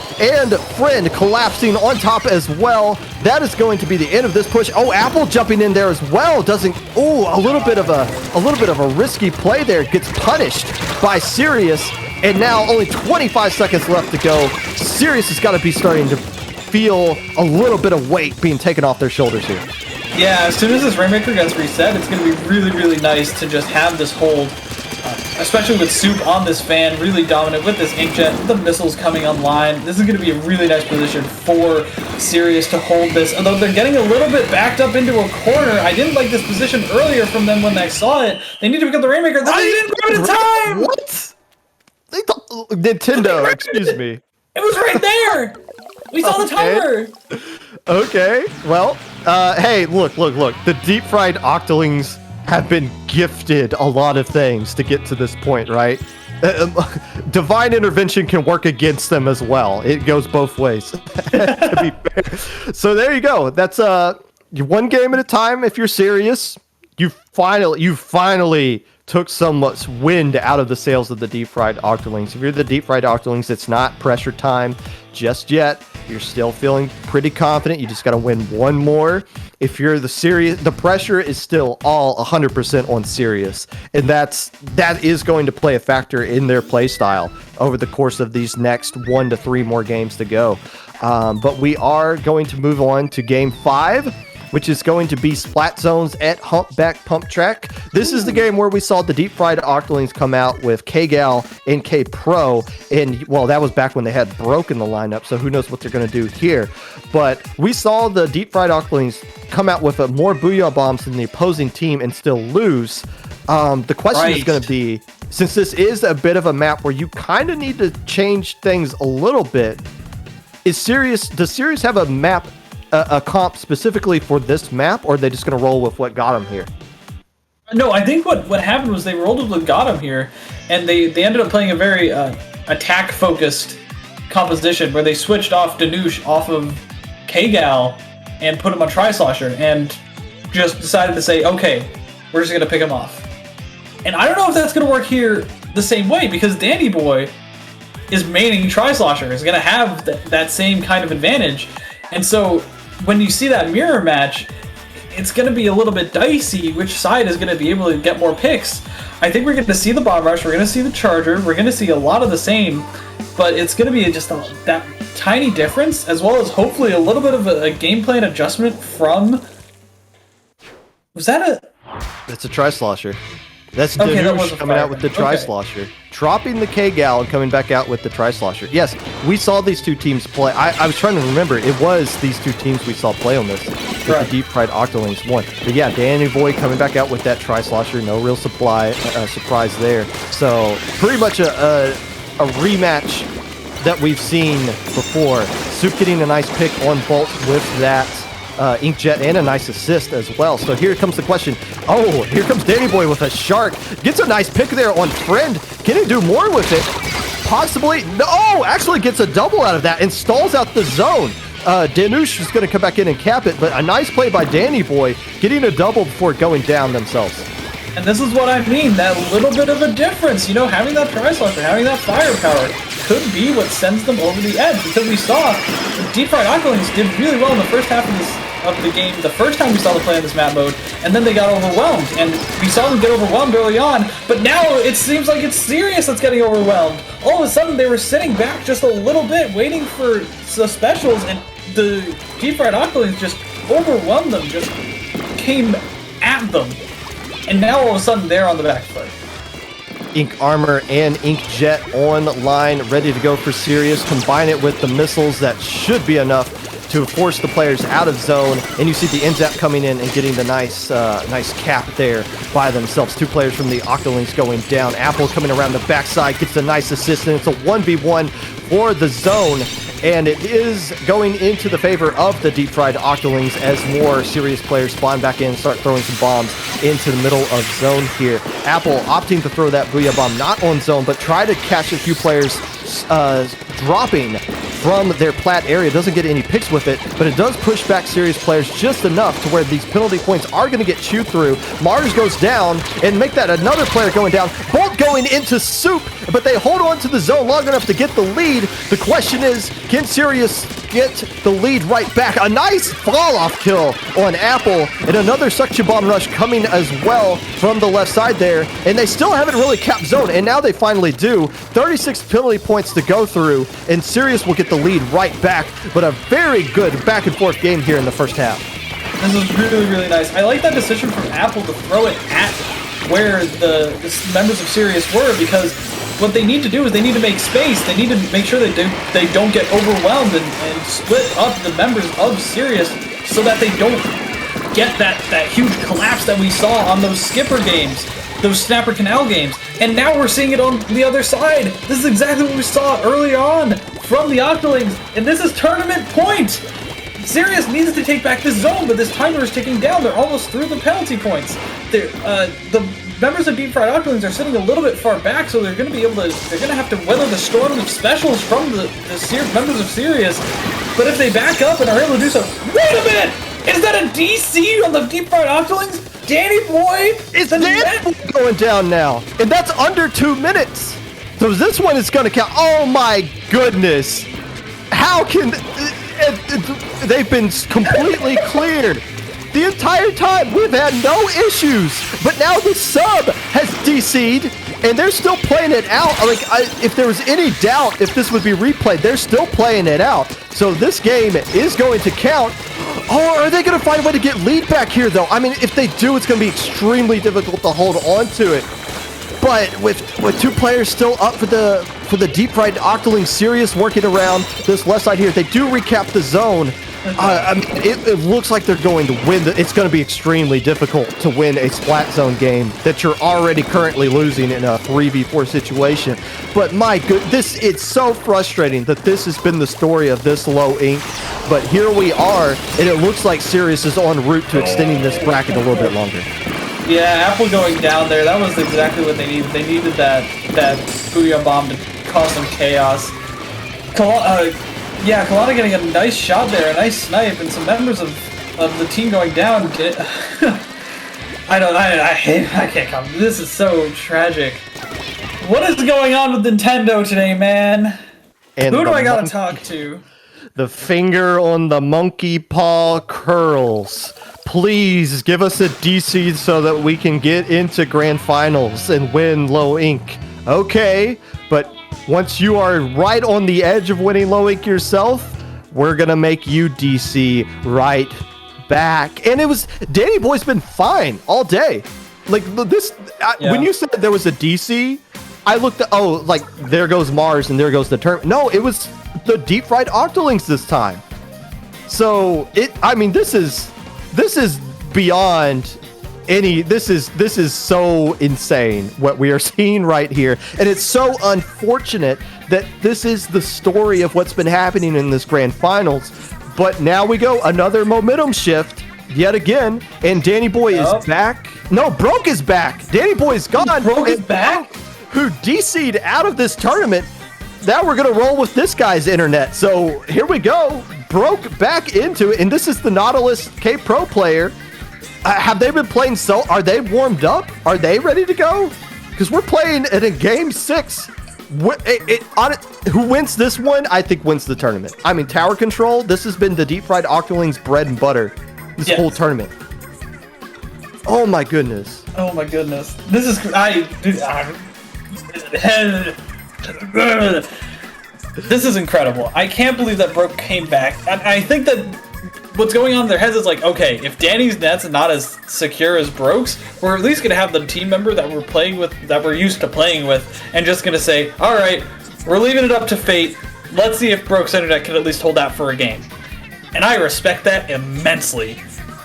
Yes, I like it as well. Go with the one that brought you this far. Obviously, Danny Boy's contributions beyond amazing coming back in, but now again, can Broke come in? Is this going to be top 10 anime redemption arcs of all time, or is Sirius going to get some revenge for what happened to them the set earlier? Game 6, Deep Fried Octolings yet again in a position to close out this tournament. Sirius wants to keep it going a little bit longer, and we do see Broke coming back out with that Nautilus. So again, no more Tri-Slosher. This is back to the comp that they were used to using, gosh, maybe 2 hours ago at this point. But that Nautilus of Broke was working out really well when they were allowed to stay in the game. IPL giveth and IPL taketh away, and let's see which one takes the cake in this grand finals set. This is a really critical game, and Danush and Soup trying to overwhelm Broke. And unfortunately, the player who's fresh off the bench is going to get taken down. Danush trying to make a play is going to get taken down as well, going a little bit too deep. Friend gets taken down after trying to get a couple of plays, but that's going to be the checkpoint for Sirius. Oh, goodness. Kalana's trying to make some plays, the mid, trying to get some paint down, and I think this is going to be Deep Fried Octolings making a push. You know, it doesn't. We talk about Broke. Obviously, Broke is the story of this game, but it's not going to come down to Broke to win this game. If I'm the Deep Fried Octolings, if I'm Bolt and Apple, I'm putting it on my shoulders to will my team to this victory in this tournament right here, right now. And Broke stepping up as well and getting a nice assist with that Inkjet. 2 players going down on the side of Sirius. And now the Deep Fried Octolings taking their first stab to try to clear this opening checkpoint that they need to get to as well. But obviously one more player going down. Oh, make that 2, and they're forced to kind of retreat. And Danoush forcing all of these other players to retreat. And this is a heck of a situation to be in for Sirius, because they are in the perfect spot to clear this deadly second checkpoint.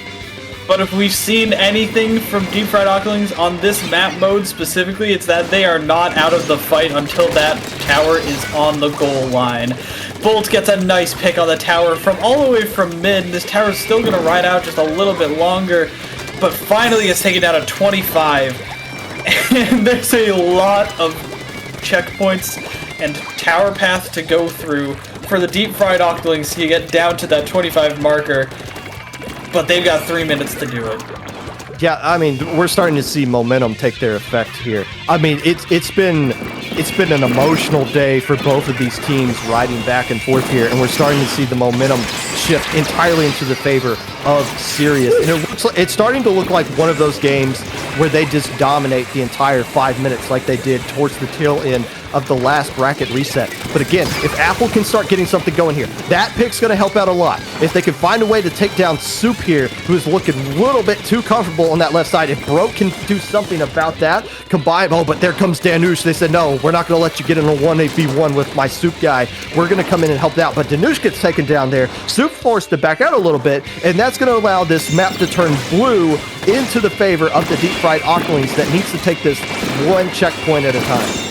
Broke already has 3 Inkjets and doing a really good job of keeping people back with them, you know, putting on a lot of pressure. Here's a Booyah Bomb. They need to back off this tower just a step before they get onto this top left area, but it seems like they don't have control of it yet. They're going to get taken out.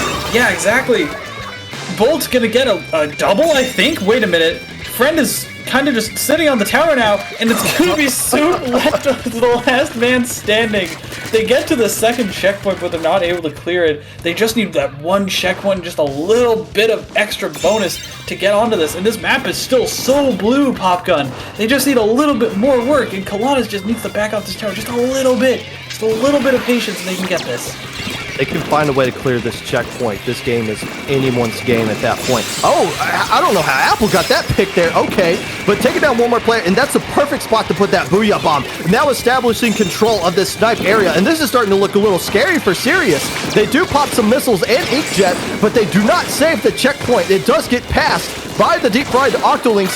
Looks like they are going to clear this up, though, getting in a couple more players taken down. Mars trying to stay alive. Oh, they don't realize that Broke of all players, still alive in the enemy base, and we got a DC on the side of Sirius. Are you kidding me? Are you kidding me? And the Deep Fried Octolings have to just stay on the tower for 20 points, and they will be crowned the champions of this tournament.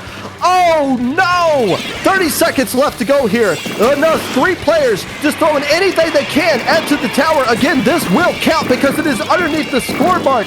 Apple trying to do enough to stay alive for that. 2 more players go down. 1 more left alive for Sirius. And oh no! This is how the tournament's going to end. This is how the tournament gets left to go. The lead going to the Deep Fried Octolings, and that is a wipe.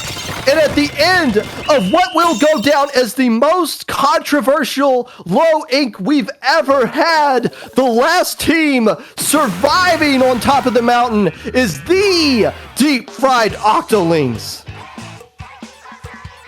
You know what's hilarious? The fact that Broke came in after DCing twice earlier on, and not DCing for that game, but another player DCing. That's just irony, in my opinion.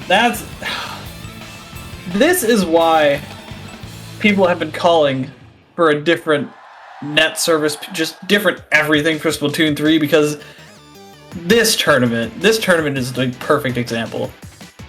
I don't know what to say. I mean, you guys know me. I'm a person who has no issue talking about what I feel like is on my mind. I honestly have no idea what to say right here. I mean, that is, you don't want a tournament to end like that. But I mean, at the same time, like, what can you do? You know, like, it wasn't just one team that was struggling there. DC's got the deep fried Octolings in a hole earlier in this tournament. It got them back in the grand finals. It almost cost them the tournament right there. And it's so bizarre that literally all of these DCs happened at just the right time to where they can't be replayed. Like, it went the entire game, and every one of those DCs, just about every one of those DCs, flipped, changed who would have won that game. Almost every single one of them. And that's it. But since it happened across the board, you can't take credit away from the deep fried Octolings. I said Bolt or Apple needed to step up there. In that final game, who top fragged over everybody, miles above everybody else? It was Bolt with the N-Zap, getting the job done with 16 KA. But man, what an unfortunate ending, and what will be a low ink that we're going to talk about for a long time. Oh, this is going to be on my mind for probably the entirety of leading up to Splatoon 3, because I just don't want to see things like this happen. There's so much controversy, especially around like lag rules and DC rules and tournaments, and I want there to be less of that. I really do. Your final score here that was a record. By the way, in case you were wondering, that was a record amount of games played in a low ink grand finals, 13 games. And just the last team standing at the end of all that was the deep fried Octolings. And a well-earned win for them. For Sirius, a great tournament run for them themselves. I mean, I don't know what to say. That wasn't Mars that DC'd that last game either. That was a completely different. That was Danush, wasn't it? The K guy. It was. Yeah. Oh my! You know what, Magic? It's you. It's every time we bring you in to commentate these grand finals, something bizarre, some incident happens, and it's so I'm blaming you for this one. I'm the bringer of chaos. Well, I don't know. I guess that wraps this up here. Your deep fried Octolings have won somehow the June 2021 low ink. Magic, go ahead and plug yourself a little bit. I don't think we have anything else to plug here. I just want to say, great stuff from both teams. Again, like, both teams played exceptionally in these last few games, beyond the DCs and everything surrounding that. These were fantastic games that were pretty high level. But you can find me at magic_octo on Twitter, at magic8_ball on Twitch. Popgun, where can the good people find you? You know, you're gonna find me curled up in my bed after this. That's where you're